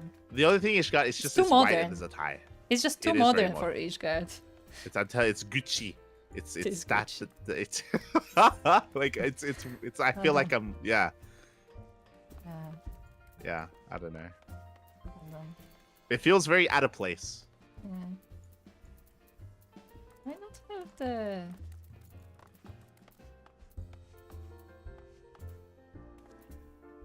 Huh. I had another. Well, I guess this will have to do. There you go. I can look like a human being.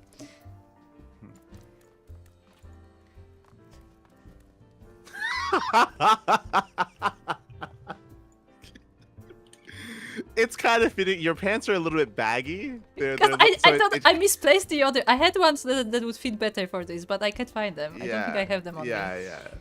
Yeah. Look, it was this or this, so I made my choices. The other one? Oh, okay. Yeah. Is that the Noctis pants? Yes, those are Noctis pants. Yeah.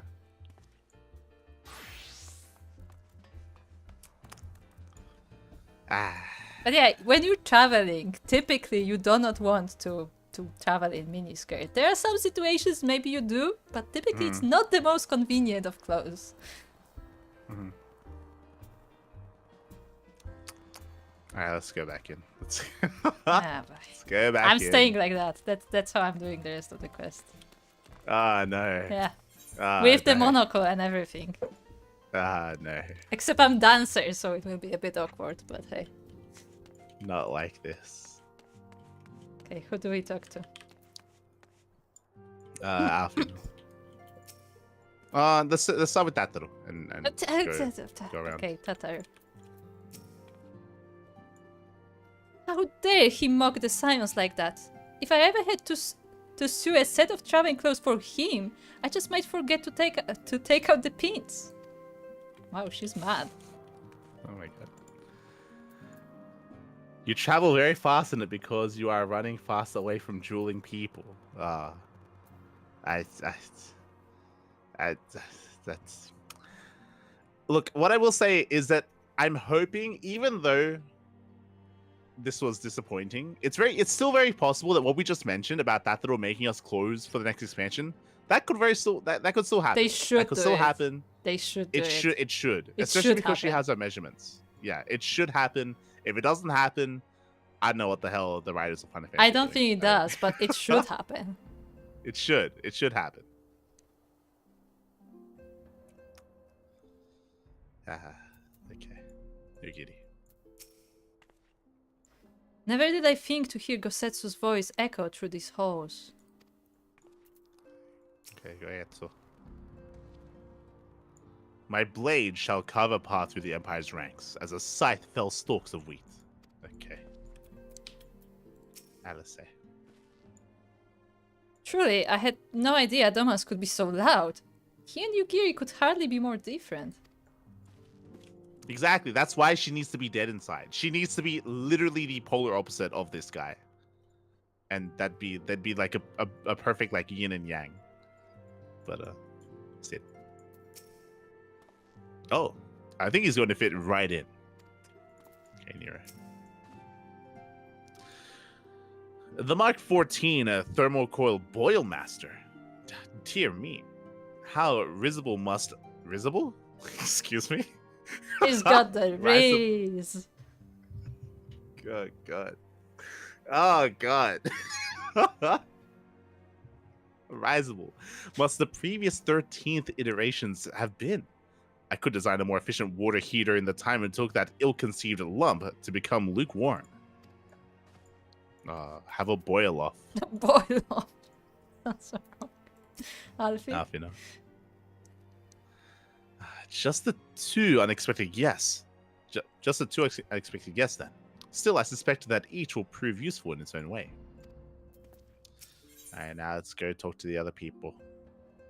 Oh, look, there's Flamin. Speak to her. I already did. I can still decline. Okay. I was released.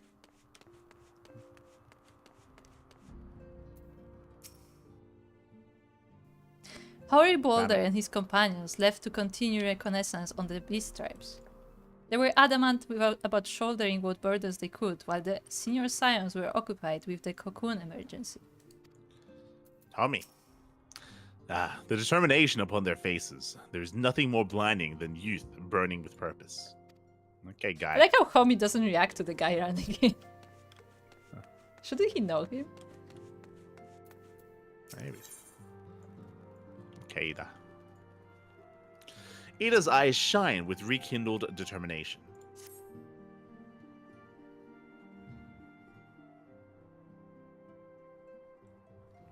So we have to wake Omega up, right? When do we start? Ida, are you sure that's... I can look at the monocle. Because I'm wearing the outfit with the monocle and all. I'm sure, yes. I won't lie and say I'm completely fine, but I'll feel a lot better if I'm doing something useful. Very well. I will remain here and continue coordinating our efforts with the Alliance. Alfino, mayhap you could return to Gridania and assist Ishtola and Kryl. A fine suggestion. The rest of us will form the KatatoniK Expedition Party. Nero and I will focus on rousing Omega. while Light, Ida, and our Doman friends take care of security.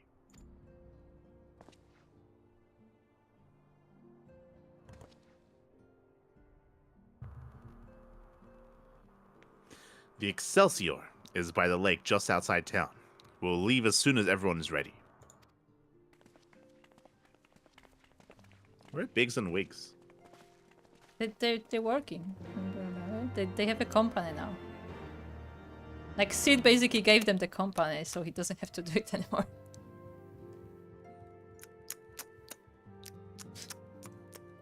Okay. I'm just saying. Could probably help. But sure.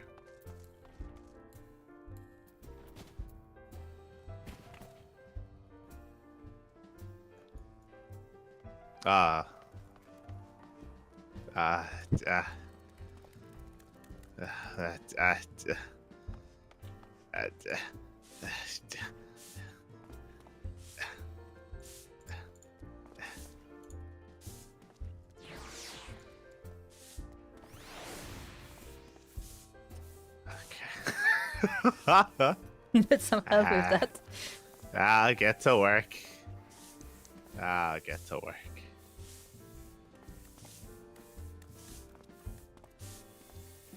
SMH.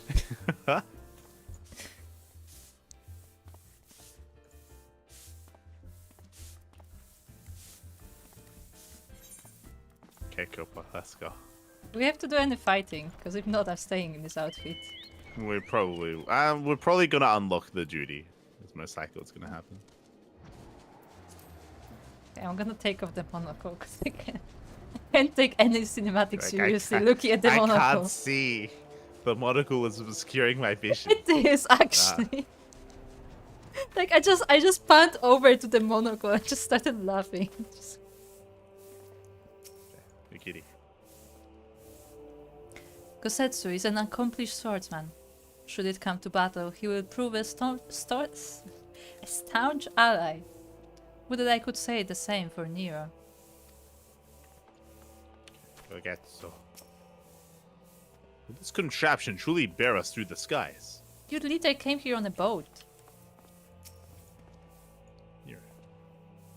Soon, Omega. Soon. I will see you rise again. Ada. I was a bit lost for a while back there, but I'll be fine. Trust me. Alright, is it one of these? We haven't far to go. With any luck, we'll be in Katano before Gosetsu graces the deck with his dinner. Oh god. Once there, however, we had best be on our guard, given the Align Royale was still active when Omega was discovered. We can be sure that the Empire has long been aware of its existence, and if Nero deemed it the obvious solution to the threat posed by this new primal, it is not impossible that Garlemald might do the same. Have your weapons ready and your wits about you. Something tells me we're flying into a fight. Oh, it's not. It's a solo duty. A trial? Yeah. Oh. Okay. Okay. Let's see. Okay. Okay. See you on the other side, I guess.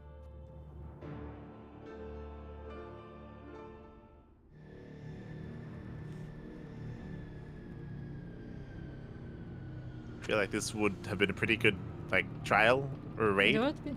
Raid, A raid, especially. yeah. A dungeon.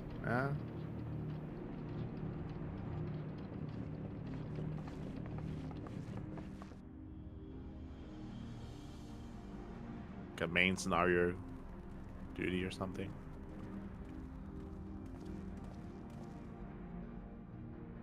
Now, where was that?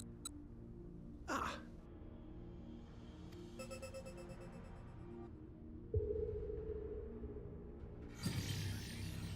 I've enabled the teleporter. One brief jump and we shall arrive in Omega's control room. How convenient. You've been here before. Of course. It was no easy task threading a path through all the skirmishes. But how could I ignore the existence of such a fascinating toy? You may trust that my preliminary examination was suitably thorough. Trust? Aye. I trust your appetite for technology. I chased down a suspect airship, and who should I find but the traitor, Sid Garland.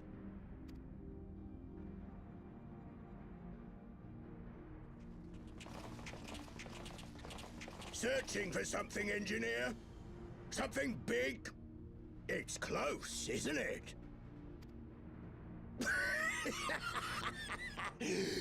It's like all my name days have come at once. Of all the scouts the Empire could have sent. Take care of that brute, will you?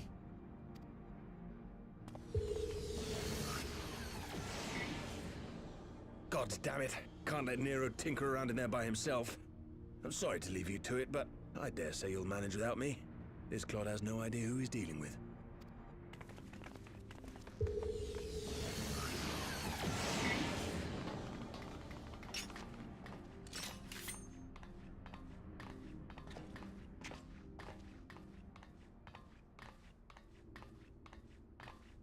I am Gosetsu, Samurai of Doma. You will rue your choice of opponent this day.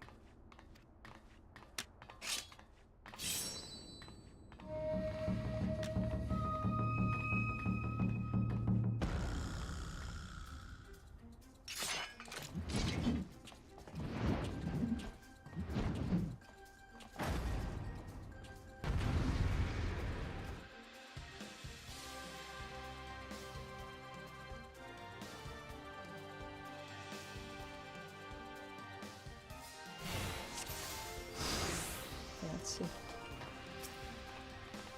Ready when you are, guys? I'm not a tank. You watching, Papanimo? No retreat. No surrender. With soul and steel.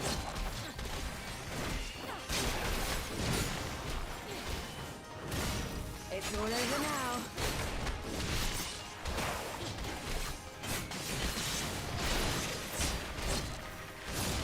Leave this to me.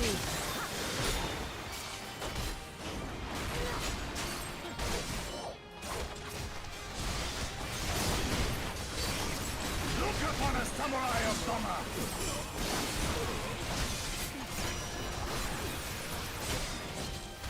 This one'll sting.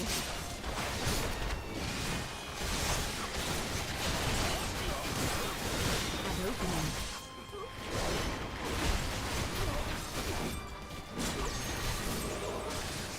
Tis my right to strike.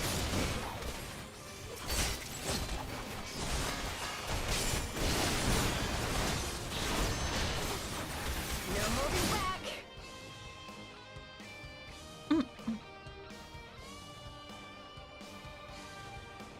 Is that it?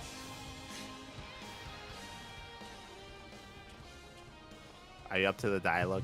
Yes. Okay. We have you outnumbered.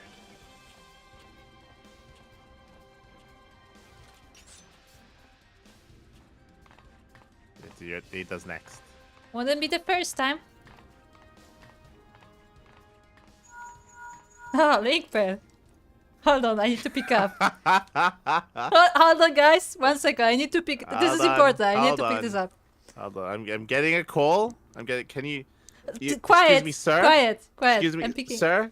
Could you put down the hat? Hold 1 minute. 1 moment. 1 moment. Yeah. What's up? I'm in the middle of something right now. Can you? Yes, can you speak up? sir, please. I'm talking. Can you speak? Can you speak? Can you be quieter? Okay. I can't hear. I'll put you on speaker. Yeah, put you on speaker. Hold on.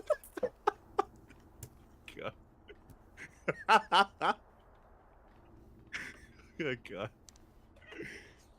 You're having way too much fun with this. The Reapers are like the running joke of this game. They are. Are you still playing with those soldiers? Suppose I can lend you one of my toys, but only if you promise to give it back. Okay, what toy do you have? Yeah. Is it the tank? Ah! You it's still have Red it. Maggie. Wait, I thought it was destroyed, wasn't it? Or was only the white one destroyed? Behold, the Red Baron. Now end this nonsense. The smile. What the? No one told me they'd have magic armor. Forward. For the Empire. You just run away. Yeah, he did just run away. He ran the other run direction. away. The honorless cur thinks to abandon his men. I shall see that he shares their fate.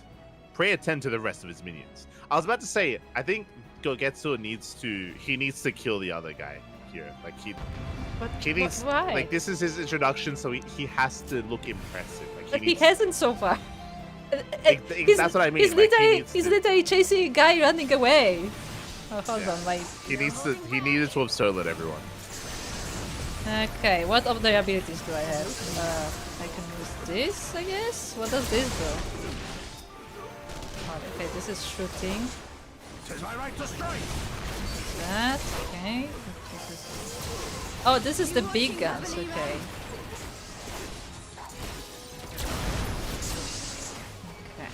No retreat. No surrender.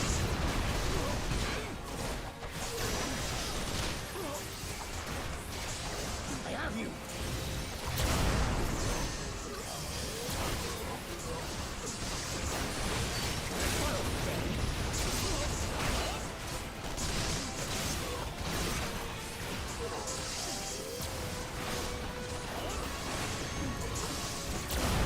Your defense is nothing.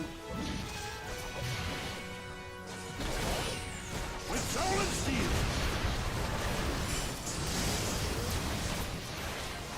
It's all over now.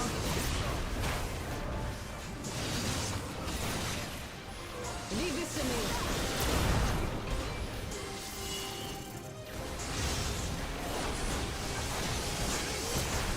Look upon a samurai of Dama. No holding back.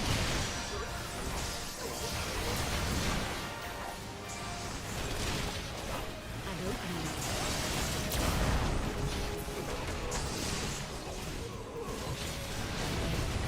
Tis my right to strike.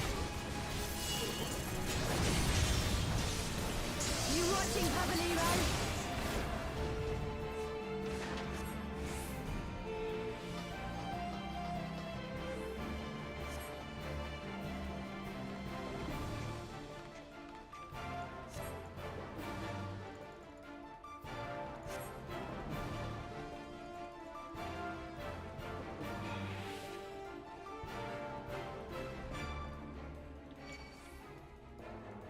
No retreat. No surrender.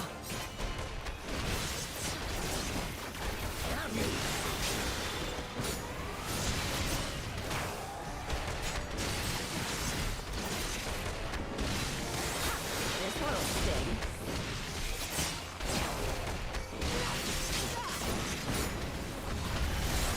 Your defense is lacking.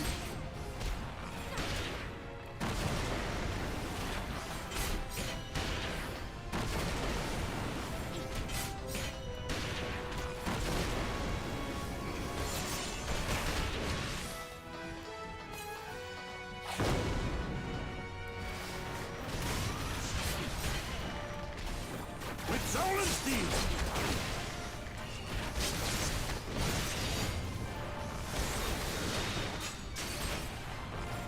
It's all over now.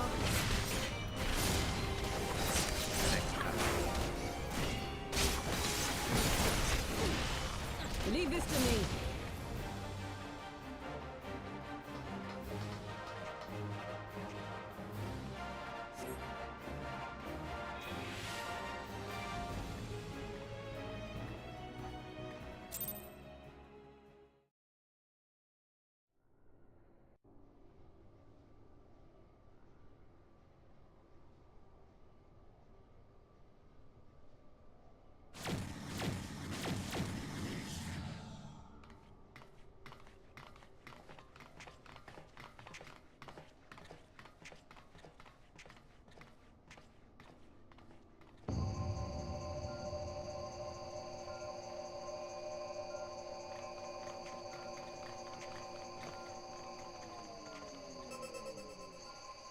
Temporal stasis disengaged. All systems operational. Garland?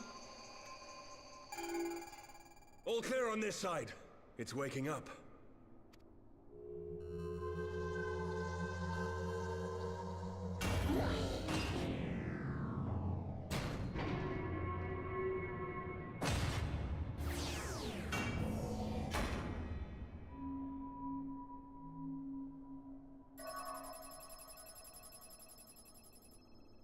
Remarkable! Omega sensors immediately detected the presence of the cocoon, even at this distance. They must have been set to scan for sources of energy exceeding certain magnitudes. I still don't see any means to control the machine directly. It seems to have been designed to act wholly autonomously. Once we release Omega, we can be fairly certain it will attempt to capture the Primal at Belsar's Wall. Assuming its mission is successful, our only option at that point will be to re-engage its stasis system and put it back to sleep. And should the machine happen to misbehave, we'll simply initiate an emergency shutdown. I confess we don't yet have a complete grasp of its capabilities, but I'm certain the details will not elude us for long. Well, I understood less than half of that. So, my question to you is, are we doing the right thing?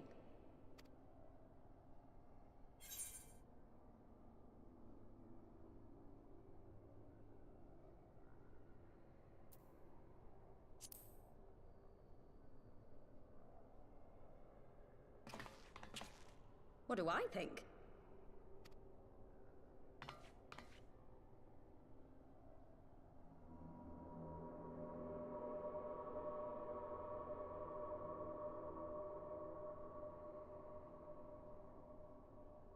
All right. Step aside, Sid. Is this the thing I need to press? Yes, that's the one.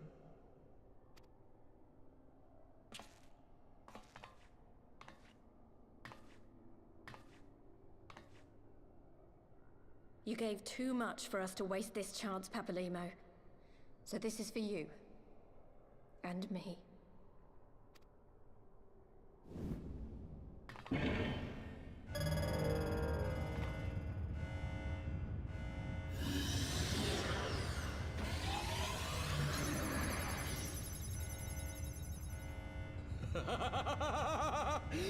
Yes! Fly free, my pretty! Show us what you can do.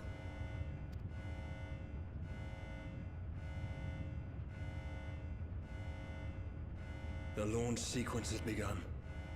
Omega is loose.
Omega has stopped transmitting.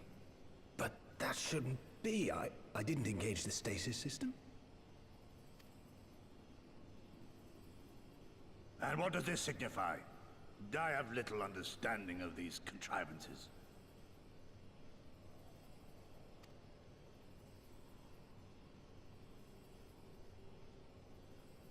The launch went exactly to plan, but all signals emanating from Omega have ceased. This may indicate any number of things, but we will need to join the Scions out in the field if we are to ascertain which one.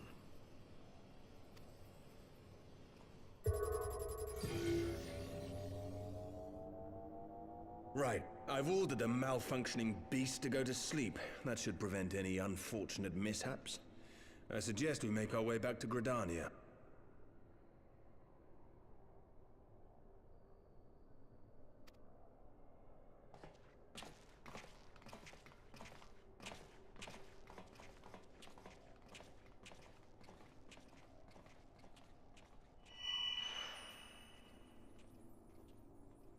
Omega destroyed the cocoon. Papalimo's spell is fading. It was bound to his ether, you see. And if the connection is broken...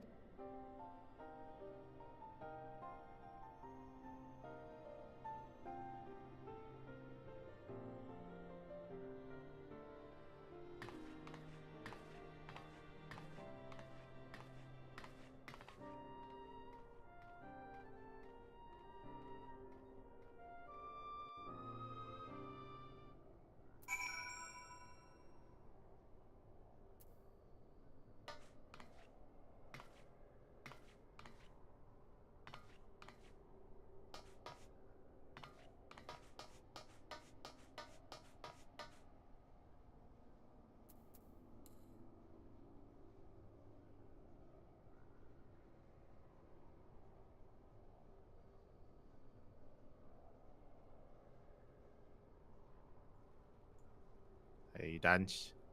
Cutscenes. Mm-hmm. Okay.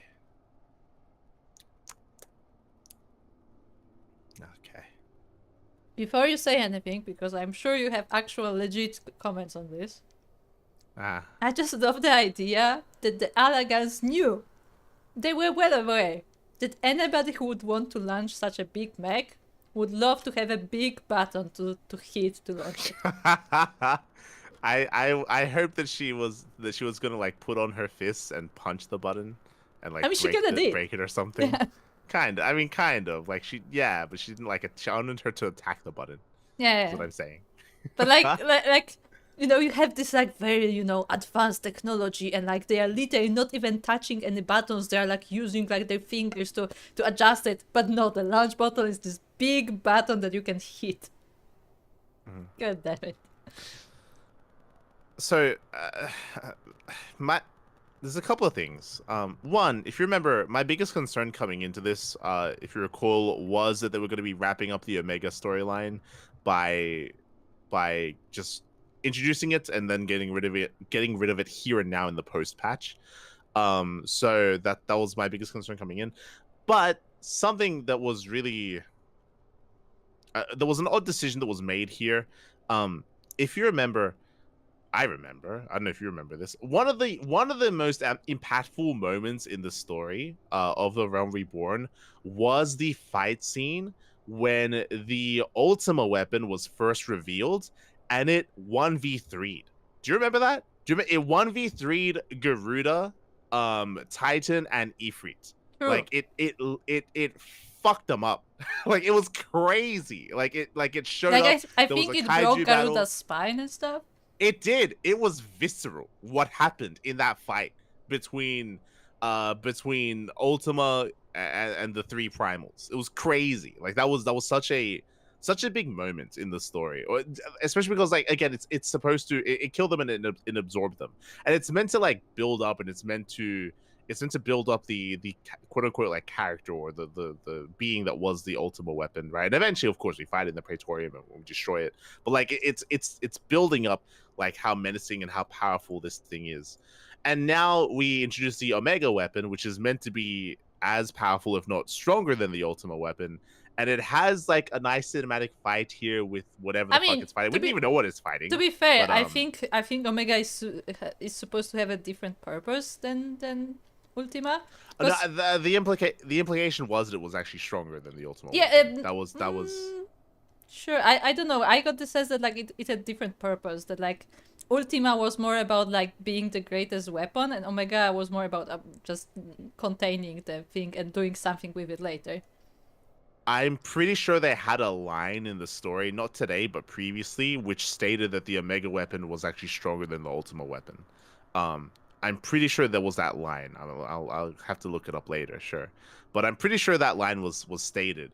So for the fight to occur, and for there not to even to be an outcome either, and we didn't even know what he's fighting. Like, is it like a Nidhogg or Ralger hybrid? Is it just Ralger? Like, man, we don't know what the hell's going on. But yeah, I feel very dissatisfied with how that fight concluded. Considering like how extravagant cutscenes were we had in A Realm Reborn, I would expect better in Heavensward. And you mentioned before, so far the post-patch in Heavensward has been worse than A Realm Reborn. And yeah, this cinematic was just dissatisfying. What happened? What's going on? Yeah. I'm disappointed. I mean, it was still visually fancy, though. It was, but there was no finale to it. They just ran away from each other. It's like, oh, okay. So it was like all like flash and no substance. I feel like what just happened? Nothing just happened. They like flooded the Black Shroud or something. I don't know. I mean, I guess it just said that the cocoon was destroyed, so I guess it implies that it released it, but it doesn't imply like it was already released. Yeah, It was exactly. Yeah, it didn't matter. It actually just didn't matter. Like nothing happened. Okay. Speak to Sid. So they made Not sure sure why we. Yeah. No, what did they want to say? No, I was just speaking Sid's dialogue. No, I was gonna say that like we also got the emphasis on the tattoo on Ida's thing disappearing, but don't all the other Scions also have that tattoo? I think so. I'm not sure why we lost contact with Omega, but I mean to find out. Let's be on our way.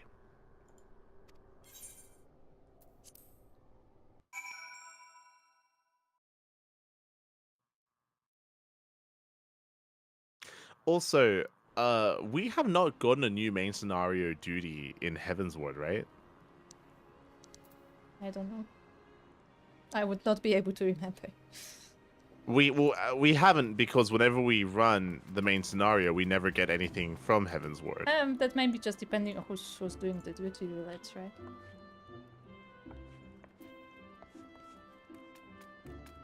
I'm pretty sure that's the case, which is kind of weird.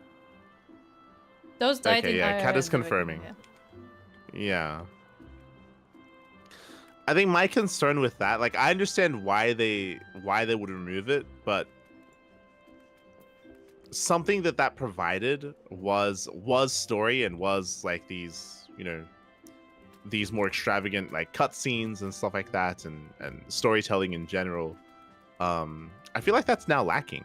Wait, what are you referring to specifically? The main scenarios. What is the main scenarios? Like Praetorium and the Menagerie. Specifically those two.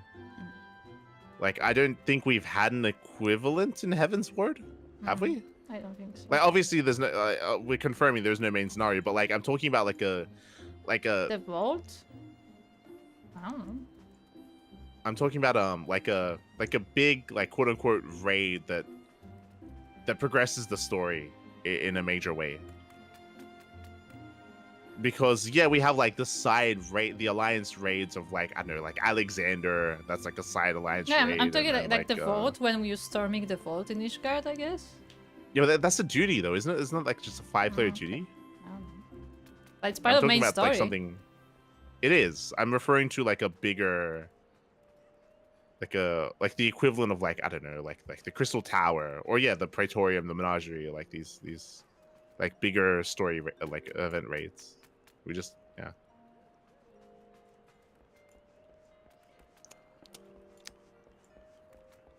I feel like this would be maybe a good time for Sweet Alphin.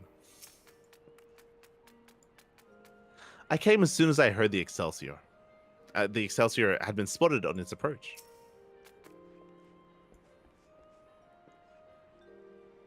But yeah, I think you're right, Kuro. As in, the closest we got was the vault.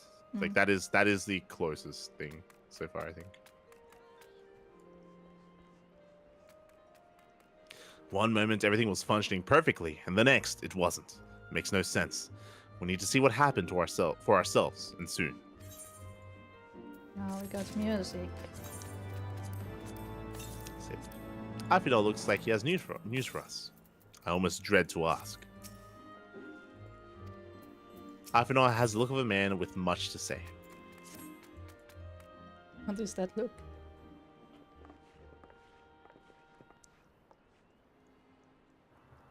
Also, I mentioned before how that was meant to be the moment for Gogetsu to like get his moment, and they started off with it. If you recall, like that's why he ran after the guy by himself. He's like, you know, I'll take care of this and all that stuff, and he didn't even kill him. He just ran away.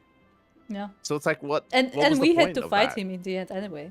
Yeah, we had to fight him as well. Like I didn't want to have to fight him at all. I wanted that all to be for him because he's meant to be the new character, and he's meant to be looking impressive, and is meant to this is meant to be like his showcase, and they didn't do that, which is weird. It's weird that they chose to allow that character to leave and live and potentially come back later. It's weird. Words can ill express how glad I am to see you all unharmed. When Omega came hurtling towards the cocoon, everything dissolved into chaos.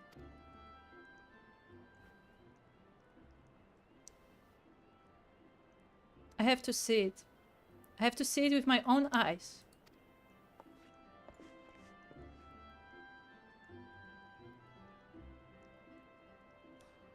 Ida, wait! We must first... The Elder Seeds here is expecting us. Worry not, Alfino. Gosetsu and I will watch over her. You may safely attend to your meeting.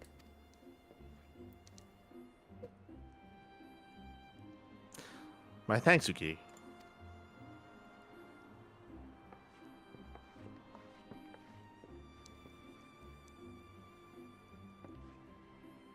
The council reconvened a short while ago. Let us make haste for the Lotus Stand. All they are eager to hear your testimony.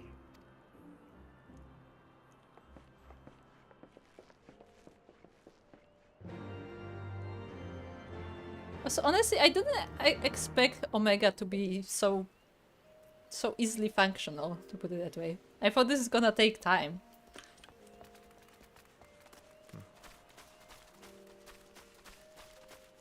They're kind of saying that, like, obviously Dungeons and Trials replace them, but I don't think they did a good job replacing them, is what I'm saying. I think the best example of a replacement for main scenarios was the Vault. Like, the Vault was probably, again, as I mentioned, it was probably the best example of what they did to fill in that void. But I don't know if we got enough of that. I don't know if we got enough Vaults in Heavensward. I think another thing that I think another reason why I'm feeling a little bit dissatisfied with some of the storytelling is maybe because of what Alexander is, right? Like, Alexander is meant to be the Heavensward's equivalent of the Coils, right?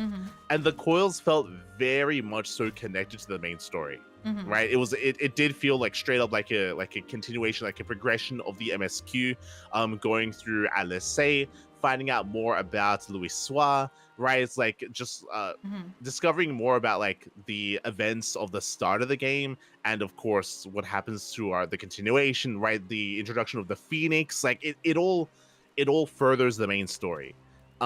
The problem is that in Heavensward they had Alexander, which feels very much so like a side quest, right? It very much so feels like its own insulated and isolated, contained story that has nothing to do with what's happening with Nidhogg, what's happening with like the blue, what's it called, the blue spirit, the Azure Dragoon, what's happening here with little Amigo, with the rest, with the Empire. Like it is It was so just a separate disconnected. story. Yeah, exactly. Like, So don't get me, I enjoyed Alexander.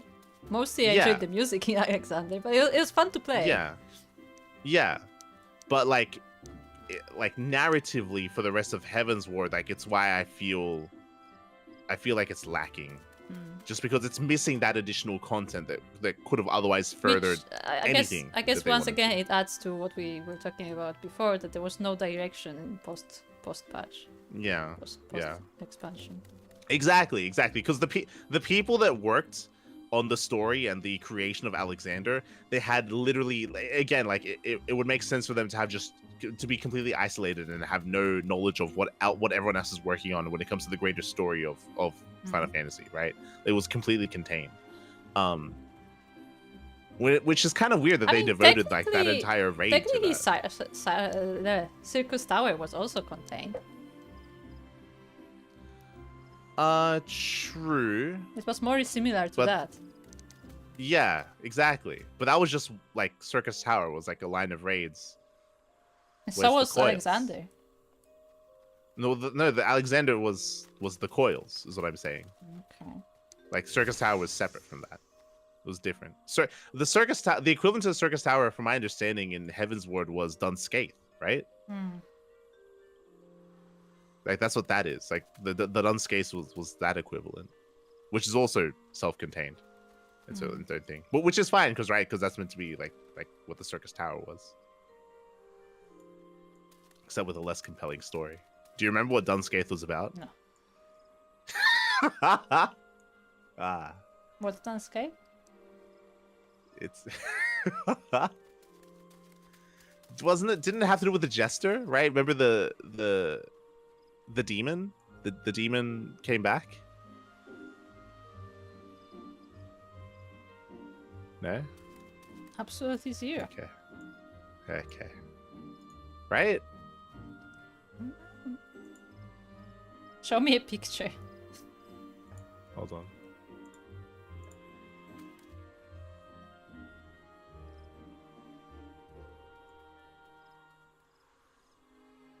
Heavensward. yeah. Dunscaith. It was Dunscaith, the Void Ark, and the Weeping City of all that stuff. I don't even remember that. Remember the Void Ark? The Void Ark was the Sky Pirates. Remember the Sky Pirates? Yeah, the Sky Pirates. Yeah, but are the Sky Pirates completely like optional? Yeah, which is why they're like the Crystal Tower, or the Circus Tower. It's all optional. Circus Tower isn't optional. True. Smooch.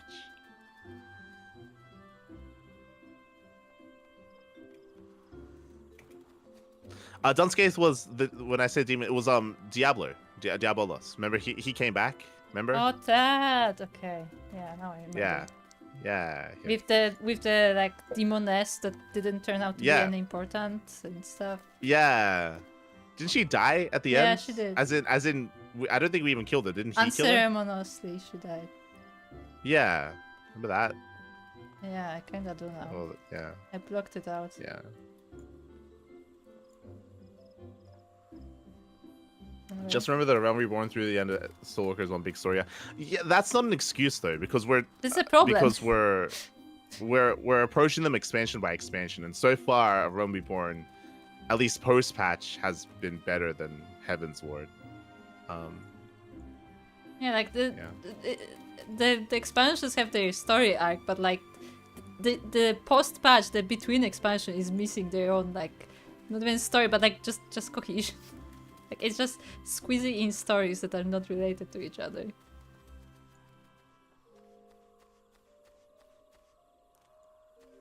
Okay, are we going in? Yeah, sure. Yeah, let's talk to the Silent Conjurer. Elder sits here, awaits you within. Oh, we have to actually walk. Hold on, I'm gonna walk. No, that takes too long.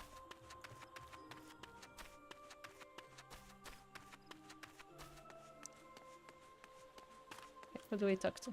Okay. Aymeric. Had I not instructed you to throw Nidhogg's accursed eyes into the abyss, all this might have been avoided. I thought them beyond reach. No, boy. Yeah, that was a questionable move, Aymeric. It's very questionable. Anyway. Go with. Another calamity averted, eh? How many times now have you and yours hauled us back from the brink? How bad? It would seem Garland's little friend was as good as his word. We'll see about that.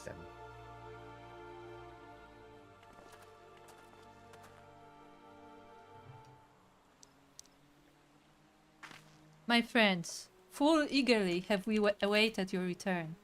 Few indeed could have discharged the duty entrusted to you, and most humbly we thank you for seeing it done.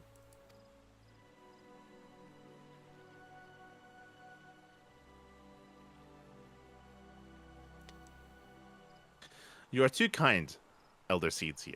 As I recall, we as good as demanded the right to try. But tell me, how did the battle unfold? We succeeded in waking Omega, aye, but we lost contact with the weapon shortly after it launched. From our position in the control room, we were blind to all that followed. What words could do justice to such a scene? None of my choosing, that much is certain. But I can give you the facts. The cocoon hatched even as Omega arrived, and from its midst rose a great dragon. The pair duly set about each other in the skies over Gir Albania.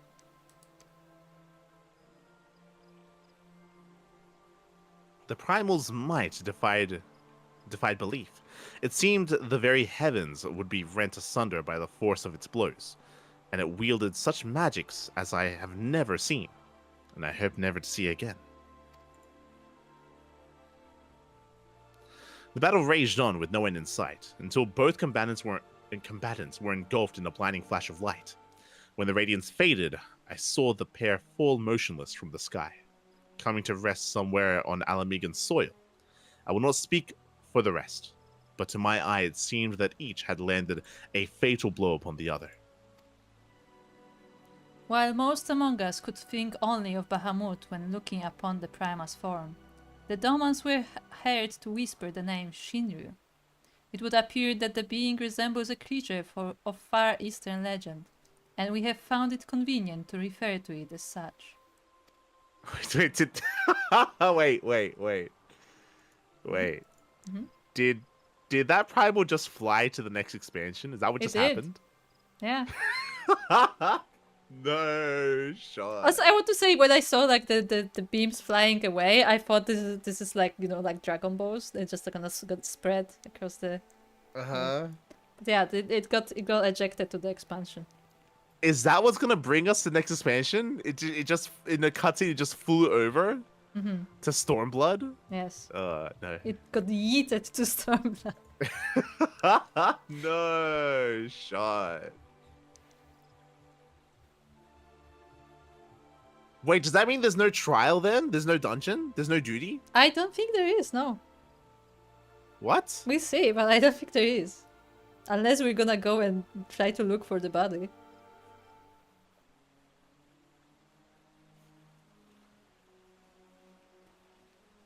Is it your line? Yes. This I'm Shinryu's waiting fate. for you. Yeah, go on. This Shinryu's fate, and indeed that of Omega, is yet unknown. We have alas no eyes on the Gir Albanian side of the border. Aye, which is why we have sent our main force under the command of Marshal Tarupin to capture the wall. With the Imperials in disarray, we have the perfect opportunity to secure Gridanian's border and assess the aftermath of the impact. I myself would join the Marshal and his men with the council when the council is adjourned. Well, that explains a few things. I'll wager that flash of light coincided with our loss of contact. Lest you wonder, we quickly re-engaged Omega's stasis system, So even if it has fallen into the Empire's lap, it will be of no use to them, save perhaps as a statue. Correct. Without me to guide their efforts, it would take them decades to decipher Omega's core functions, if they manage it at all. Such reassurances do much to calm our fears, yet the relic's fate is but one of several concerns. Indeed, I humbly submit that the time has come for us to make contact with the Resistance representatives in Girabania. Though Ilbert has forced our hand, it would seem only logical to seek an alliance, given the inevitability of Imperial retaliation. And by working in concert, it is not impossible that Alamigo might finally be wrested from Garlemald's grasp.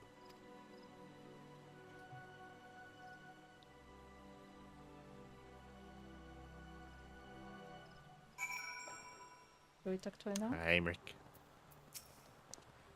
This operation to take the wall will be Ishgard's first military action under Alliance banners. Though I have no appetite for bloodshed, a part of me is glad of the chance to begin reparations for our past inaction. Kanisena. Pray accept my humblest and most earnest thanks once again, Warrior of Light. Had Shinryu been suffered to roam free, the Twelvewood would surely have been laid waste. Ban. I go to oversee operations at Balser's Wall. You have done your part. Leave us to handle the initial Imperial reprisal and rest while you may. Do you think that wall area is going to be the entrance to the next expansion? No. Because you know how for Ishgard the entrance was in Korthus? For the Ishgard? Why would we... to be fair, Doma is under Empire. Yeah, it is. It is in the Empire territory. So it's possible. As in, if Raban takes control of that wall, of that area, then that's like our... that's our way in, right? Yeah. Could be. David? When the Primal emerged, I was for an instant transported back to Carteno, to the moment the Black Worm made an eighth hell on the battlefield. Gladly would I live out the rest of my days without seeing such a sight again. I'd very much like to see this Shinryu creature for myself. See? If as seems likely, we put Omega into stasis after. What do they call it? Ah, yes. After Shinryu was defeated, we should have little to fear from either of them. Why are they calling it Shinryu? Shouldn't they be calling it... What's it called? The Alamigan Primal? Ralg. I mean, as far as we know, Ralg. it's neither. It's neither Nidhogg nor Ralg. Yeah, but it wouldn't be Shinryu because... No, it's not Shinryu. Because from our understanding, it's a combination of Nidhogg and Ralg. Yeah. So why are we calling it Because she said, oh yeah, the Domas were like, oh, it's Shinryu. I'm like, you know what? That's a good name. That was the explanation. Is it a good name? I feel like Ralg or Nidhogg would be a better name. That was the explanation. I'm like, why are we calling it that? What? Ah. Said that there's something in Doman legends that looks like that. Sorry? So she just took it. Anything. She just took it. It was literally created by the prayers of the Alamigans. It feels for me, it feels disrespectful not to call it Raug because that's what they get, that they gave their lives to summon. Yeah. Look, we don't care about Alamigans. Lives to summon Raug, and then we're just calling it the wrong name. Look, I want to remind you that Alamigans are still living outside of Ul'dah, meanwhile Domans have a home. Just saying. It feels wrong. Like it feels, It's like we're appropriating their deity. Actually, Final Fantasy series lore also calls it Shinryu. There you go. Yeah, that's crazy. It's like, Look. God. It's like a tribal people that we're here. They're like, we just summoned Ra, and we're like, nah, that's Jesus. They're like, no, we summoned the sun god. Nah, it's Jesus. What do you mean? I mean... That's what it is. It looks like Jesus. It's Jesus. What? Excuse me? That feels like what we're doing right now. Screw your culture. It looks like ours. We're just gonna claim it as our own. Is that okay? Okay. Oh, you got the Yeah, raid. Papi, yeah. Thank you so much, Sandra's Corner Cafe. Thank you for the raid. That does sound Hope very you had a cozy. good stream. It does. It does sound very cozy. I'm assuming you were streaming some Final Fantasy. Hope you had a good time. Hope you enjoyed yourselves. Welcome. If you were streaming Final Fantasy, I would say please no spoilers in the chats. We're playing through the MSQ for the first time. We're nearing the end of Heavensward, from our understanding. We're like in the post patch of Heavensward. So be careful. Otherwise, thank you so much. Also, you are right on time for some ranting about Final Fantasy writing. True. There's been so much ranting in the past few streams. We have. Aye. It's okay. We're done. I mean, we still. Did we speak to everyone? Yeah, except for Alfie. I mean, we still enjoy the game, but we have some opinions. Yeah. It's been good. Oh, they still playing. Oh, I can't watch them on it. Oh, you're in Dragon Song. Oh, okay. My apologies. Yeah, then we slightly further ahead, but not much. Yes. Yeah. We are slightly further ahead than you. But thank you so much for the raid. I hope you have been enjoying your experience so far. We had a pleasant experience with Heavensward, so I hope you are doing the same. And yes, look away because this is spoilers that we're about to engage. Yes. But take care. Enjoy. All right, off you.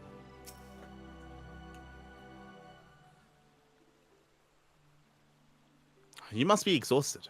I would ordinarily suggest that we retire directly to the Rising Stones, but I wonder if we might first make a small detour. Ishtola and the others have gathered at Sax's Spire, and I imagine that you too would be interested to see what has become of the wall now that the cocoon is gone. This is I mentioned earlier during the cutscene. It looked like suddenly they flooded the area. Yeah. like suddenly a sea appeared during the fight. It's like that. Yeah, suddenly a dragon used water. Yeah, the dragon used surf, and it was super effective. And now everything is flooded. No, that was literally surf. That is true. That was literally what surf looks like. Oh my god. Aye. But I'm explaining it to myself that it was actually a wave of ether. It was not water, even though it splashed. I think we're gonna go there and everything's gonna be flooded, like unironically. It's gonna be a river. It is decided then. Lead on. Okay, let's go.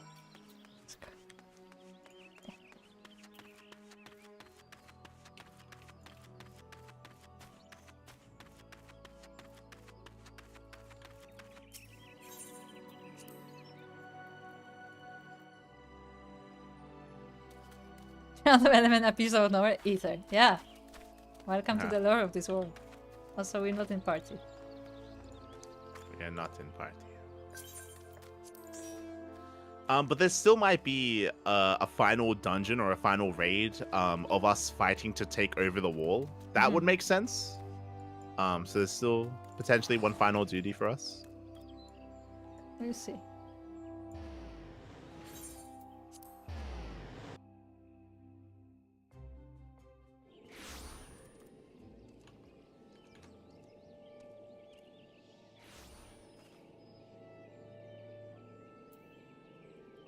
Black mages don't literally throw ice cubes at people to consume ether. I mean, you say that. You say that. I'm pretty sure they can, like, if you have like a lukewarm, like glass of water, they can like cool it up for you, right? Could they not like drop a couple of ice cubes inside and you're good to go? I mean, I feel like they can. Look, I just want to point out that you're also a blue mage and you throw fish at people. True. I do throw fish. I mean, I have a bag of fish. That's where they come from. Okay. Yeah. When in that super, I mean, he's okay. Cassetto. Only the curs of Garlemald would sully such beauty with that black iron monstrosity. Those animals respect nothing and no one.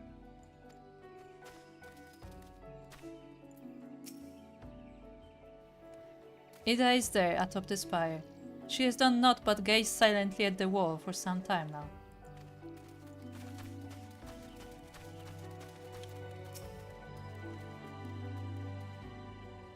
No trace of the cocoon remains. 'Tis as if it never existed. Cryo? Oh, thank the 12. After witnessing Omega's single-minded onslaught, I had visions of you being trapped between it and its target. Hardly the most rational concern, I concede, but if you had seen what I saw... See if Ida's up top. Yes.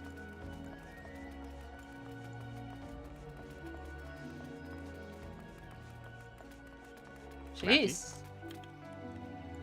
This is generic dialogue. Ida. I'm glad we ran all the way here just for that. How about? No. How about? I But, want to check. Okay.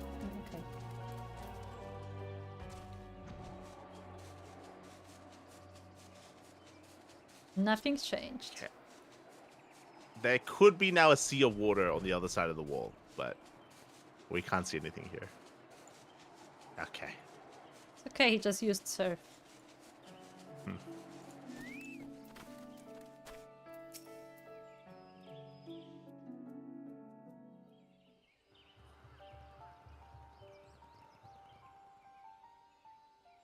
My friends, I cannot well express how glad I am to see you both unharmed. They say that Omega's clash with the Primal shook the very firmament. You need not have worried. The battle took place far above the ground. We were able to observe in relative safety, though I'm given to understand that there were casualties on the far side of the wall. It was like watching a nightmare unfold before our very eyes. Ilbird's primal manifested in the form of a colossal dragon, a being of pure violence. It burst forth from the cocoon with such terrible force. That such a horror should spring from the eyes of Nidhogg comes as no surprise. Nor do I wonder at its form. Ilberd all but announced it in the moments prior to his death. Plainly, it was his dying wish to visit a second calamity upon the Empire. And I am quite certain the abomination would have obliged had it not found itself outmatched by Omega. Gods! I am no stranger to the works of Alag, but even I was unprepared for the machine's furiosity. It beggared belief.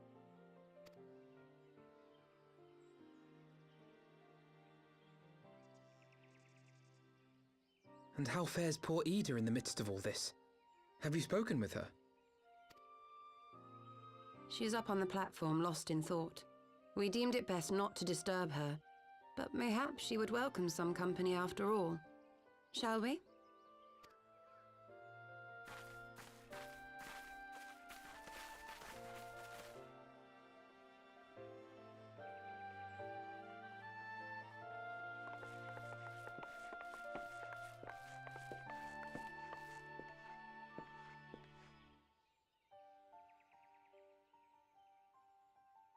The light's gone. It was all we had left of him. Ida. I don't blame anyone. I knew what was going to happen. I knew the spell Papalimo meant to cast would drain away his life force. I knew that it would only buy us a little time.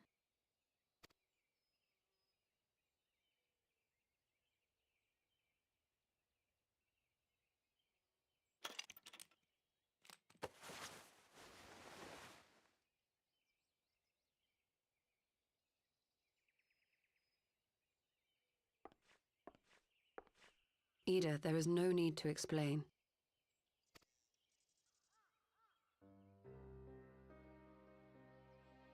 But there is. I can't hide in Papalimo's little shadow anymore, and I shouldn't hide behind my sister's mask. 20 years ago, on the day the Empire marched into Alamigo, I was still just a child, not even 5 summers old. My father had been one of the leaders of the revolution. He had fought to overthrow the Mad King, Theodoric. And my sister had fought alongside him. But she was strong and kind, and always knew what to do. But when the Garleans came, everything changed. My father went to war against them too, and I never saw him again. After that, I remember a lot of running. My sister dragged me for malms and malms until we came to the city of Charlian. That was where she met Master Louis Soir. He introduced her to the Circle of Knowing, and she eventually became an Archon. She was your inspiration. Is that not why you took up her mask and her name? Or did you simply mean to continue what she had started?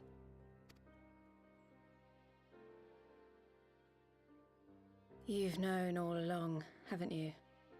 That I wasn't Ida. Of course. We all recognized you at once.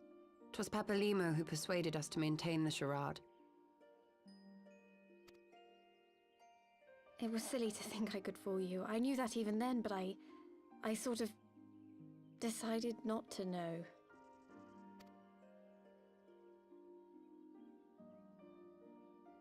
Ida died 6 years ago, on a mission to smuggle refugees out of Alamigo.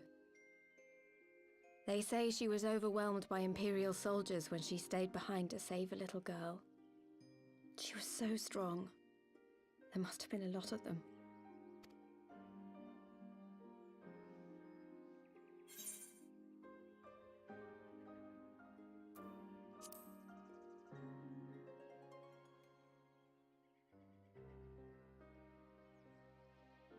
I'm sorry for lying to you. My real name is Lise. When Papalimo brought me Ida's mask, it was meant as a keepsake, but I decided I wanted to be his new partner, to keep alive all the good that she had done. I didn't want to become Ida, exactly. At the time, though, I still didn't know who I was myself, and it almost seemed easier to play the role. Papalimo agreed to help, of course, but it was never what he wanted for me. He wanted me to walk my own path, and those were his final words to me.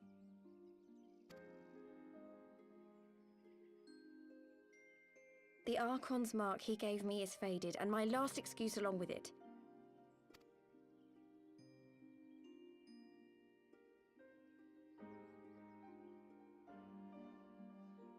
So this is it. Whatever I choose to do from now on, I do as Lise. And I choose to continue my family's fight. I want Alamigo to be the country that Ida and my father always wanted it to be.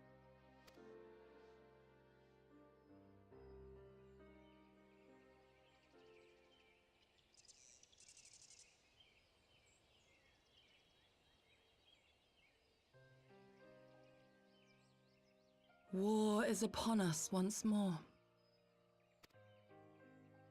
Do you regret standing against the Empire? Would you have chosen a different road, knowing what you know now? To claim that I never doubted the decision would be a lie. But I made my choice, and I have defended it with blade in hand ever since.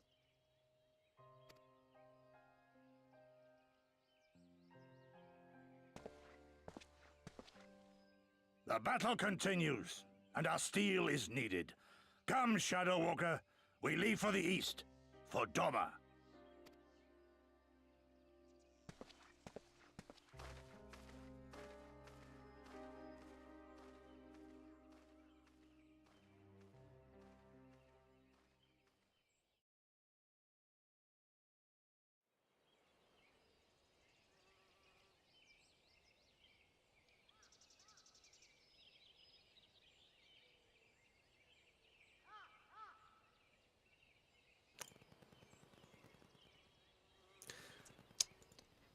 Should we continue this and end the dialogue first, or should we talk? Let's end the dialogue. Okay. Because he's commenting Okay. on the event, so let's end the dialogue. Okay. It was brave of Lys to remove her mask after so long, though she has scarce begun to come to terms with Papanemo's loss.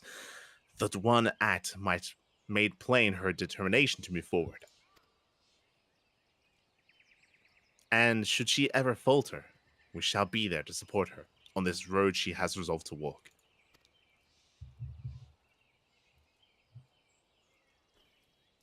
Let us return to the Rising Stones, and we have quite a story to tell Tataro and my sister.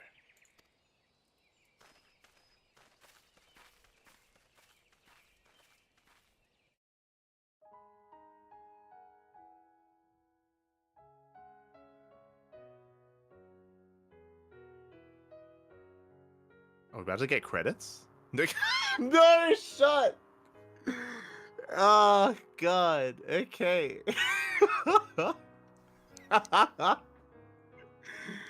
Oh, my God.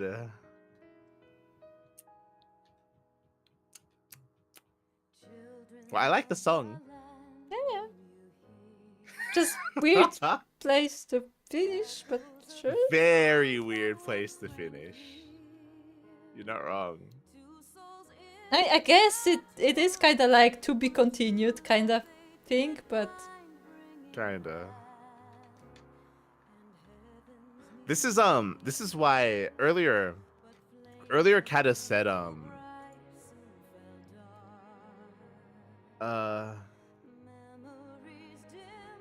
earlier Kata said, remember that A Realm Reborn through to Endwalker is one big story arc. Mhm.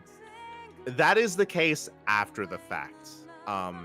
So I wholeheartedly disagree with that kind of statement, trying to say that that it's okay to kind of like to even not necessarily come to conclusions before you reach the end of Endwalker. I think it's very like we spoke about it earlier. I think especially with how this has ended, I think it is very clear. Like we've been speaking the entire time how the post patch felt very directionless, and it felt like the writers didn't have much cohesion when it came to the story that they were telling and how they glued everything together, how they formulated their story and the direction that they went in. I think especially at the end here, it is very clear that that is the case, and that is a shame. That's a big shame, because this all could have been handled so much better. What I'm referring to, Kuro, do you know what I'm about to? Could you hazard a guess as to what I'm going to talk about after what we just saw? No, actually not. It's about Ida. I mean, I assume so. If you remember, when they decided to kill off Papalimo, we spoke about how like the scene itself was done well, but because of how the post patch was handled, the build up to it was done poorly, and we didn't spend enough time with Papalimo. And my theory was that it looked like the writers that worked on Heavensward and the people that were working on the post patch, they didn't have any direction for Papalimo and Ida. Mm-hmm. So they wanted to kill off Papalimo to give Ida like an easy way to grow as a character and to face some kind of like, you know, horrendous like moment and to grow from there, right? So that they can do something with the character that they hadn't touched throughout the entire expansion. They went one step further. They basically killed off both characters. Yeah, they killed both characters, literally. Yes, because this is a retcon, and this confirms that they didn't know what to do with Papalimo or with Ida. They didn't know what to do with either of them. They had these characters that they didn't know how to write, so they killed one off and they completely rewrote the other. I mean, instead of having Ida grow. They basically they're just killed like, you know Ida what? because it's just someone else. they just said, Yeah. "Oh, Ida is dead." So. Yeah, and obviously like the character itself is like alive and you know it's like a different name, and now she's going to be going by a different name. Now she has a different visual look as well. It's basically like just introducing a new character. I would but say she also using speaks the other one. differently. Yeah, she does. I noticed that as well. She speaks differently. So like that also confirms our suspicions from earlier that they just didn't know what to do with these characters. They didn't know how to write them. and instead of working with what they had, they just had a clean slate, and I don't like that. I it feels lazy. It feels cheap. Especially because like we liked those characters. Like we wanted more interaction between them. We wanted more growth. Like Like the their thing, relationship seemed interesting. like the whole exactly the relationship between them. See, that's exactly the point. It's not that like one character was interesting. The relationship was what made it interesting, because they interacted in a very specific way that implied that there's more there to them. But now we just completely got rid of it. It's kind of related to what I said before, where like I want to learn about it, but I don't want to be told about it. Exactly. Which is why we spoke earlier how like, because of the direction of the post-patch, like we wasted time with the Warriors of Darkness. We did not spend enough time with Papalymo and Ida. Like killing off the character is fine, but as we mentioned before, like we needed better build up. We needed more scenes and more interactions between the characters first before killing off Papalymo and before heading in this direction. Like it all felt very rushed, and as I mentioned before, it feels like the people that worked on each individual patch of the post patch, they weren't necessarily communicating with the others. They were not cooperating on it. Yes, it felt like either completely different teams were working on them, or they were writing them in a poor way in such that they didn't know what the next patch was even going to be about. So they didn't know what was coming next. Writing so patch to patch. They just exactly. I think that's feels quite clear here, which is why we've been so harsh on the post patch of Heavensward compared to A Realm Reborn. A Realm Reborn, I understand that there are issues with it, and I understand that it can be slower at times, and a lot of people have definitely expressed their disdain of A Realm Reborn. But narratively, I feel like consistent. It was post-patch specifically. For those that are maybe tuning in a little bit newer, we praised Heavensward MSQ, like the main story. I'm talking before the post-patch. We had a lot of praise for it, and we really enjoyed it. But it does feel like there was a pretty big disconnect between the main story and then what became of the post-patch as well. Like that was, like it was a very, there was a distinct drop when it came to quality there. That was noticeable. It was weird. It was odd, very odd.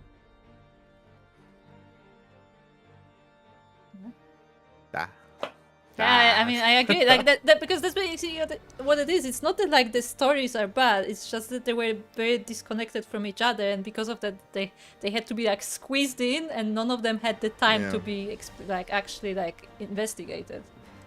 Yeah.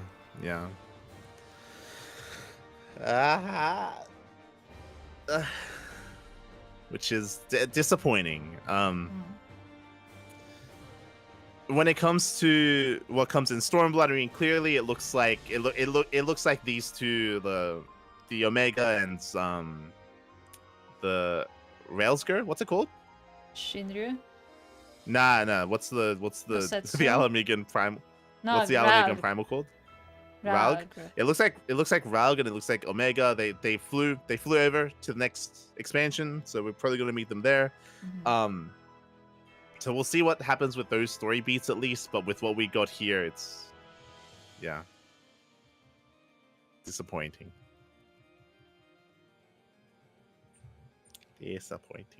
My question still stays: why did Ida's tattoo disappear? I think the implication was that Papalymo gave her that tattoo, right? It was. No, she directly said it that he did it. Yeah. But why did it disappear? Because I don't know. Was connected because he was already dead. Because the problem is that he was already dead, right? So like you'd think that when he initially died, then it would disappear. Then instead, it died when the seal was broken. For some reason, I don't know why. I guess the insinuation is that. Yeah, they're implying that he like transferred. Yeah, like he transferred his life force into the seal essentially.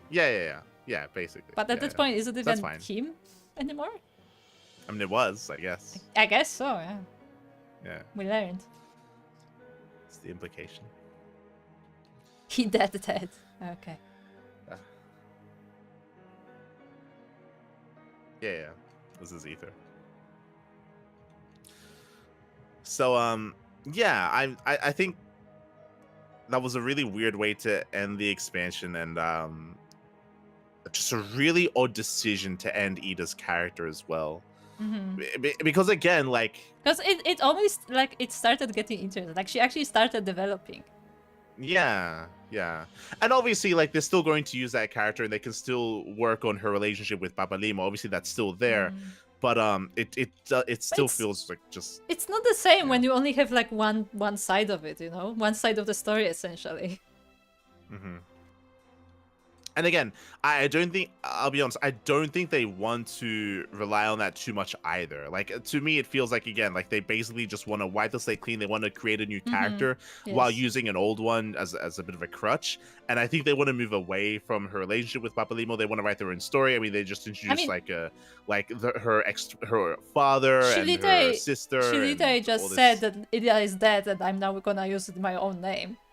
So she literally decided to not be what she used to be. Yeah. And this character can become a good character. It's just a shame how they wrote the character here and how they're starting to as well. It's a shame how they treated the ones they already had. Yes, it is.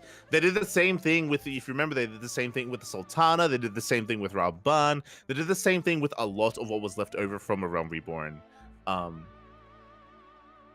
And I think that's just, I don't know if I want to say bad writing. It feels like very rigid writing. It feels like maybe they just, they were lacking some creativity, or lacking the drive to work with what was left behind, and it felt like they just wanted to do their own thing. Honestly, what do you say makes where are my words going? But like, it's from how you describe it, it feels a lot like the writers of Realm Reborn are different to the writers here. Yeah. Where they were given these characters, like, we can't work with this, and just make up their own stuff. Exactly.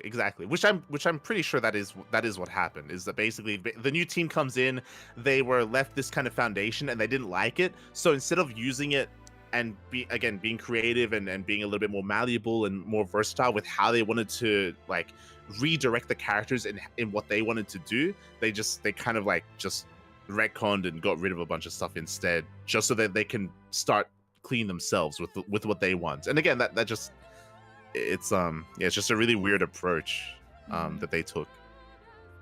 Yeah, it would be more interesting to like write stories for the characters, even if the characters are not great. Then make them develop into more interesting. Yeah. Well, that's why I said that it's like the lack of drive from them, right? That they would rather make their own characters than work with what was left over for whatever reason, right? Maybe like whether they don't like it, or whether they feel like because A Realm Reborn or because the previous iteration of the game was so unsuccessful that they want to distance themselves as much as they can from it, which I don't think is the best approach. Apparently the story team has been the same, and I don't know. It doesn't seem like... Yeah, it doesn't seem like it. Either that, or again, the writing director or the head writer had like their own thing.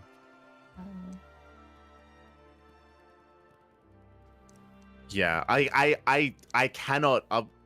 I would have to look into it. It's scary to look into it because I don't want to get spoiled, Kata. But I have a really hard time believing from A Realm Reborn to Heavensward that they had the same people. I'm talking not just writers, but even like head writers and like organizers working on it, because of how much they changed and because of how much they retconned. Like, no shot. Like, I have a really hard time believing that. Because they had to do so much course correcting between the two expansions. Like, you distinctly get the feeling that they regret some of the decisions that they made in A Realm Reborn, and they just want to like get rid of it or change it.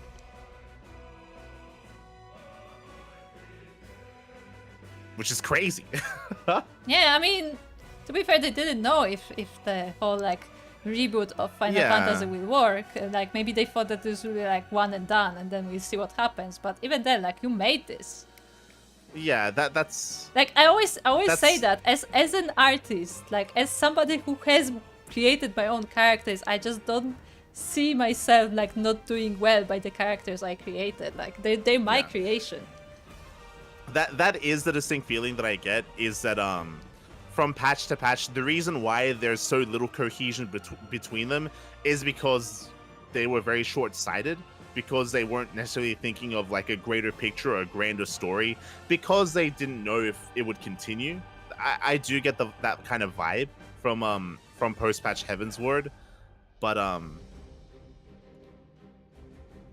that doesn't make it like acceptable.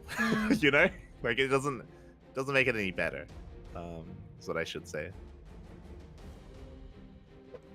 But I do get that feeling that was probably their mentality when they were writing it.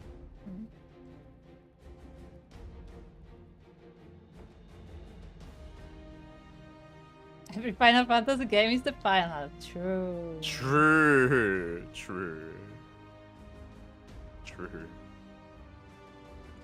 Jokes on the guy who made the first Final Fantasy. You know, that's why it's called that, right? Unless that's like an urban legend or something. I don't know.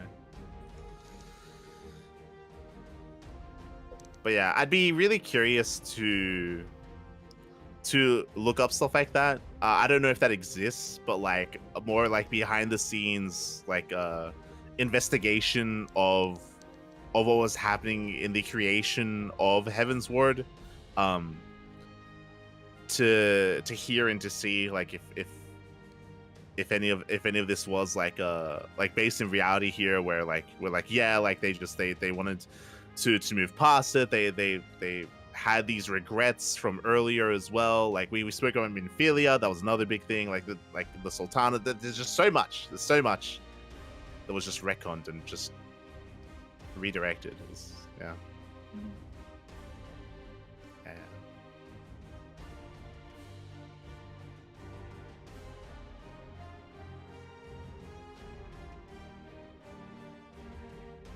As they've expanded the vision, well, our contention here, Kata, is that they had no vision at this point. There was no vision. Is the problem? They probably get one later, sure, but here it feels like there was no vision, or they yeah, like there basically like changed there their was vision. no general plan for where the story would be going, and they were just kind of going Yeah, with yeah. what they have. Like they were like writing, you know, for current events and not like for the future. Yeah. But yeah, finished Heavensward. Yeah, apparently. I mean, did we already get credits before? Is Oh, the it happened second in A Realm credits? Reborn as well, where there's two sets of credits. Yeah. You get the credits after you finish the main story, and then the credits after the patch. Yeah, that's a long list of credits, I would say. That's only fair that we let it play, no matter if it will be 20 minutes or however long. And also, just to quickly reiterate, even though the post patch was very disappointing, the main bulk of Heavensward we really did enjoy. It was really good, better than A Realm Reborn. We had a lot of positive things to say when it comes to the main story. Yeah, it's A lot of specifically positive the things. post patch that was a bit more messy. Yeah.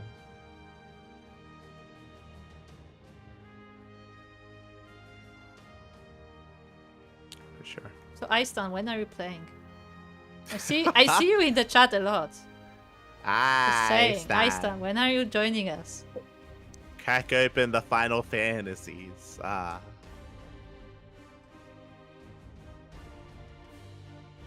I mean, we're not that far ahead. You can do this probably in like 2 weeks when you actually play. True. Unironically, we've spent like 5 years on this game, and you can catch up in 2 weeks. I'm not even joking, as I did Realm Reborn in like 3 days. No, I think it was less than a week when I joined on my second, when I did on my second server.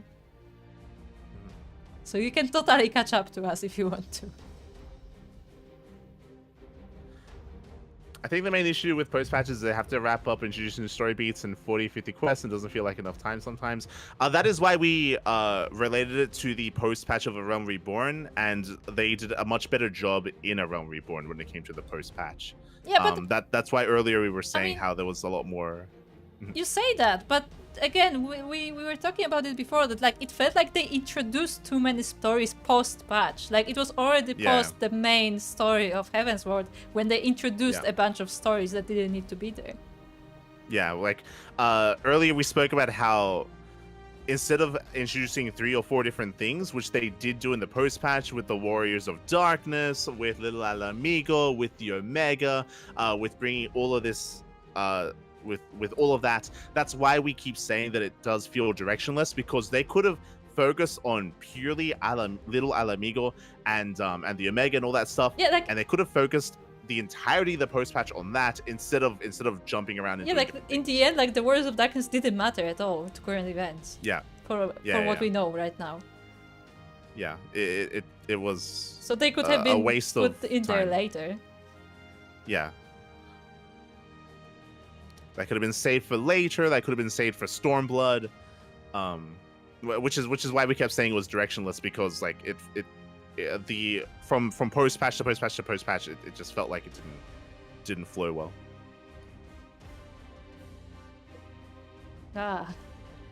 We have a fellow slow player. We're just like you, Thunderbolt. Let's go. 2,500 hours in this game, and I'm only halfway through the next expansion. So much to do in this game. You aren't in a rush to play through the MSQ. We fully agree. we're on the same page, Fab. Again, we started playing this game 2020? Yes. We started playing this game in 2020. We just now finished Heavensward. We just got here. So we'll catch up with you in a couple of years. Probably. We'll catch up, man. We'll catch up. I mean, to be fair, it doesn't help that we're also streaming, so that also makes the progression slower, because we have to actually like prepare proper production. You know, so, because if you just play in your own time, it's like whatever. Oh, I'm gonna play like 2 quests today, you know. But for stream, it's a bit more involved. Yeah. Because again, as I said, when I was playing on my own, like on my second account, obviously I didn't have to read everything because I already knew what happened. But I finished in like 4 days. So you can totally do it if you want to. That's because you can just skip through a bunch of dialogue. Yeah, if you already seen it. Yeah.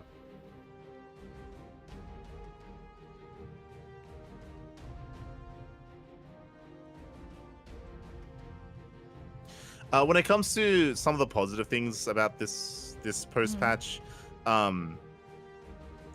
because neither the Omega or Valgar was destroyed, like they can be used again, or they will be. They're going to be used later. Yeah, we didn't even get to fight them or anything, so they're going to be used later, which is a good thing, for sure.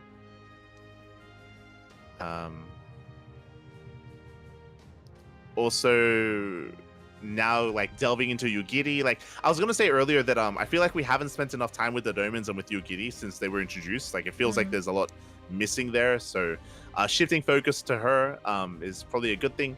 Yeah, I guess so. Yeah. I so mean, now we get some more of that backstory. I don't know, I just feel like the Alamigo is constantly pushed back, because Alamigo has been a thing since the beginning of the game. Yeah, that was also yeah. Because it's not a new, because Domans were new, because Domans suddenly arrived and like we took them in. But Alamigo has been there since we were introduced to Eurasia. Yeah, that's another big problem here with the post patch, is that once again we got like a little taste of like what's happening with Little Alamigo, but it was just the one duty and it was just the end of the post patch, so that's still left unsettled. I feel, and there was a lot of potential there to flesh out Ida and Papadimo. I wouldn't be surprised if what ends up happening is that we're gonna have simultaneously Doman history and Alamigan history, and they're gonna relate to each other because they're both fighting against the Empire. Yeah. And we're gonna have to jump between the two again. Yeah. Which I which I wouldn't be opposed to. I mentioned If it's before done that well. yeah, I wouldn't be opposed to it because I do think that what's happening with Alamigo and its liberation probably deserves its own expansion. Like it deserves like main story quest time. So if it's done well, I think it's probably going to be a good thing in Stormblood if we can focus on them back and forth. It's just a game. It's just a shame that we miss the opportunity to grow with and to spend more time with Papalimo if we're now going to be focusing on Little Alamigo, right? Yeah, I guess we're just gonna hear stories from Liz. Yeah. Which again is not what I wanted, but hey. What's her name? What? Liz. Her name is Liz. Liz. Okay. Yeah. There you go. Not Lise. It's Liz.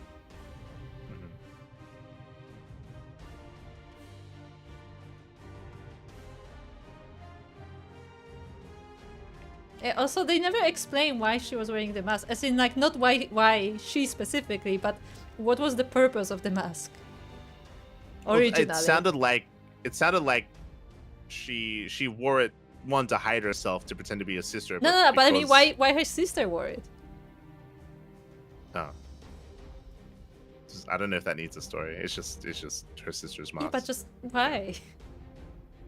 I don't know. Maybe she was blind. I don't know. I don't know. I mean, Ida clearly wasn't blind. Uh-huh. Yeah, I don't know if we need a story of that. Maybe we'll get it, maybe story not. probably not, but like it's just a weird thing to have on your eyes when you're a fighter.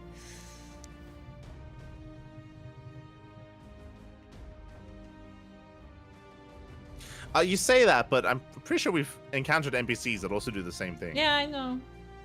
Yeah. It's still weird. It's just a thing. Just protects the eyes. Yeah, but you can't see. Well, no, there are holes in it, so you can see. Yeah, barely. It's like old school eye protectors, you know? Safety Sure, first. I guess.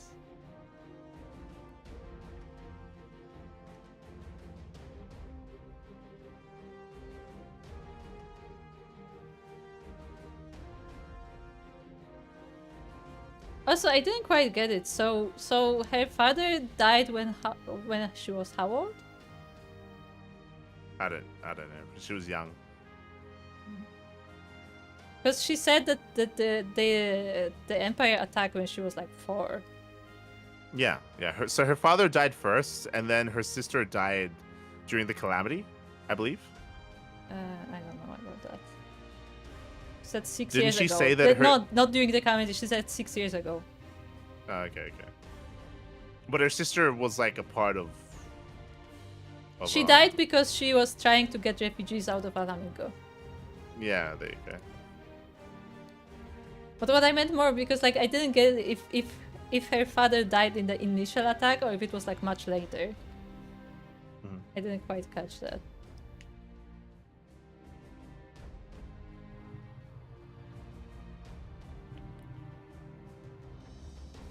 I mean, we're probably gonna find out more. Yeah, I assume so. I mean,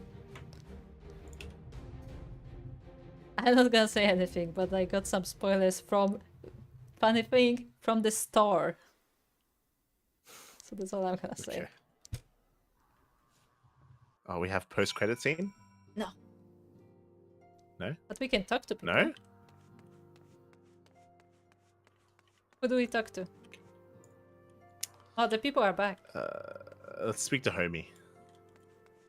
There's no homie. Oh, he's back! Where's homie? Oh, it's right next to the entrance. Damn it. Why did they move? Okay, homie. They wanted some privacy. Back in the Far East, we treat back pain with a long soak in a hot spring. What say you to a short journey, Isildur? I'm told the waters at Camp Bronze Lake are famous for their healing properties. Oh, we can give you a massage. Oh, we can oil you up. Oh, no. We have experience. At last, I was able to rise from my sickbed. But the pain when I tried to take up my axe. What a sad old man I've become.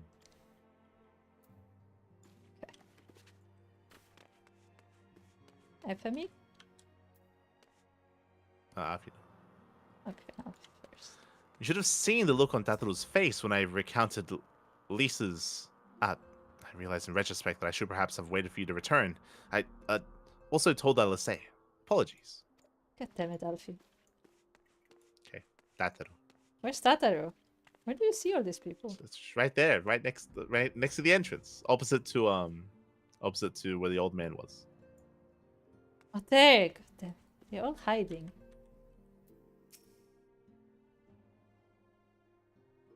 Did you know about it? I mean, Liz? I have no idea. We only met after the calamity and her sister must have already been, well, you know. Yeah. Things are heating up in Alamigo, but we can't afford to lose track of the trouble what might be brewing in the rest of the realm. Don't you worry, though. I'll be keeping an ear to the ground, my nose in the air, and an eye on the horizon. At the same time? An eye. Impressive. Yes. Femi? I don't know who this is. Lady Flaming? I sent her outside to enjoy a quiet cup of tea. Much has happened these past moons, and we all can use a rest now and then. Okay, we have a competition. What is going on here? Let's go. KatatoniK. Though it might be simpler to surrender to despair, I've chosen to resume my studies in the arcane. I received much wisdom from Papalimo, and would put his advice into practice. That's nice. He's the only one reasonable. Mm-hmm. My sister has the most curious ideas about courtship. Boy. Okay. Archer. Oh, a fine showing, brother. But you have yet to outpace Aenor. Okay, let's go to Aenor. I made a fool of myself on our last mission, but I will show him what I'm made of. Come on now, hurry. Is that the best you've got? Should the Archons be called awry to Girabania, it would fail us. It would fall to us to deal with the Scion's usual obligations, and thus we must remain in peak condition. Peak condition. Let's go. Let's squat. Yes. Let's squat.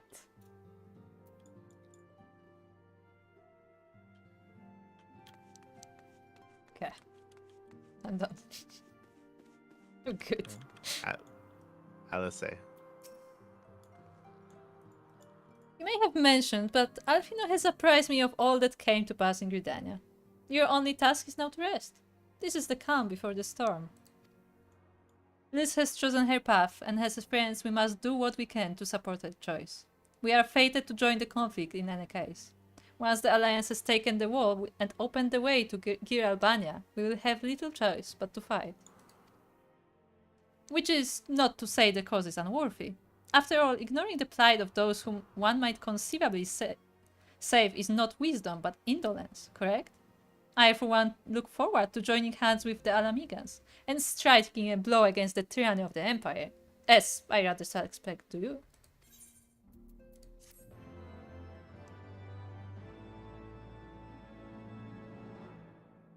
Oh.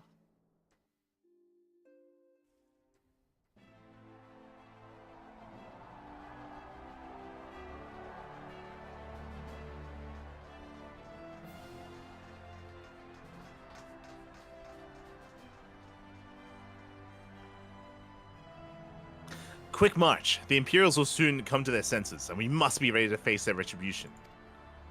And I would like to have a duty where we're part of this, just saying, but okay. Like it feels like a really important moment. You know, like Rauban's here, his son's here, right? Like, it'd be cool to be a part of this, just saying. It's almost time, Father. Aye, almost. Stand firm, Pippin.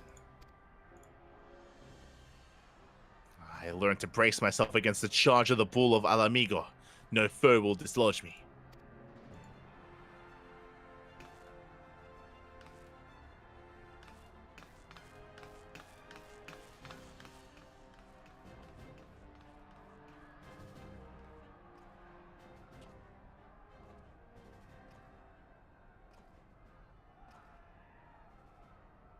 This is what I wanted earlier. He's gonna think about Ilbert, right?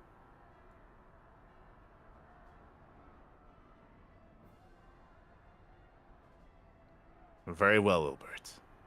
I will take our homeland back. For the both of us.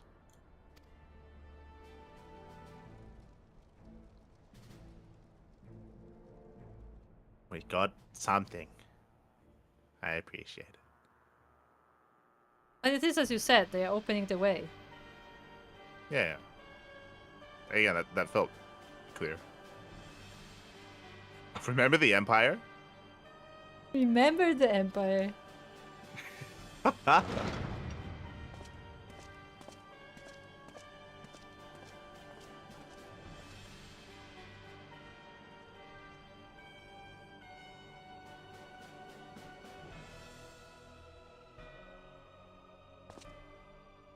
My Lord Viceroy, our scouts have confirmed the preliminary reports. Belsar's wall has fallen to the Erosian Alliance. Imperial, okay. The hunt for Omega and the unknown Icon continues. They both yet elude us, my lord. My lord, their battle caused considerable damage across the region. Should we perchance divert some of our forces from the search to undertake necessary construction work?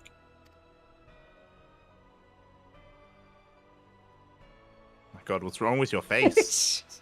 The mask. Oh my- is he asleep? Yes.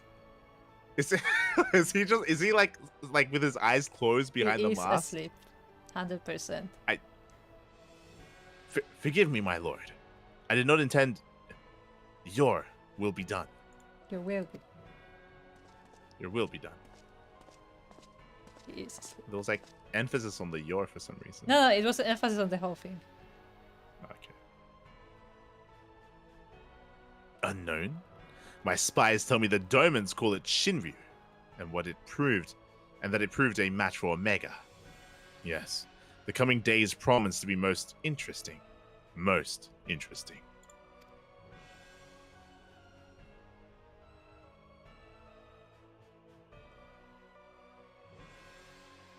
Shot. Alright, that was the other thing. When they revealed, at the far edge of fate, the road begins anew. The heroes look to eastern skies and behold their crimson hue. A dawn of liberation, a gathering storm of blood. There better be a blood storm in Stormblood. Just saying. But what was I gonna say? Oh yeah, when they were when Ida took off her mask and took off her hat and then suddenly hair. I mean, she had it tucked in. She had a lot of hair tucked in. Like it was like what the hell? I can do it. Suddenly Rapunzel, like hair just all over the No, ground. I can do it. Like, okay. I think she hair wasn't longer than mine. And I think I could pull it off. It wouldn't be very comfortable, but I could pull it off. Mm-hmm. It added to the idea that they wanted like a completely like change of character model as well. That they just wanted to just change visually how the character looked like completely. It's like, okay. Okay. I see.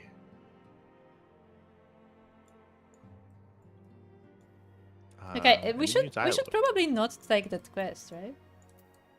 Why not? Because that will be the start of the expansion, right? I think we can. Okay. I don't think the expansion has started yet. No, we just got the intro. That was the intro. Is that the intro? Yeah, the text is the intro, I'm pretty sure, because we also got the Heavensward text. We got the Heavensward text when we were walking through the bridge to Ishgard, if you remember. Then shouldn't we get the Stormblood text when we're walking through the wall? We should, but we didn't. Yeah. Yeah, that's what I. Yeah. Yeah. Okay. You know what? Fine. Okay. This is a nice place to stop. Next time we'll play, we'll get into Stormblood. Yes. So yeah, we're gonna talk to everyone then. I guess only Alice. I don't think they have the same dialogue. Alice has different thing, I think. But that's all. Yeah. Say what Alice is saying. If all proceeds to plan, we should soon be receiving word that Alliance forces have secured Belsar's wall. Until then, however, we can but ensure we are ready to move the moment we hear the news. So yeah, that does sound like a good place to stop, because basically they told us, like, get some rest when we have the news. You can jump into action. Yeah. Now I'm armed with pizza for the start of Stormblood. Remember the Roman Empire from Tamil? Ah. Yes. I'm jealous you have pizza, Kata. Same, I'm Sounds hungry. amazing. We've been streaming today for, wait for it, 6 hours. 6 hours? We did this for 6 hours. Jeez. I had We did like plans 2 quests. What do we... There was a lot of travel back and forth between Gridania and the Rising Stones. Like, there was a lot of that. What did we do today? Oh, I don't know. We did a dungeon. Yeah, we did the one dungeon, and then we unlocked the Omega. Yeah. There you go. We also did the solo thing when we were fighting. Yeah.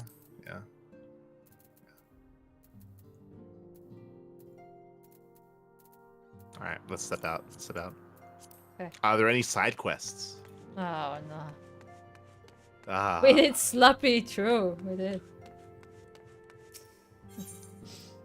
Oh yeah, we did do sloppy. True.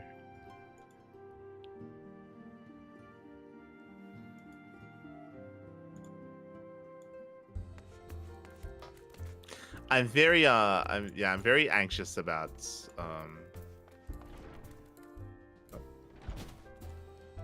no quests. I'm very anxious about Stormblood. I've heard mixed things about it, is what I will say. Very mixed things. I hope it's good.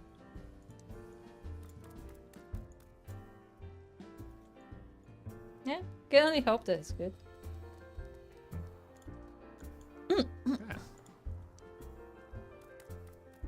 And I mean, we finished an expansion. Aren't you proud of us? We did. Finish an expansion. We made progress. Tomorrow. No, not tomorrow. Next time, Stormblood. Yes. Next time. Next time we will be starting Stormblood. Our next stream should be next week. Most likely next week. So tomorrow we're going to be casting the StarCraft Evolution League. Day after is Sparkling Tuna Cup. Day after is Woody TV. Tuesday is currently free. I say that I'm most likely there's going to be like a Stego Monday Cup. Like that's probably going to happen. So it's probably going to be that. But next Wednesday and next Friday we have open. So most likely that'll be the next time we can stream. Most likely. Figure it out. Maybe tomorrow, depends. Like before StarCraft Evolution League, we might be able to play a little bit, maybe. But just a little bit, because I mean, we went for 6 hours today, so we would have to be careful. True. It was 6 hours. I feel like 3 hours of that was like ranting. I mean, yes. I feel like Not that's what wrong. happened. But this was probably our longest Final Fantasy stream, honestly. I think we've had like 6 hour streams before. Okay, no, maybe we did Like 6 early hours. on. Yeah, early on. Yeah. But I feel like it was mostly 4. Maybe. But yeah, with that, thank you so much everyone for tuning in. Thanks so much for watching. Thank you so much for the raid earlier from Sandra. I'm so saying your character passed out after being active for 6 hours. Sounds just like me. No.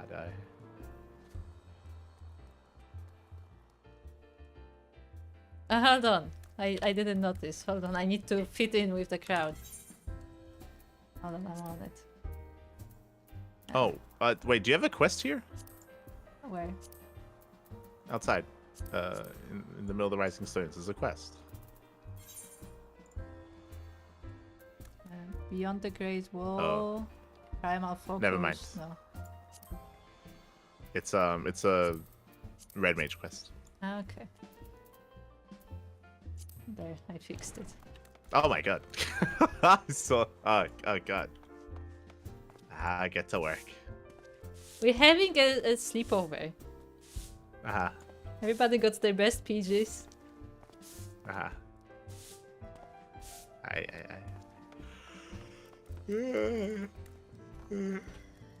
Time to go to bed. It is time to Go to bed.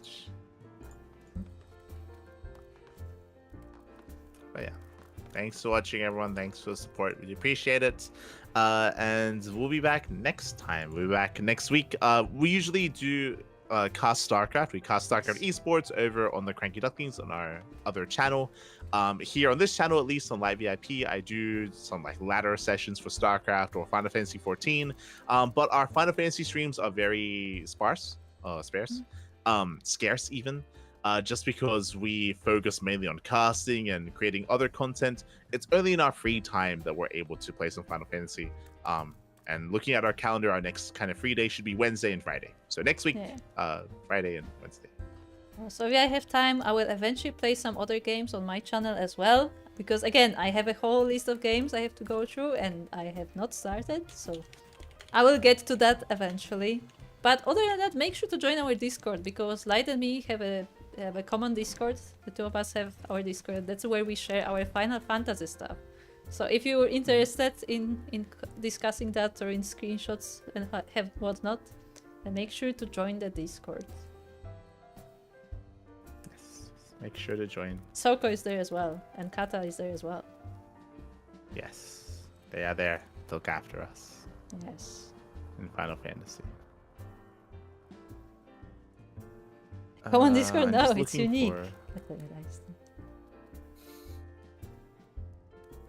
Yes, Kata posts pictures of Matthew Mercer. True. Can confirm. True.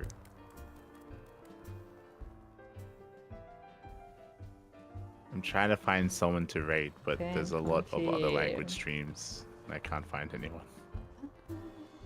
I need help. I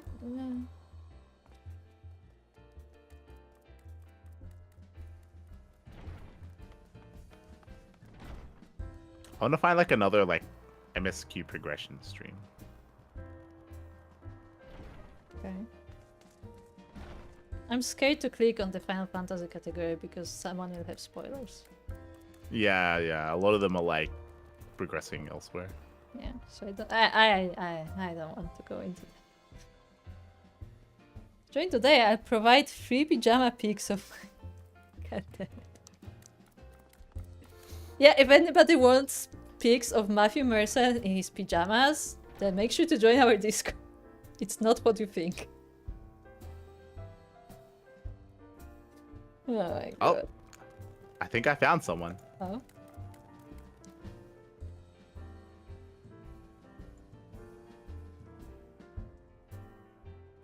Yeah, someone's doing Heavensward patch 2.2 and 2.3, which is what we kind of just finished. There you go. Okay. Yeah, with that, thanks for watching, everyone. Thanks for the support. We'll see you guys next time. Bye. Bye. Hasta luego. Ciao.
Woo!